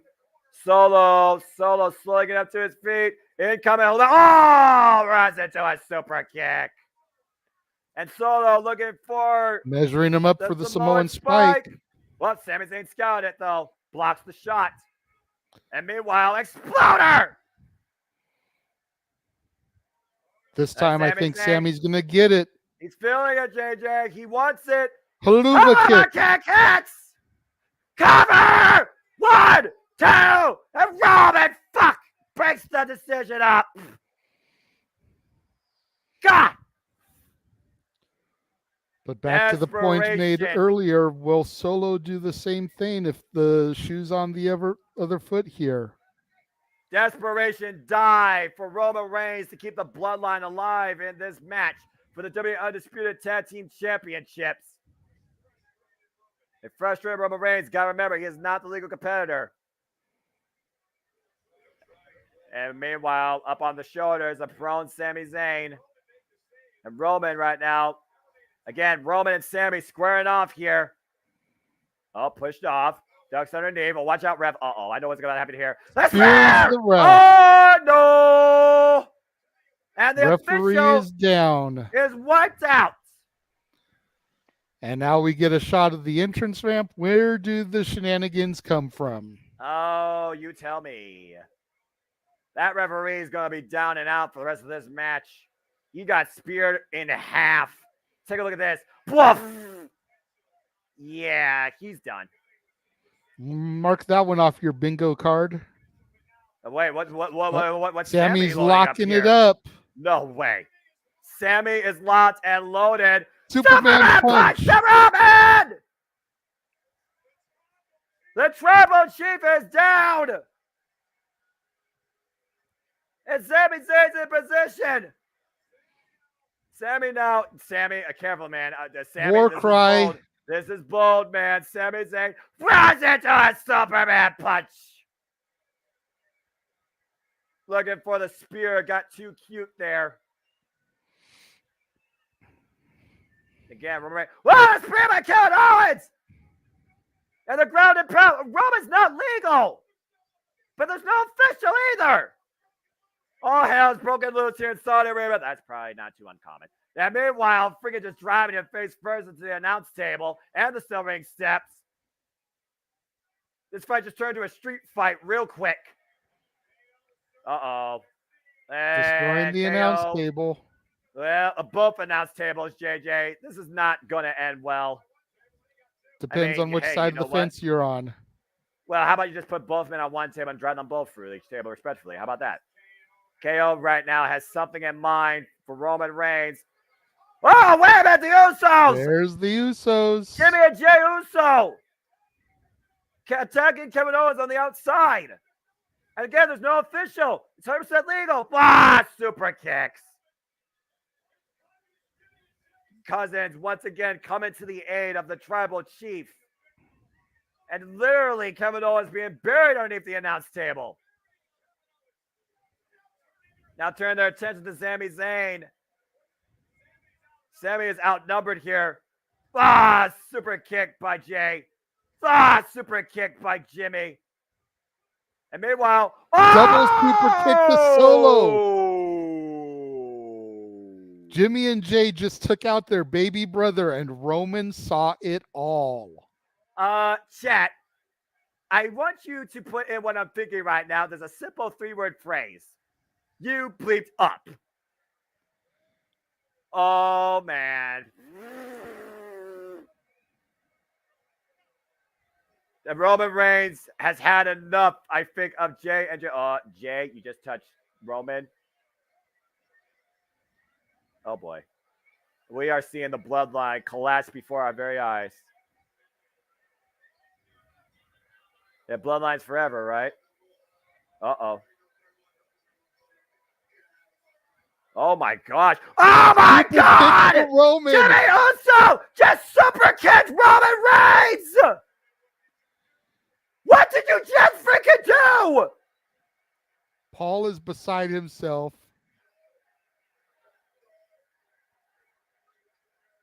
Jimmy Uso just attacked his tribal chief. What?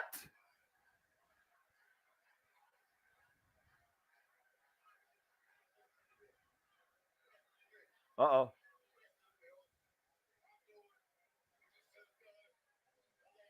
Jimmy saying that I'm doing what you should have done a long time ago. Another super kick to Roman Reigns by Jimmy Uso. Jimmy Uso has snapped.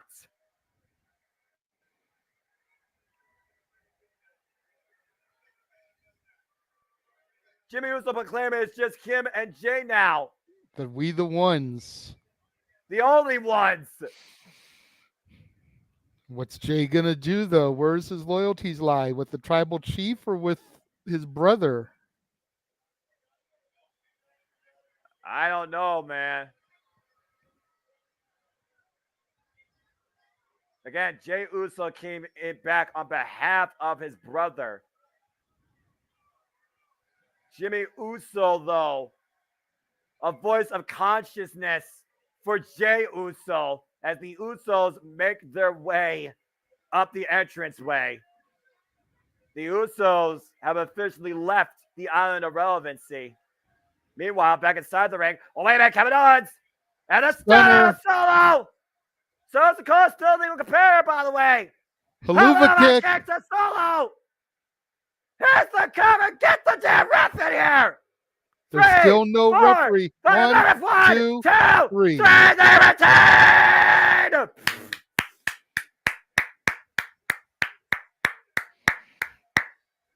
Kevin Owens and Sami Zayn are still your WWE Undisputed Tag Team Champions, pinning Solo Sikoa. But the bigger story here, Roman Reigns just got jaw-jacked by his own cousin, and we just saw the uprise with two brothers. The Usos have left their tribal chief alone. And what the hell does this mean going forward? Not just for Sami Zayn and Kevin Owens, but the Usos. Kevin Owens and Sami Zayn literally said, you're not as good as the Usos. They are a tag team. You two are not. Sami Zayn literally have warned and talked to both Jay and Jimmy verbatim about Roman Reigns and what he truly is. Jay Uso took a hiatus for a time being before coming back alongside his brother Jimmy Uso. And Jimmy was the one that snapped here to 9 Night of Champions and is literally saying, it is just us. It is just me and you. We are the only ones. Roman Reigns not included. The tribal chief may have not been pinned, but ultimately he's been embarrassed. Congratulations to Kevin Owens and Sami Zayn. Let's go ahead and take a look at the replay here. Double super kick to Solo Sikoa. Roman Reigns, you called it, JJ. Roman Reigns saw that firsthand, and literally that was the breaking point. That face shove to Jay right into a super kick by Jimmy. And it seemed that Jimmy, for the first time in his life, had realistic clarity. Jimmy Uso had all he could stand from his tribal chief, and Jay Uso couldn't believe it. And ever since then, it was a 2-on-1 handicap affair. Haluva kick stunner combination, and the tag champs retained, pinning Solo. After a 7 count, it goes, there was another damn ref. Damage done for time to come. Will Roman Reigns ever look at his bloodline the same way again? Looking up to a victorious Sami Zayn. Acknowledge that! Congratulations to Sami Zayn and Kevin Owens, still your undisputed WWE Tag Team Champions. Tonight was definitely a historical night in Saudi Arabia. And Sami Zayn proclaiming, you can't have them. I know he's talking about the straps, but at this point, I feel like Sami Zayn is more deeply talking about, in an inadvertent way, the Usos. Because not only does Roman Reigns not have the tag straps, he no longer has two cousins on his island of relevancy. by choice. As Paul Heyman, Solo Sikoa, and Roman Reigns make their way out of the arena. Again, folks, this has been Night of Champions. We thank you for tuning in. For the Renegade JJ Williams, I am the simple man, Noah Foster. Thank you for tuning in once again to Saudi Arabia. This has been Night of Champions.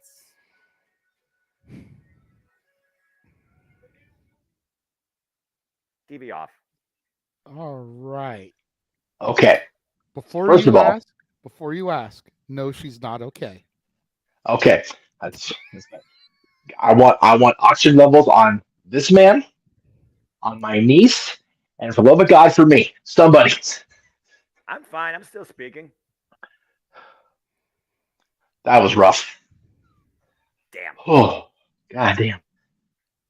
Yeah, tonight's going to be a lit open mic night, to say the very least. Yes. Yep. Oh, golly. If the comments don't go up right now, it's because I'm looking at the camera, trying to be a good host guy, too. So forgive me. Those in the chat room. If you're super chatting, I'll see it out of the corner of my eye because it's big, bright lights. Woo! Damn, that was a good show. That was actually a pretty darn decent show, despite the fact Natalia got. But I overall, was going not to say, bad. Rhea and Natty was what it was, yes, but the show overall was damn good. Uzo saw the light. As good as Impact did last night, they did a good job. I watched it back last night. Yeah. WWE now told both their own brand, NXT and AEW, okay, follow that.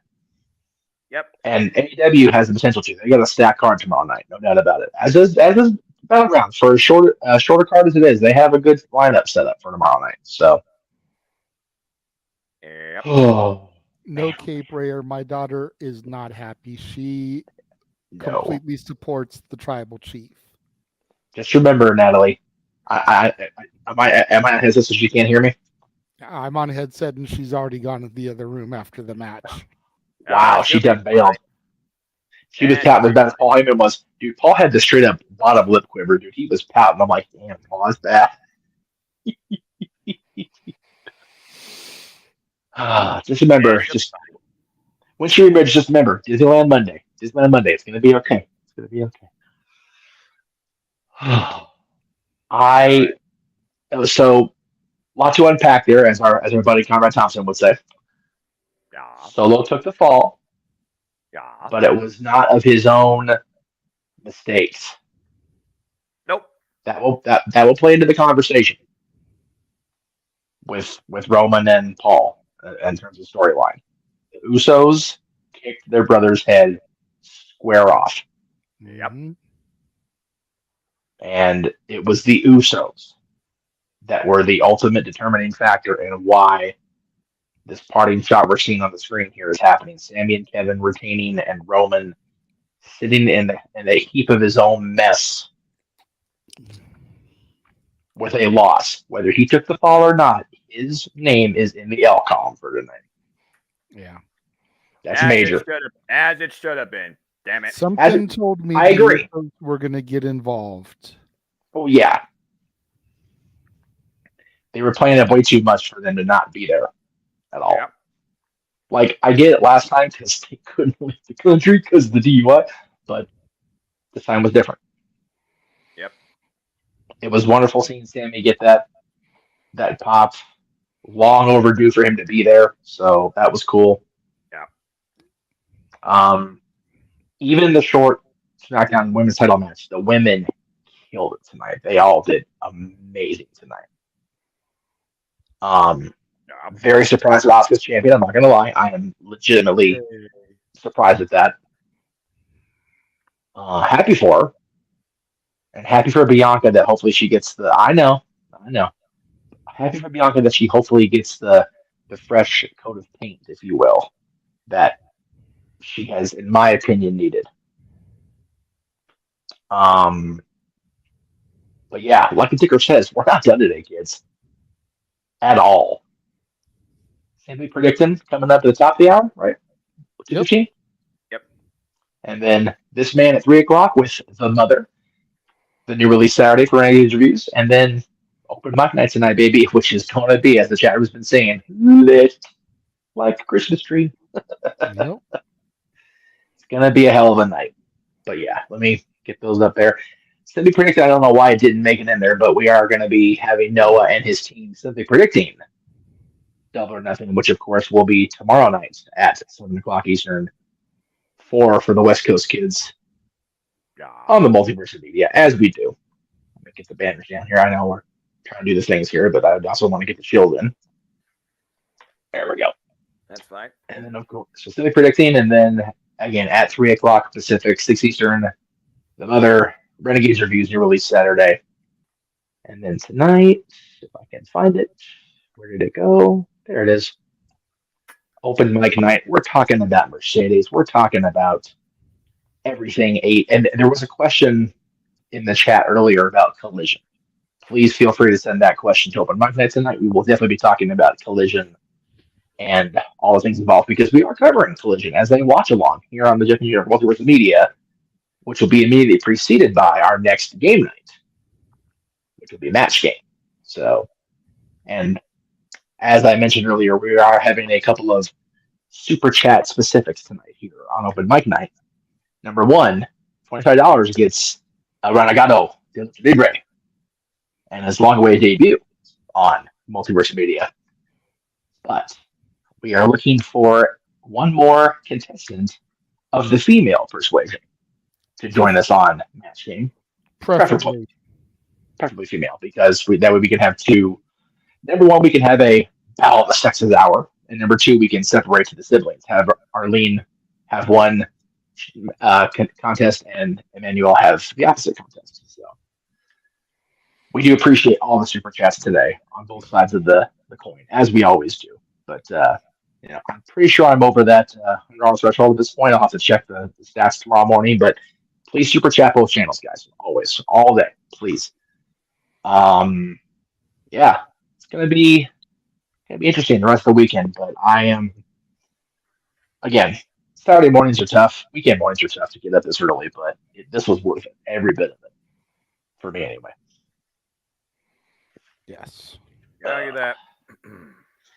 It was a good show. It was definitely worth it all. Yep.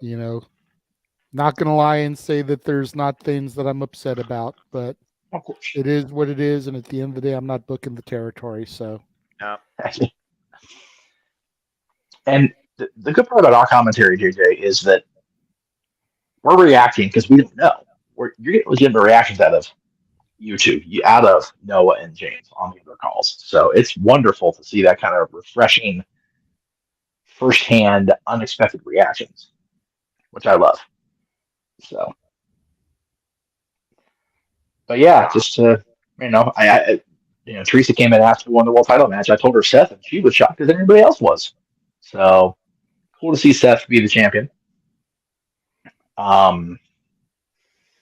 Again, not a whole lot of surprises. No. But the moments were still really cool throughout the day. So agreed. I'm here for it. Manuel's got a good question. I'll go ahead and throw it up there. I mean, the Natty match, I would guess, based on the swiftness Both of it. women's title matches. Both women. Oh, I bet that's true. That's true because of Bianca losing. So. Because they ruined a historic moment there. Yeah, and I get that. A historic moment that was coming at the end of July. Like they were less than 2 months away. Right. Yep. And again, I said no surprises. To be fair, Bianca losing was a surprise. I was sauce on that. Yeah, I was, less than 2 months away from making history. Cody could have won at WrestleMania in that case. That's fair.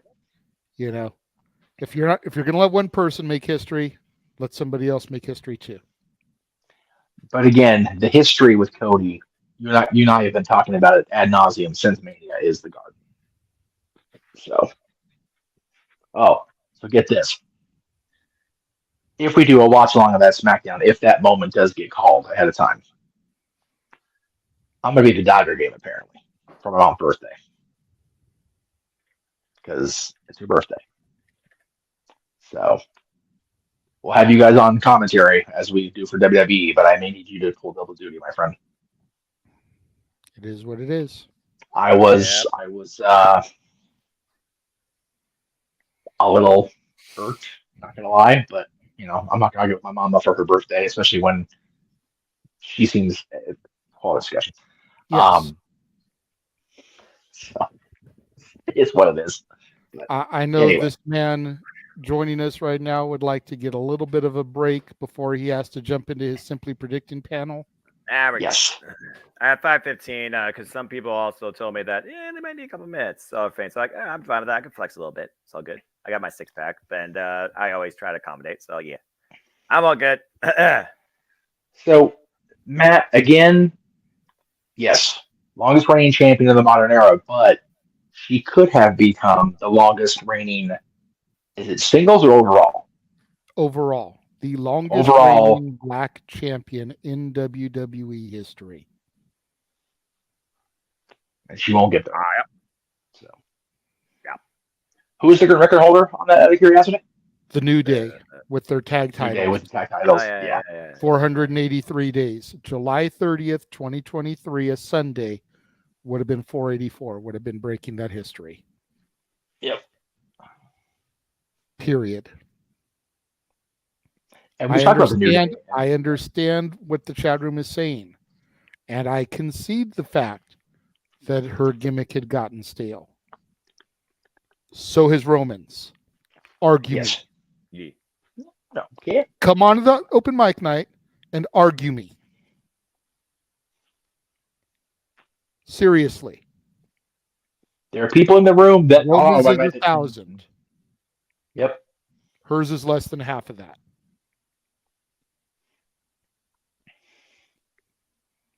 Period. Just rubbing it in. Oh, man, so you better show up on my night super chat, you. You are just rubbing salt in everybody's wounds today.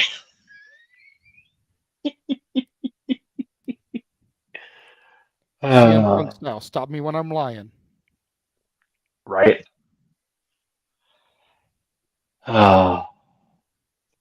Anyway, I'm going to go ahead and call an audible, if that's okay with the two of you, and go ahead and wrap this up that way. No, I can't have time to That's perfectly fine by me. That works. prepare. As it is, we're freaking 6.5 hours away from open mic night. So, Yes. But it has been my pleasure to sit back and listen to this commentary on mute, watching the show unfold on the Peacock app. So thank you both for another wonderful WWE call. Again, we will see everybody at just after the top of the next hour with Simply Predicting with this gentleman for AEW Double or Nothing. The top of the following hour at 3 p.m. Pacific with this man with The Mother, which is a Netflix movie. For those of you that are wondering, it is a Netflix original starring Jennifer Lopez. And then at 8 o'clock Pacific time, open mic night. May God help you all with open mic, because it's going to be a high sodium content episode, methinks. Oh, yes. For Simple Man. Did you have something else to say? I'm sorry, I cut you off there for you. For the Simple Man himself, for the spectacular voice, Noah Foster. For the Renegade of Wrestling, and if you super chat, Renegade will appear too. JJ Williams. I am Jeff Meacham. We will see you guys all throughout the day here today, as well as tomorrow, across the Jeff Meacham Network. Multiverse of Media. We hope you enjoyed our coverage of Night of Champions, and we will see you literally very, very soon. Have a good afternoon. Enjoy the day.